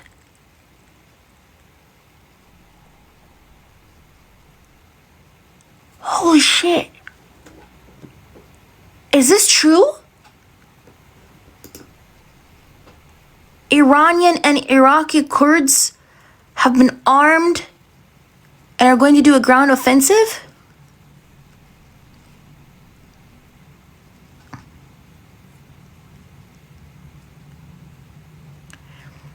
Explosions in Kuwait. Kurdish troops. Iranian and Iraqi Kurdish troops. The groups are now preparing for a ground offensive on the Iranian government. Yes, opposition to the regime, yes. I don't know who's arming them. It doesn't say who's arming them. Explosions in Kuwait. A woman was injured from falling shrapnel and is being treated. A CIA position in Saudi Arabia was attacked. Satellite imagery shows that Iran struck a THAAD system at Al Ruwais base in the United Arab Emirates, and visible damage can be seen. An Iranian ballistic missile hit Al Udeid air base, according to Qatari Defense Ministry. Tasnim news agency reports that Iranian air defenses have shot down an F-15 fighter jet over Iran. Kuwait announced the death of 2 of their soldiers from Iranian attacks against the country. Missile launchers in Israel. I think we're done. Holy shit. So Richard Blumenthal, Democratic senior, after briefing on Iran, said, "Just want to say that I'm more afraid than ever after this briefing that we might deploy ground..." Oh!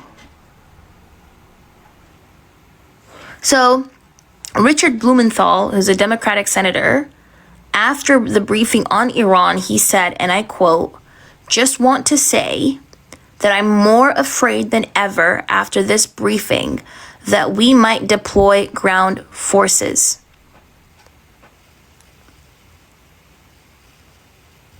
That's what he said. By the way, did y'all see this? The Iranian government said this the other day. Hold on. Where is it?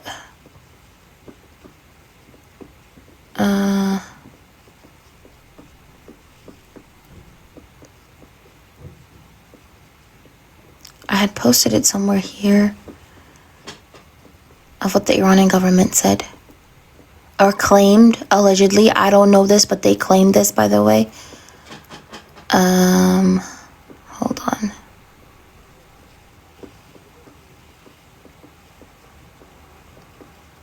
Where is it? I had it here.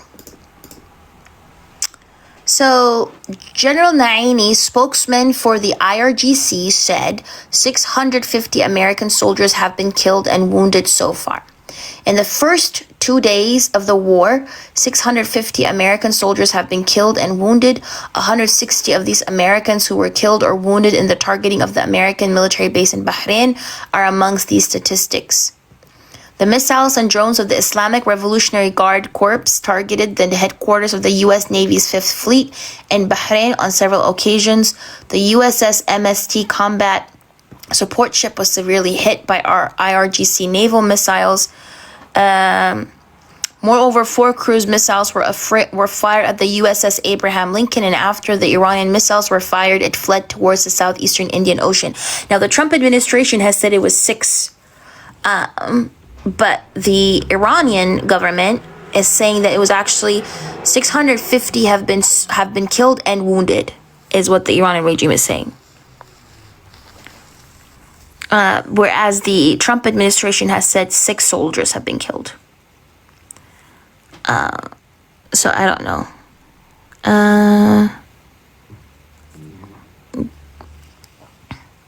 No, I haven't gone over the 7 countries. So yeah, to the people who don't know what that is, I'll show it to y'all. 7 countries in 5 years. Okay. This is the video. Okay. So this is the video that I was talking about.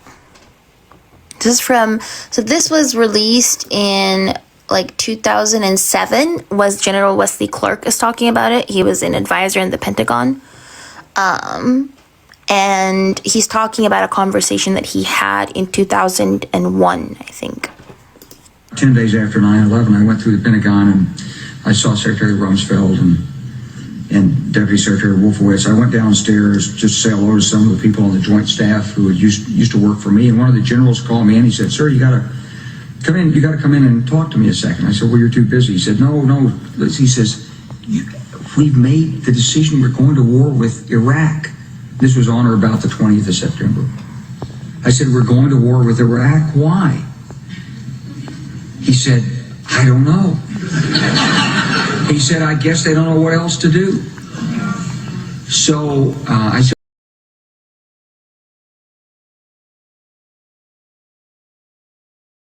starting with Iraq and then Syria, Lebanon, Libya, Somalia, Sudan, and finishing off Iran. Wait, hold on. Let's hear the countries. Take out 7 countries in 5 years, starting with Iraq and then Syria, Iraq, Syria, Lebanon, Libya, Somalia, Sudan, and finishing off Sudan, and then finishing off with Iran. All of these countries that he labeled have been destabilized, by the way. The last country he mentioned was? Starting with Iraq and then Syria, Lebanon, Libya, Somalia, Sudan, and finishing off Iran. Iran. That's the last country on that list. The last country on that list is Iran. And the country prior to that was Sudan. The country prior to that was Sudan. And we're seeing what's happening in Sudan. Right? Isn't that interesting? From upstairs, meaning the Secretary. He says we're destroying 7 countries in 5 years. And I think the reason as to why it didn't take them 5 years but longer is because Afghanistan, derailed everything. Because it took longer than expected. Afghanistan and Iraq took longer than expected. But they basically laid the groundwork. And now the chickens are coming home to roost. And if all of a sudden you notice everything shit is hitting the fan right now, it's because, Afghanistan, is because the chickens have come home to roost. They've been playing chess this whole time. They've been playing, and this is what really, really pisses me off, It pisses me off when people are too preoccupied with sectarianism, when they're too preoccupied with diasporan wars, they're too preoccupied with tribal wars and all these different nonsensical bullshit. All these powers have actively been laying the groundwork.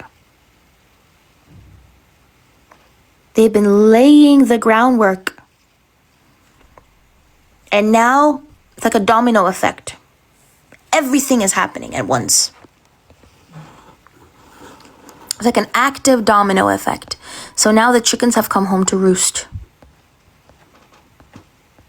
Right? And they're doing it, by the way, again, for money. Ultimately, the crux of it all is money.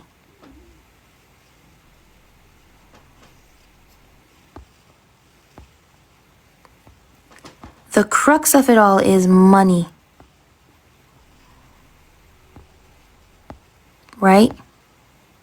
Again, as I just mentioned, it is money. It's maximizing your profits. It is then getting power because of the money, and it's getting land. Land acquisition, power, generating money, maximizing your profits. That basically capitalism. Yeah, it's capitalism. It's capitalism.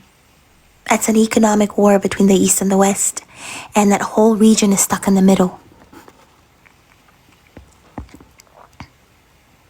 And trust me, hold on, I just wanted to say, this might be depressing. It is depressing. It is rage-inducing. But that is not the purpose of why you should open up your eyes. The purpose of why you should open up your eyes is so that you become more determined and have tunnel vision and don't get distracted. That's the point. Because once you are awake, the word woke? Woke is an actual good word, right? It's a word that came from the Black community. That meant you have to be awake to the systems of exploitation that you are in, right? And once you are awake, that shouldn't, it depresses you. It's rage-inducing, that's true. But you become smarter with how you move, right? You become smarter with how you move. You have more tunnel vision. You become more determined, less distracted, because you understand what is happening around you. You understand the system that you live in. You understand your position within that system. You start learning what privileges you have, what disadvantages you have. And then after that, you work towards dismantling that system. Exactly. You become strategic. You're not asleep. You're not distracted, okay? So don't take this as just a depressing thing. You have to educate yourself on the society that you live in and the system around you to be able to even advocately and effectively fight it. You get mad, exactly. Get angry. Anger is not a bad feeling. Anger moves mountains. What's bad is if you don't know how to productively process your anger or what to kind of focus your anger on. That is bad. But anger by itself is not a bad thing, by the way. Channel, thank you. Channel. Rukia. Also, there are heavy airstrikes right now as I'm talking, by the way. But, yes, ask questions is also very important. So, I've been live, W Rukia. I've been live for about almost 5 hours. Holy shit. The airstrikes are ongoing right now. Like, there are multiple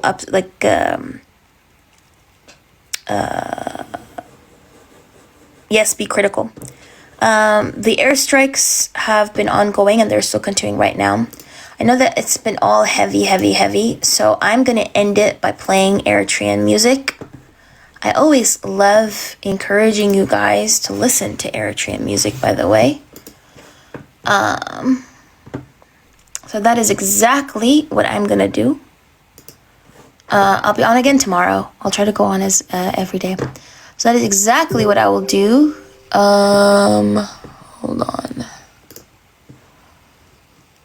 Wait.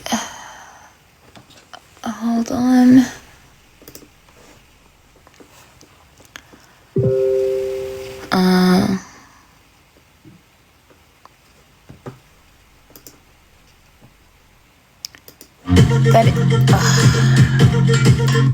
I don't want a Fanta ad, bro.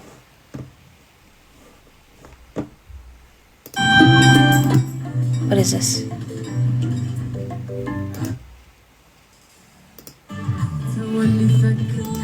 So that's what we're gonna do for now. We're gonna listen to Eritrean music.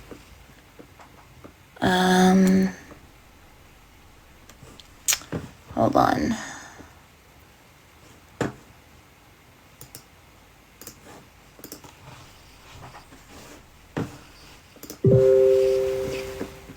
And we're gonna end it with that.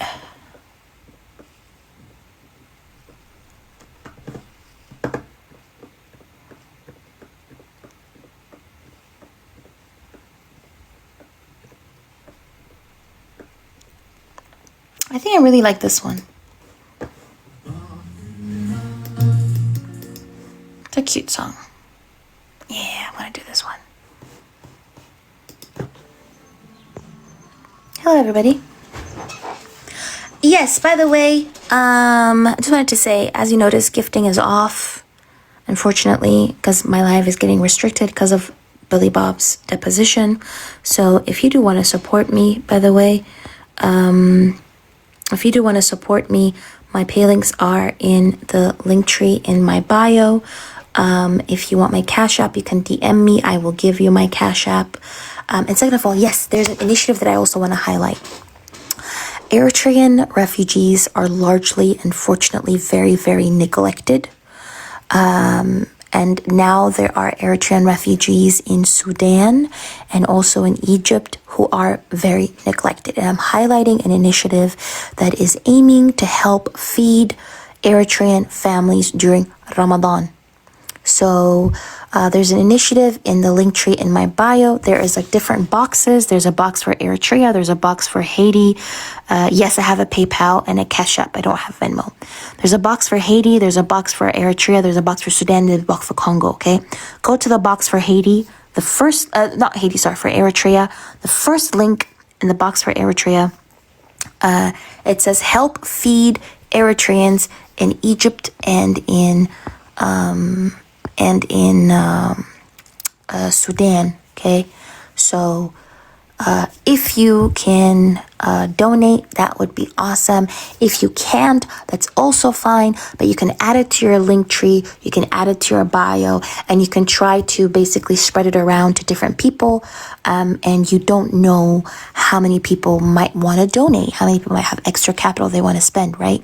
So it's an initiative that is supposed to help feed Eritrean families in Sudan and also in Egypt, okay? So please, you can donate to that initiative, and if you can't donate, you can just share it. Sharing it helps a lot too. Yes, Cash App, I do have Cash App. If you want my Cash App, you can message me and I will send it to you. Other than that, my PayPal is in the link tree in my bio. So let's end it with this song, which is a cute Eritrean song for decompression, by the way, to decompress.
Aww. She doesn't want to say goodbye.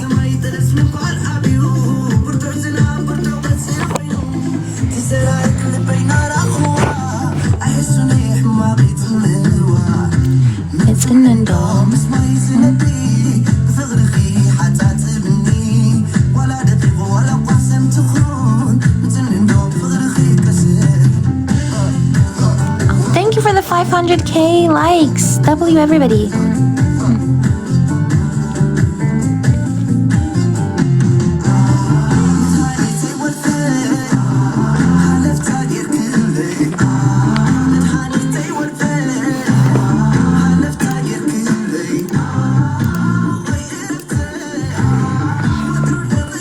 W chat.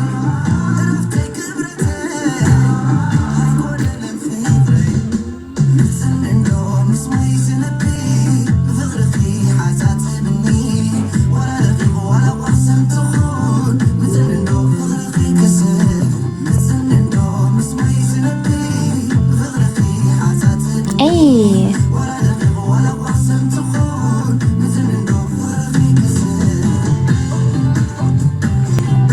It's Eritrean music specifically, not Ethiopian.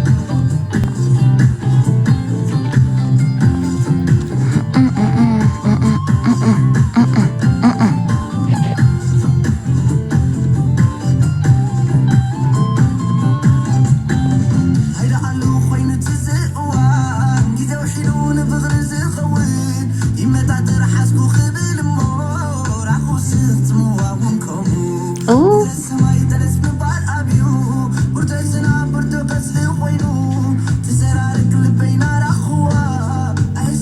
No, so Ethiopia is a different music.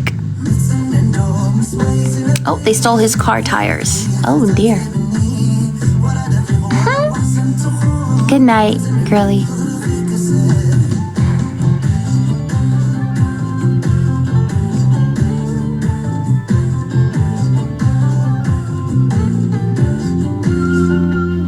Of course, I'm introducing y'all to this because it's actually such cute music. Actually, you know what? I'm gonna spoil y'all because I did torture y'all today a lot. I'm not gonna lie. So for that reason, I'm gonna give y'all another song. Hold on.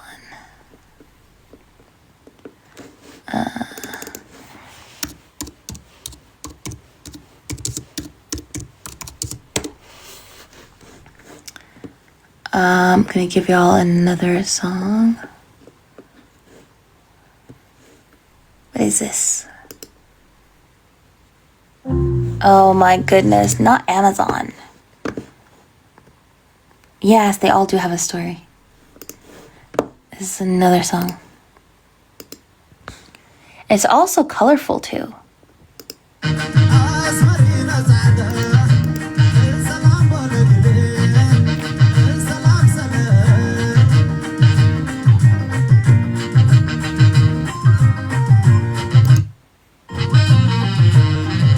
How colorful this is. It's so pretty. So lively.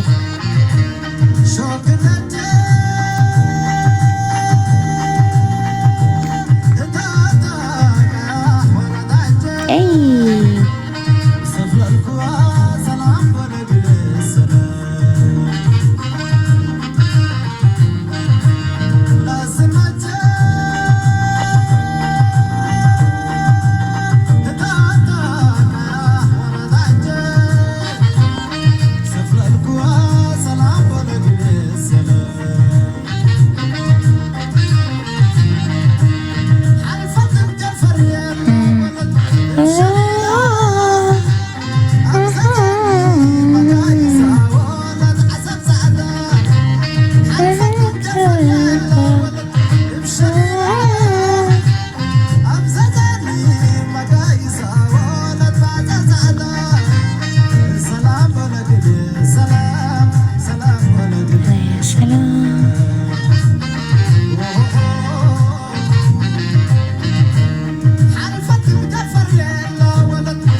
Show y'all this. I show y'all this, right? I want to introduce y'all to the culture, is because this is the culture that Eritrean people still held on to, even though 20% of the population was killed off. Okay, so Eritrea is a country that has gone through a lot of trauma, has gone through a lot of pain, a lot of non-stop war since 1557 until now. There has only been 2 years where Eritrea had been like at peace with no issues. 2 years. And the fact that there was a 30-year genocide that ended in 91 and people still held on to the culture even though they lost 20% of their population. That's why I introduced y'all to this culture, because this culture is a very important culture, right? It's a culture that people literally died to preserve.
يرا حسوانا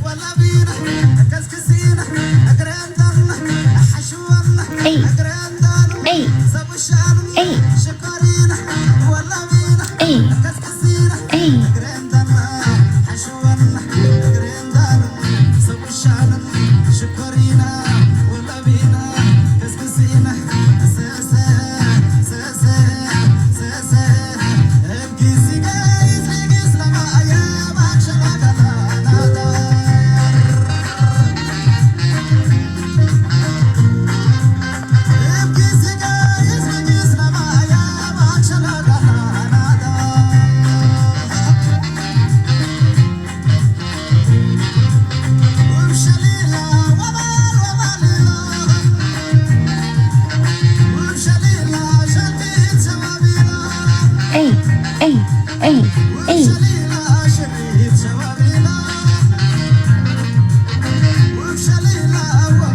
اي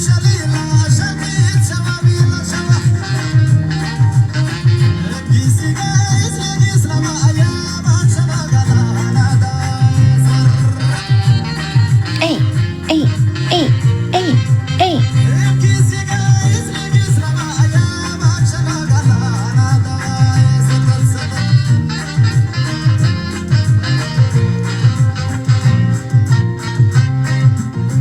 اي اي اي اي اي اي اي اي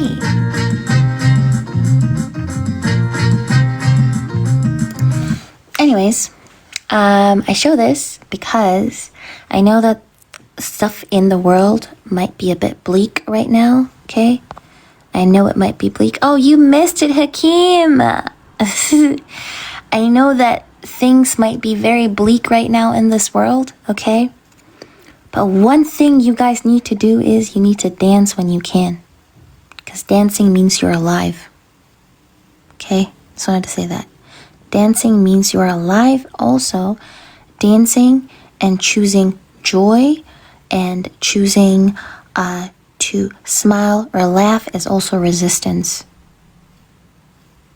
Okay? Just wanted to say that. So, it's perfectly fine to laugh sometimes. It actually is.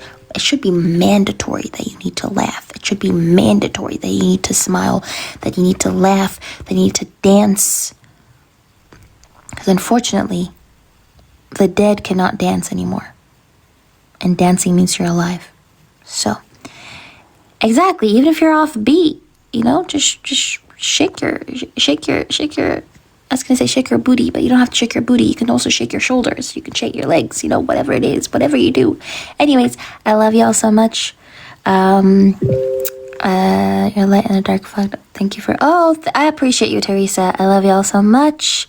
Thank you so much for the 518K likes. Also, if you guys see, I'm almost at 100K. I'm at 96.3K followers. Okay? 96.3K followers. Thank you to my community. This beautiful, beautiful community that is full of empathy, that is full of love, that is full of grace, that is always here to learn, that has always been generous whenever I've highlighted certain initiatives. You guys have always been ready to donate to help so many different groups of people, okay? You're funny. You're petty as hell. The memes that people create in my server, funny as hell. You're petty. Sometimes y'all do bully me, but that's perfectly fine, okay? Because you bully people that you love sometimes, okay? So I get it, right? I love y'all so much, and I will see y'all tomorrow. Yeah.